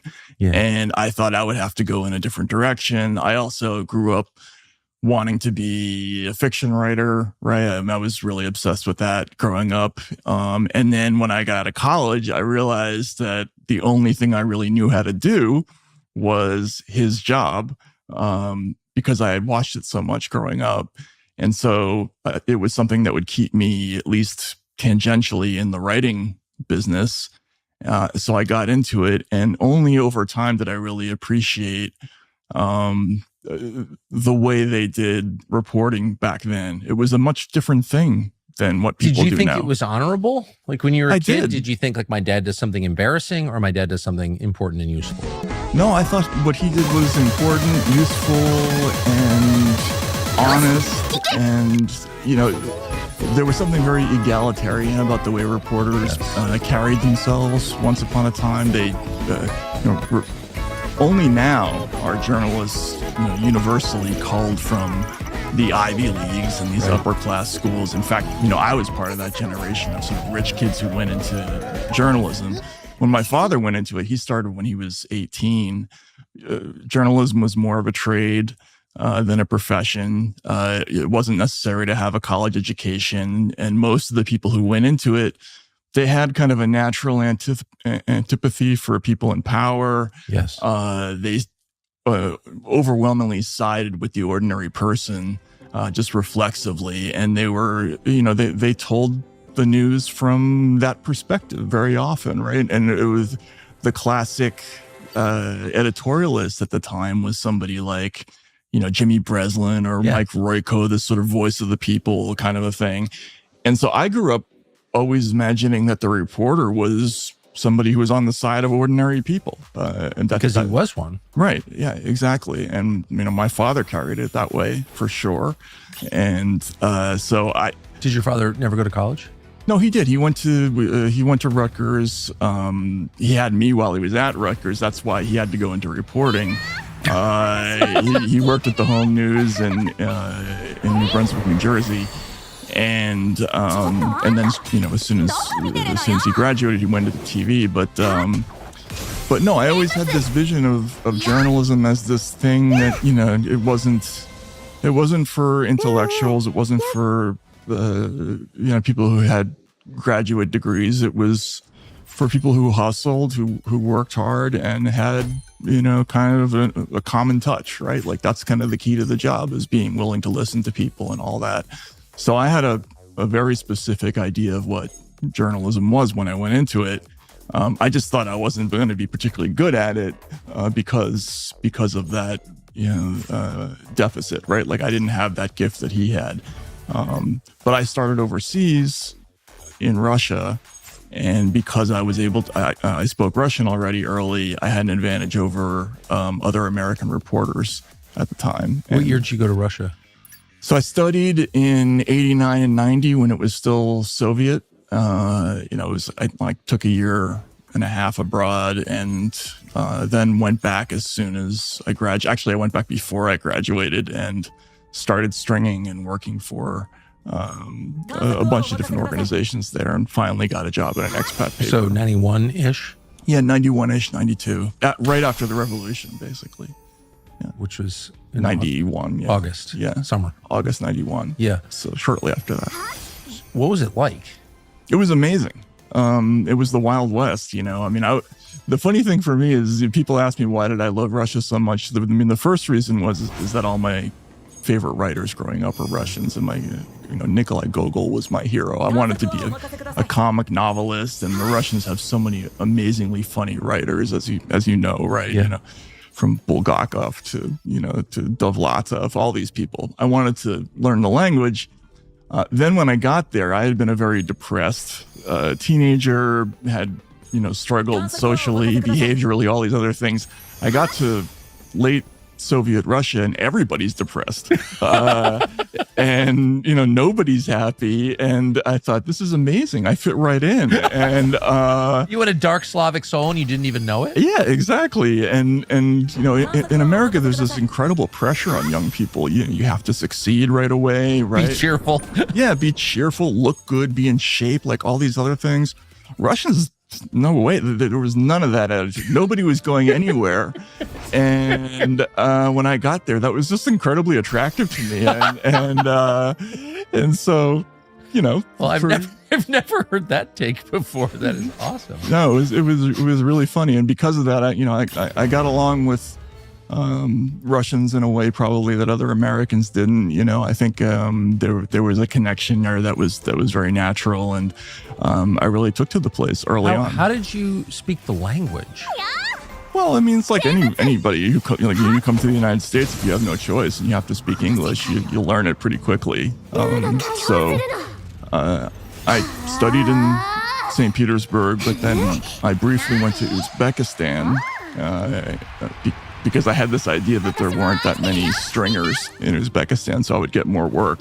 And for those who don't notice, I don't know that there are stringers anymore. What's a stringer? So a stringer is like a person who is not on staff for a newspaper, but just sort of sits in a place and waits for something to happen. And then, like the New York Times or the AP will call them and say, hey, can you chase down that, thing that happened? In my case, an earthquake that happened in Kyrgyzstan gave me an early chance to write a couple of stories, right? And who'd you write them for? I think I wrote one for AP in 1991. I ended up getting thrown out of Uzbekistan because I had a bad visa. But while I was there, I really learned Russian because nobody there spoke English. And I also was on the Uzbek national baseball team, which was hilarious. How? So one day I was walking past one of the colleges and I saw people playing baseball, and I was going to keep walking. And then I thought, I'm in Uzbekistan. What is that? It turned out that there was, I think it was like a refrigeration school, and there were a whole bunch of students from Cuba, and those guys could really play, right? So I just went and asked, you guys mind if I play with you? And so I ended up being a catcher on a team full of Cubans with a Russian coach, and we played other Central Asian countries, and it was hilarious. Yeah. We had ground rules. This is going to sound like a fake story, but it's true. We had ground rules when we played in a pasture. If you hit a sheep, it was a double. Sorry, if you hit a cow, it was a double. If you hit a sheep, it was a triple. That is a true story. That actually Did anyone happened. ever hit a cow or sheep? No. Not. We only played like 2 games in that place. So, but that actually happened. I was actually playing baseball when I got thrown out of the country. So Uzbekistan in 1991 was not a first world place. No, Uzbekistan was, it's kind of a typical Soviet satellite country. It was really struggling economically. It had all kinds of problems, environmentally. It used to be the big cotton producer for the Soviet Union, and then that sort of dried up for a variety of reasons. The Sea of Azov is now gone, right? So it was a troubled place. There was a war going on in Tajikistan right next to us, and so it was an interesting place to be. But it was sort of my first experience. What did your parents think? My mother was terrified. When I got thrown out of the country, I got a visit by these people who were, I guess their word for it was the SNB, the Služba Nacionalna Bezopasnosti, which is just their version of the KGB.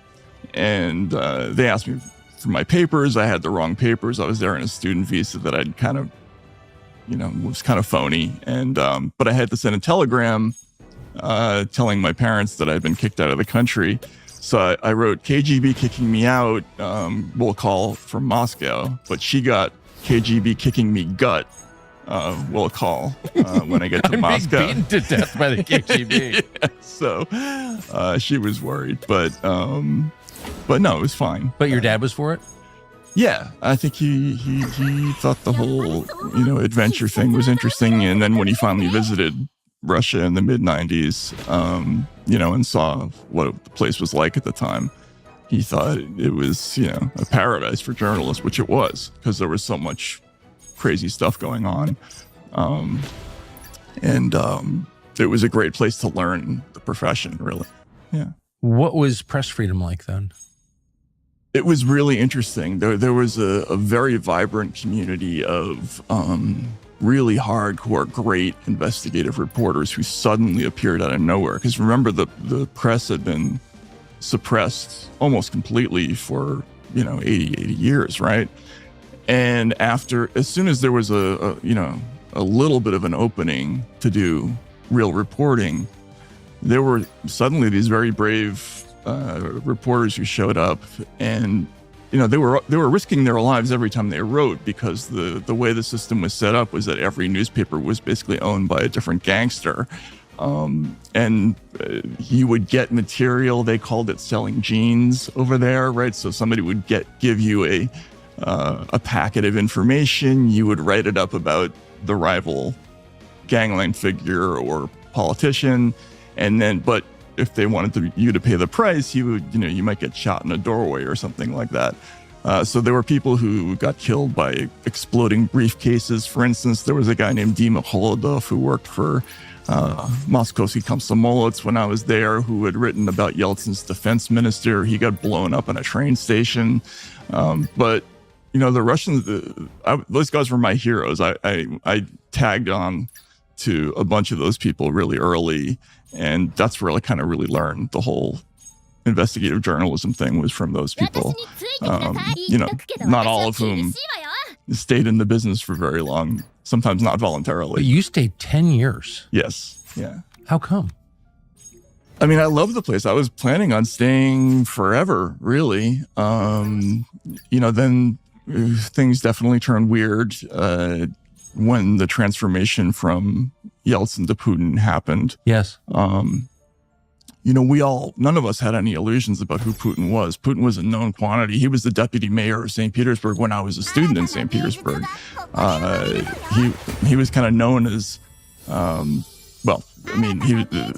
were all sorts of stories that were told about him back then. And when he first came to power in Moscow, it was sort of widely understood that he was doing it. And Yeltsin even writes about this in his biography, because Yeltsin needed help getting out of the country and escaping prosecution. And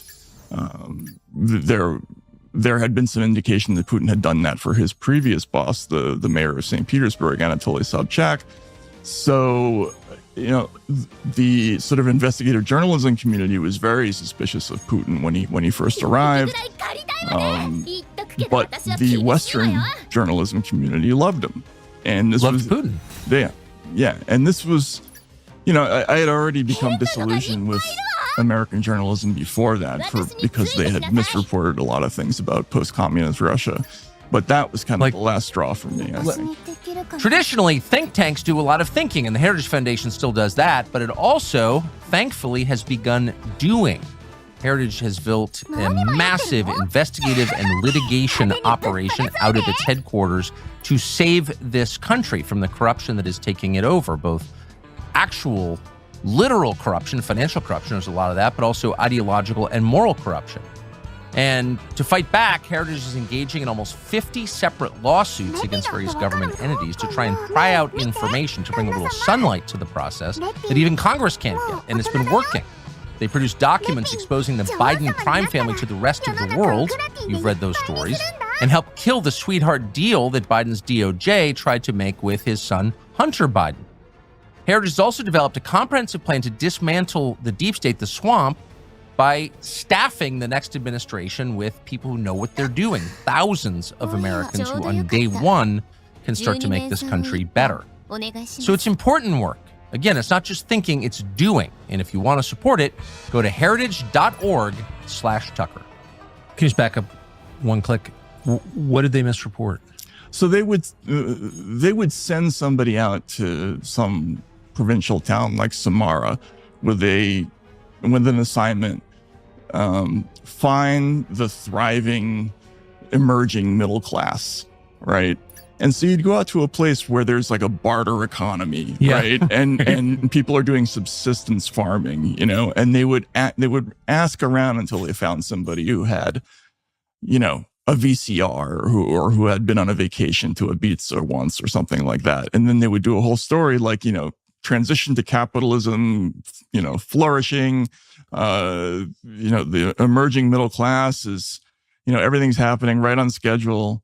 And meanwhile, the country was really, in the Yeltsin years, was really doing very badly, right? It's in contrast to now, Russia was experiencing sort of record levels of early deaths. And, all kinds of horrific things that they weren't telling people back home. And so, why?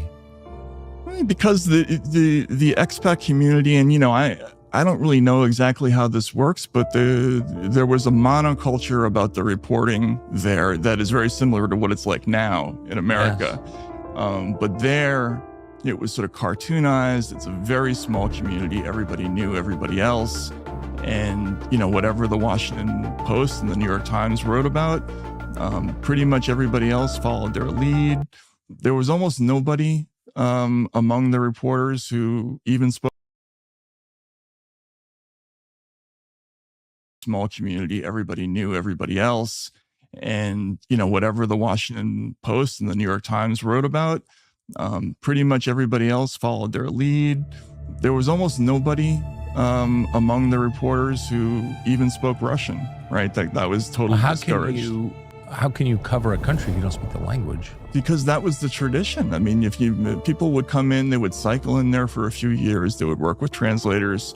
They stayed in a little compound on Kutuzovsky Prospect, which is, right near the center of the city. In the Soviet days, it was sort of walled off by design, but they continued living there for some reason that I didn't really understand. And with a couple of exceptions, I can think there was a Boston Globe reporter who was fantastic, right, while I was there. But for the most part, people came in and they just treated it as a third world backwater. It's like, if you read The Quiet American, right? Yes, it was that attitude toward. But I don't understand. So if you don't speak a language, I've lived here for 55 years. I speak English as a native speaker. Barely understand the country. It's just too complicated. Right. But if you can't speak the language, you just don't understand it at all. You have no hope of understanding it, do you? That's what I thought, right? And this was not just the journalists, but also the diplomats there. But, diplomats didn't speak Russian. Diplomats didn't speak Russian.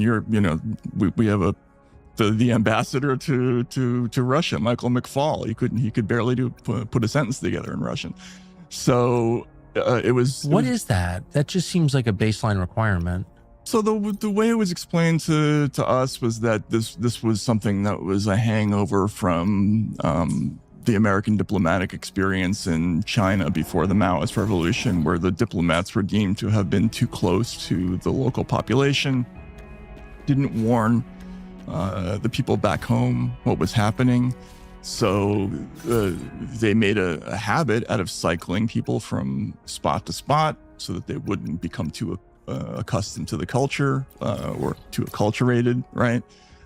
Which I can maybe see the rationale for a diplomat, maybe, but for a journalist, it makes no sense at all, right? So to not understand the place that you're reporting on. So by then, it doesn't make sense to not understand the place you're reporting on. That I think we can agree on that, right? Yeah, but so it was a strange activity that a lot of them were involved in, where they mostly interviewed the English-speaking officials in the Yeltsin government, right? A lot of them had gone to Harvard, and they were getting one very specific version of what Russia was going through, what its challenges were. And at the time, by then I had already branched off. I had left the expat paper, the Moscow Times. I started up my own newspaper, which was like a nightlife guide. And I started doing this thing in opposition to that, which was I would go around the country getting jobs in weird places. Like I worked as a bricklayer in Siberia. Really? Yeah. I worked at a monastery in Mordovia. What did you do in the monastery? At construction, So we'll just tour the country and kind of find out exactly how people were doing, what the situation was like. And it was an amazing discovery, because every place I went, I learned about a new lie that was being told, to people back home. And it was deeply disillusioning for me. I mean, I know you've had experiences like this in journalism too, right? Where you find out that something you thought is totally wrong. And that was a real eye-opener for me. Like completely wrong. Completely wrong. Yeah, exactly. And moreover, that was proven relatively quickly, right? There was a massive financial collapse in 98. And then Putin came in, and there was a huge popular repudiation of, so the American style version of managed democracy that existed under Yeltsin. And that was real. I mean, Putin, for all of his problems, and I was a real critic of Putin's when I was there, there was no question that he was much more popular than Yeltsin. I mean, the country was very embarrassed by Yeltsin because he was publicly drunk all the time. He was dysfunctional. I mean, I think we're living through some of those emotions now. Yes, we are. That's right. It's shameful. Yeah, and so they wanted to, their word was a silnaya ruka, right? They wanted a strong hand who would come in and kind of set things right and compete with the Americans. And they didn't like being thought of as a vassal state to the West. This is an ancient conflict for Russia and America. This goes back to the days of Peter the Great, the Slavophiles versus the Western, the pro-Western crew.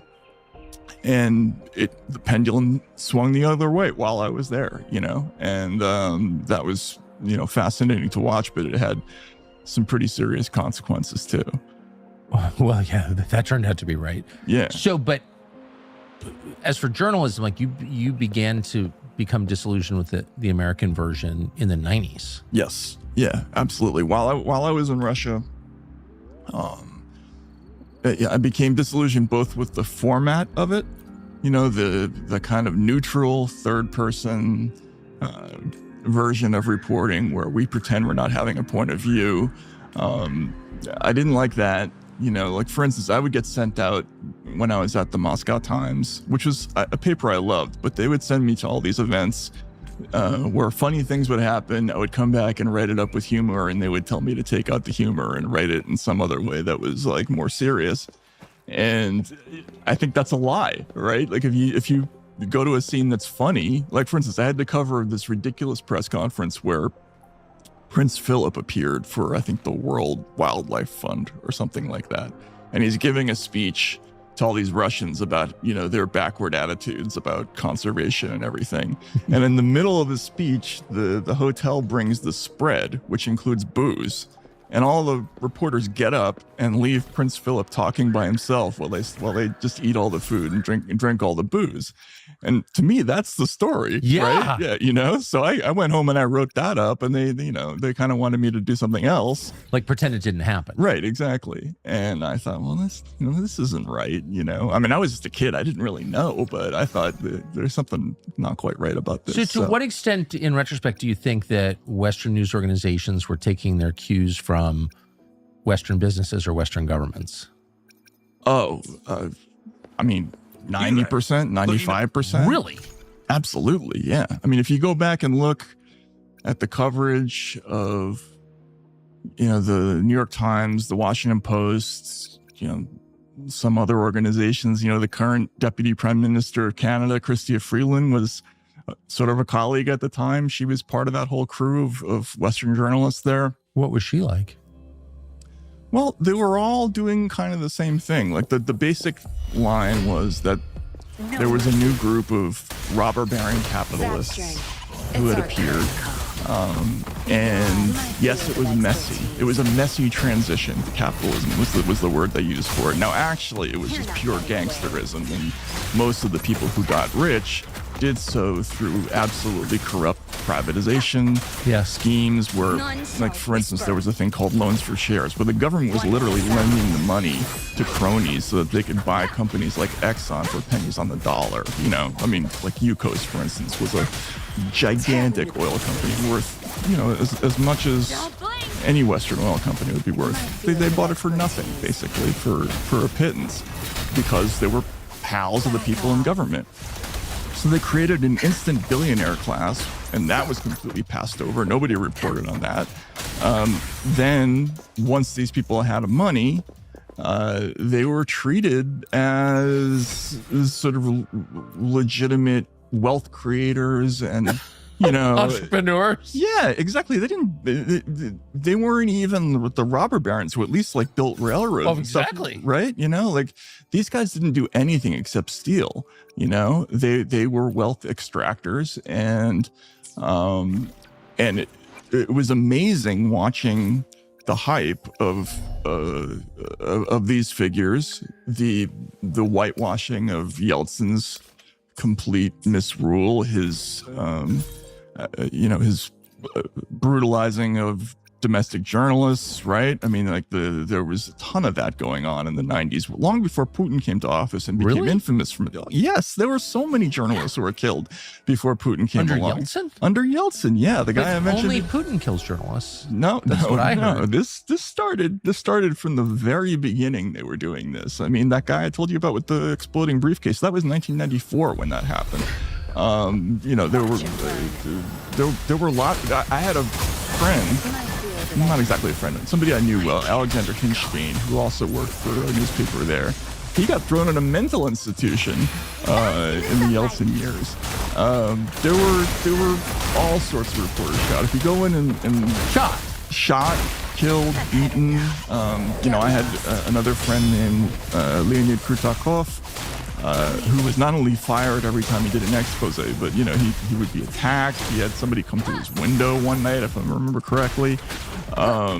So it was a dangerous profession before Putin came to office. Now, obviously, it went to a new level once he came in, and there were people I knew who died, right? In the years after he became president, but it wasn't an appreciably different vibe for journalists. The difference was that Putin concentrated government authority in a way that had not been done previously. Before, it was more of like a gangland free-for-all. Putin came in, he took over the last remaining independent television station, NTV. He had one of the oligarchs arrested, Vladimir Gusinsky, and the owner of Bank Menatep, Mikhail Khodorkovsky, famously put in jail. They were sponsors of media as well. So, but the only thing that was different is that the government was exerting sort of overt control over media, and they were stamping out the individual pockets of opposition. So during the Yeltsin years, it was very dangerous. You did still have some freedom to do really good work, and that's why those people were amazing. Like, they were risking everything every time they did a story, and they were still doing it. They had such balls. It was incredible to watch. It's just interesting. And then the contrast, by the way, between that and the Americans, right, was just so striking for me. But why would American journalists be providing cover for Yeltsin or ignoring the downside of Yeltsin? So some of it was cultural, you come in, you don't speak the language. It's a temporary assignment. You're hanging around with a bunch of other Westerners. And so you don't see, right? Like that was a very typical thing. The few reporters who, spoke the language or married Russian women, right? Or were Russian men, they were better, right? Because they were at least in tune to what was going on in the country. But Moscow was still, and St. Petersburg were like a different country compared to what was going on in the rest of Russia.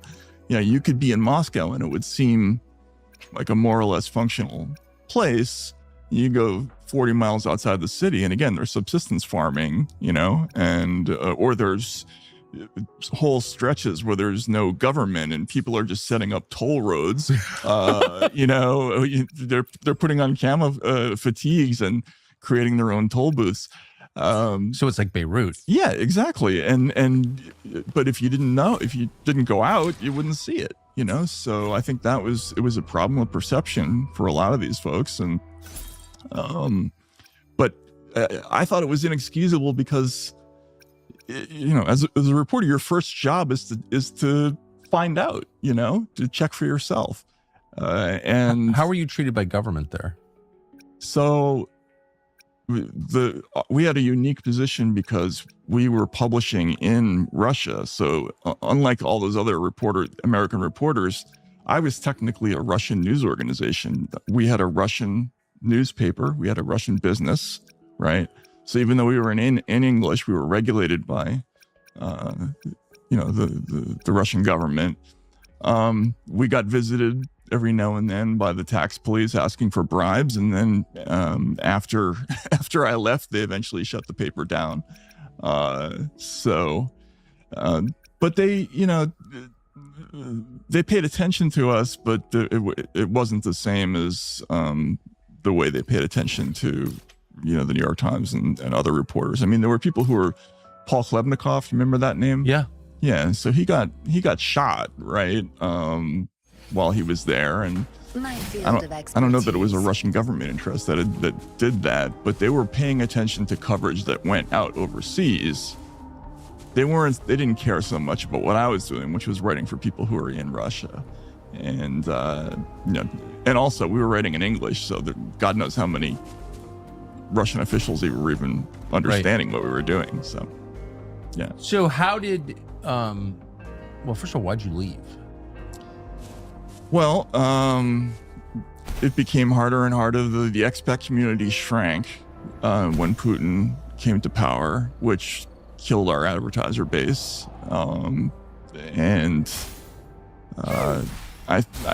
We had a humor newspaper that was sort of loosely based on like a cross between Spy Magazine and Screw, and I kind of thought that we had, run the course creatively while I was there, and at some point I just wanted to come home, but also it had kind of turned nasty.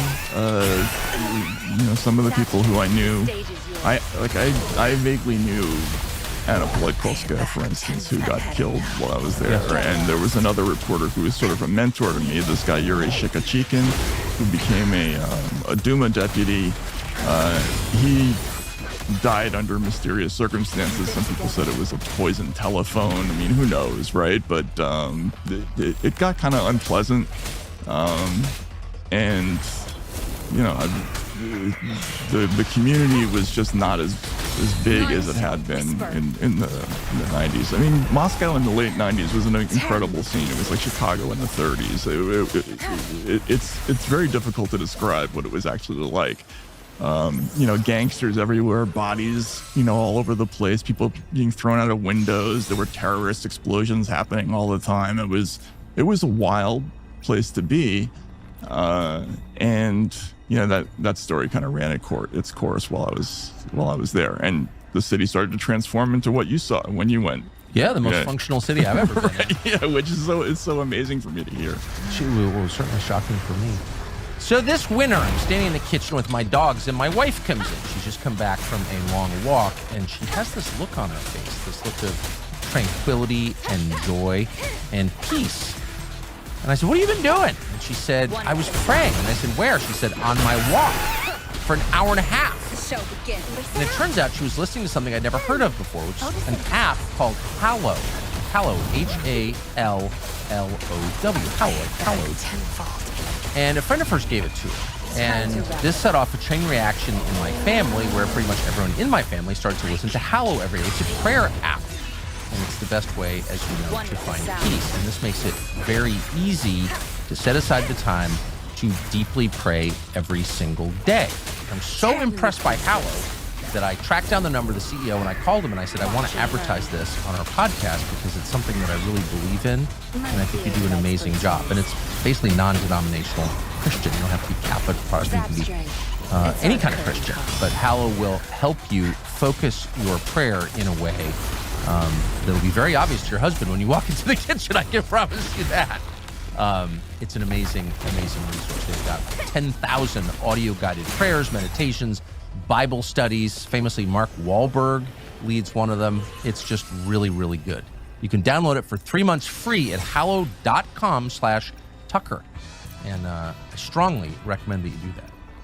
Yeah. So you missed, in the 10 years you were gone, the entire span of the Clinton years. Yep. And 9/11. And so I think it's fair to say it was a completely different country in 2002 from what it had been in 1992. Mm-hmm. What did you think when you got back? Well, I mean, I was shocked when I got back, and I was thinking about this just the other day because, I think a lot now about kind of America's slide toward autocracy. Because I had this vision the whole time I was there. Watching the Russian government in action was like getting this incredible advanced education into autocratic methods and how things work, right? The jailing of political opponents, on trumped up charges or, blackmail, and how things are leaked by the intelligence services. Like that stuff just happens out in the open there, right? And I always had this image that, well, in America, that doesn't go on.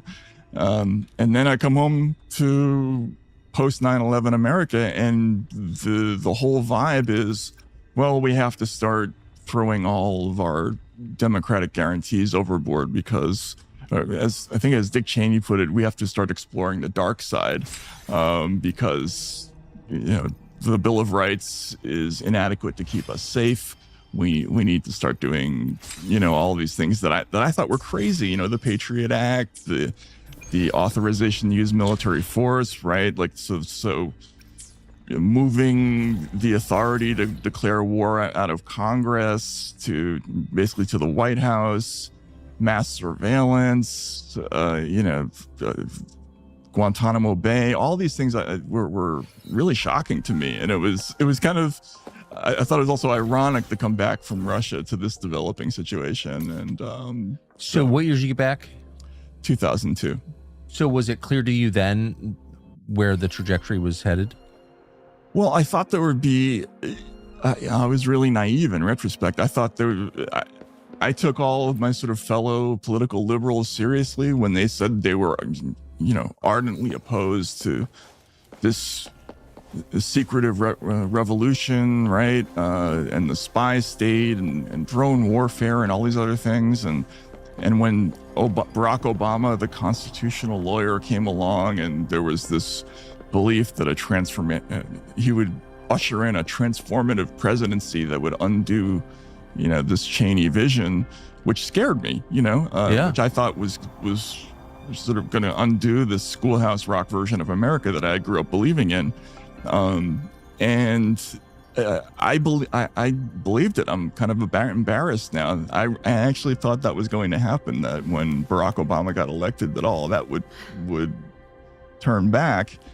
But in hindsight, they never had any intention, it seems, that of changing anything. If you go back and look at the statements, they were saying things like, well, we might not change the status quo right away, right? And I had been very positive about Barack Obama. I covered him on the campaign trail because my job, by the way, when I came back, I lucked into getting the greatest job in journalism, which is covering campaigns for Rolling Stone, right? And I was very impressed by Barack Obama. I thought he was incredible. But it was disillusioning to see what happened afterwards. At what point did you realize he wasn't what you thought he was? So right after he got elected, I got assigned to cover the causes of the financial crisis, and which was funny because I had no background in finance. I didn't have any clue what a mortgage-backed security was or how any of that worked. But one of the first things that happened was that, I got calls from people in the Democratic Party who said, you should look at the president's relationship to Citigroup, and how the Citigroup bailout happened. He put a Citigroup executive who had been a college buddy of his in charge of his economic transition, during which they gave a very, sweetheart bailout deal to Citigroup. And this was an early indication that, this president was maybe not exactly what I thought he was. Not transformative in the way you imagined. Right, yeah, exactly. And even though Rolling Stone they were over the moon about Obama, right? That was true love. I remember that. Right? Yeah. That was almost erotic. Yeah. Oh, yeah. I mean, everybody in liberal media loved Obama, but particularly at our magazine, where the people who owned it they were just delirious about Obama. And so when I came to them and I said, look, I have to do this story about how this bailout situation is corrupt. They weren't pleased, but they ran. If you can go back and look, you'll see there's a story called Obama's Big Sellout. It was like a 9,000 word feature that they let me run. And so that was like a year after he got into office, but that was kind of the beginning of... What did the piece say? It basically said that the Obama had run as an economic populist, and had talked a lot about reforming certain things that had gone on Wall Street that had allowed, the excesses of the mortgage bubble to happen. Yes. And then as soon as he got elected, he brought in all these acolytes of Clinton's former Treasury Secretary Bob Rubin. So there were all these. Rubin was at Citigroup. Obama brought a whole bunch of people close to Bob Rubin into the government, and these were the same kind of people who had caused the crash. Yes. Right. So to me, I wrote it as kind of a bait and switch. He ran as somebody who was going to change the system. He brought in people who were the system, and in addition, there was this bailout deal with Citigroup in particular that was kind of malodorous, and there were people who ended up paying fines in that situation. But it was very critical of basically who Obama had brought in to run his economic policy.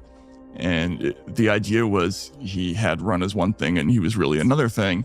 So that was one of the first stories of that type. How did the Obama administration react to the piece? They weren't happy. If you go back and look, there's an interview with Obama. They did an official Rolling Stone interview with him years later, where he sort of brought up the fact that even your magazine talked about how I didn't do enough.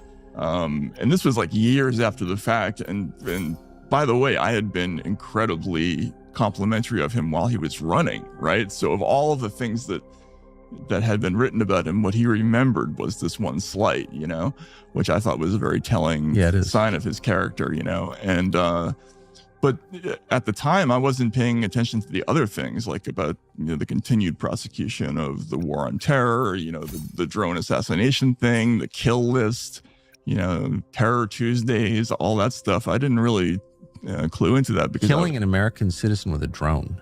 Yeah, no, exactly. That whole thing was incredible. You know, I did a story later about another American who sued the government because he thought he was on the kill list. And, you know, the government's response was, you're not entitled to find out whether you're on it or not. You're on the kill list. Yeah. And the whole idea that we even have something called like lethal action, that it might apply to an American citizen, that you can do that without due process. And, you know, if you go back and look, they basically invented, I mean, I don't know how disillusioning this was for you, but they just made up on the fly legal justifications for what they were doing that weren't grounded in any law that was passed or any court case. They just sort of wrote themselves white papers giving themselves permission to do this stuff, which I think is crazy. To this day, I think it's crazy. Well, I find it totally shocking. And I think I'm basically opposed to the death penalty anyway, but, you know, I think reasonable people can support the death penalty. Absolutely, if there's a trial. Well, that's the point. Right. But there's a trial. And the one thing you can never do is murder your own citizens, because you exist to help your citizens. That's the only reason we have the government. Right. Why do we have government? As a collective action on everyone's behalf who's a citizen. So the idea that you could kill an American citizen, and the first time, I mean, I think we've actually killed quite a few American citizens. It turns out I didn't know that. But the first time I became aware of it, it was effectively a foreign national with a U.S. passport. The Al-Awlaki case. Al-Awlaki. Mm-hmm. And then, you know, Sparty was like, well, is he really an American? Well, yeah, actually, he's an American citizen. Yeah. Like, that's the whole point. You're either a citizen or not. Right. And I remember being really shocked by that. But it was glossed over in this weird way, right? People were like, yeah. He's a terrorist. Yeah, he's a terrorist, but... Or terrorist adjacent. Right. Terroristy. Yeah. Well, I mean, you could probably call him a terrorist, but they killed his 16-year-old son, too. Ranger So how did Obama explain that?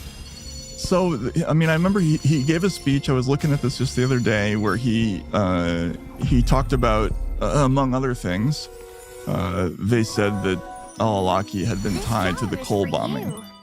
And I remember reading that and thinking, okay, well, he's saying that this is punishment for a crime. But there's no trial, right? We're pronouncing him guilty and just executing the guy for something that we say he did. That seemed crazy to me, you know? Yes. And I remember there was another white paper. I believe Leon Panetta was involved in it, where the concept was, yes, due process is required, but it doesn't have to involve the defendant. Right. As long as there is a process, right? It can be unilaterally us just talking about it. And it can be post-execution. Right. Exactly. Yeah. But that stuff's it's all madness. And I don't know. I mean, I'd be curious to hear what you think. I mean, I think when we did those things and didn't make a big stink about it, psychologically, we just crossed a line into something else. And I feel like there's no going back once you. So we were talking about this at dinner last night. I mean, obviously you're coming from different poles, I guess. You know, probably. Well, it turns out not. But yeah, in 1995, we would have been on exactly opposite sides. But I think we both, given our similar age, had the same sort of gut level belief, which is whatever the U.S. does abroad is in a completely different category from the way the government conducts itself domestically. In other words, you can't treat American citizens like you would, you know, the Houthis or something. Right. It's like there's one set of standards for the way we conduct our foreign policy with foreigners, and a completely different standard for the way the U.S. government treats its own citizens who own the government. It's their government, right? Right. And exactly. I guess what I didn't realize, because I was morally deficient and young and dumb, was that once you start doing really evil things abroad, you're going to do them at home, actually. Absolutely. And you can't defend democracy by subverting democracy. No. And also you're basically denaturing the whole idea of democracy. You're diluting it once you start murdering people without due process. It's not democracy anymore. I mean, they use that term in a very facile way now, constantly. Oh, we have to protect democracy. Well, what do you mean by that? You're going to protect democracy by censoring, right? Like this is the whole thing that I've spent the last 2 years on. If that's what you mean, that's contradictory, right? And that thing. Contradictory in what sense? Well, the First Amendment says that we don't do that, right? Well, like you can't protect the Bill of Rights by violating it, right? Know? And this whole switch, and I think like most Americans, I was like you. We all knew that the United States was whacking people all over the world, right? I mean, even though the church committee hearings came along and we basically said we weren't going to do that anymore, of course we were doing it, right? Yes. We were doing all kinds of horrible things. We were probably fixing elections, in half the places on Earth, but not here, right? Like that was a bright line for Americans. Now, maybe that's chauvinistic to believe in that, but I was like you. I didn't think they would ever cross that line and come and bring these ideas home.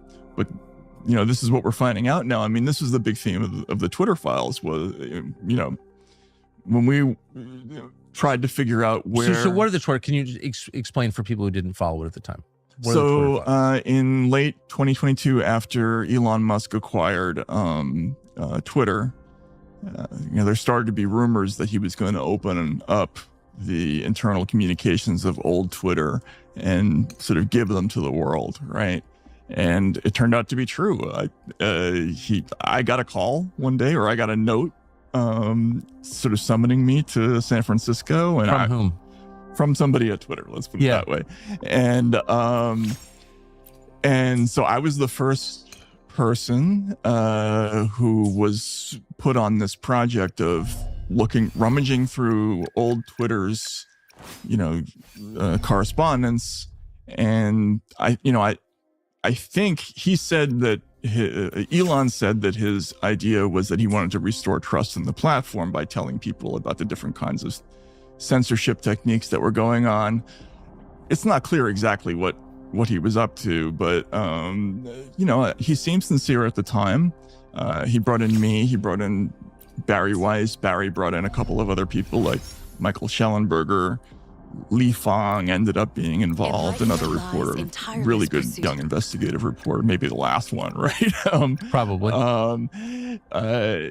He appeared, and so there was a group of us, and for about 3 months we got to look through the internal correspondence of one of the world's biggest communications companies. And the big thing that we found was that there was this nexus of communication between government enforcement and intelligence agencies and the internet platforms.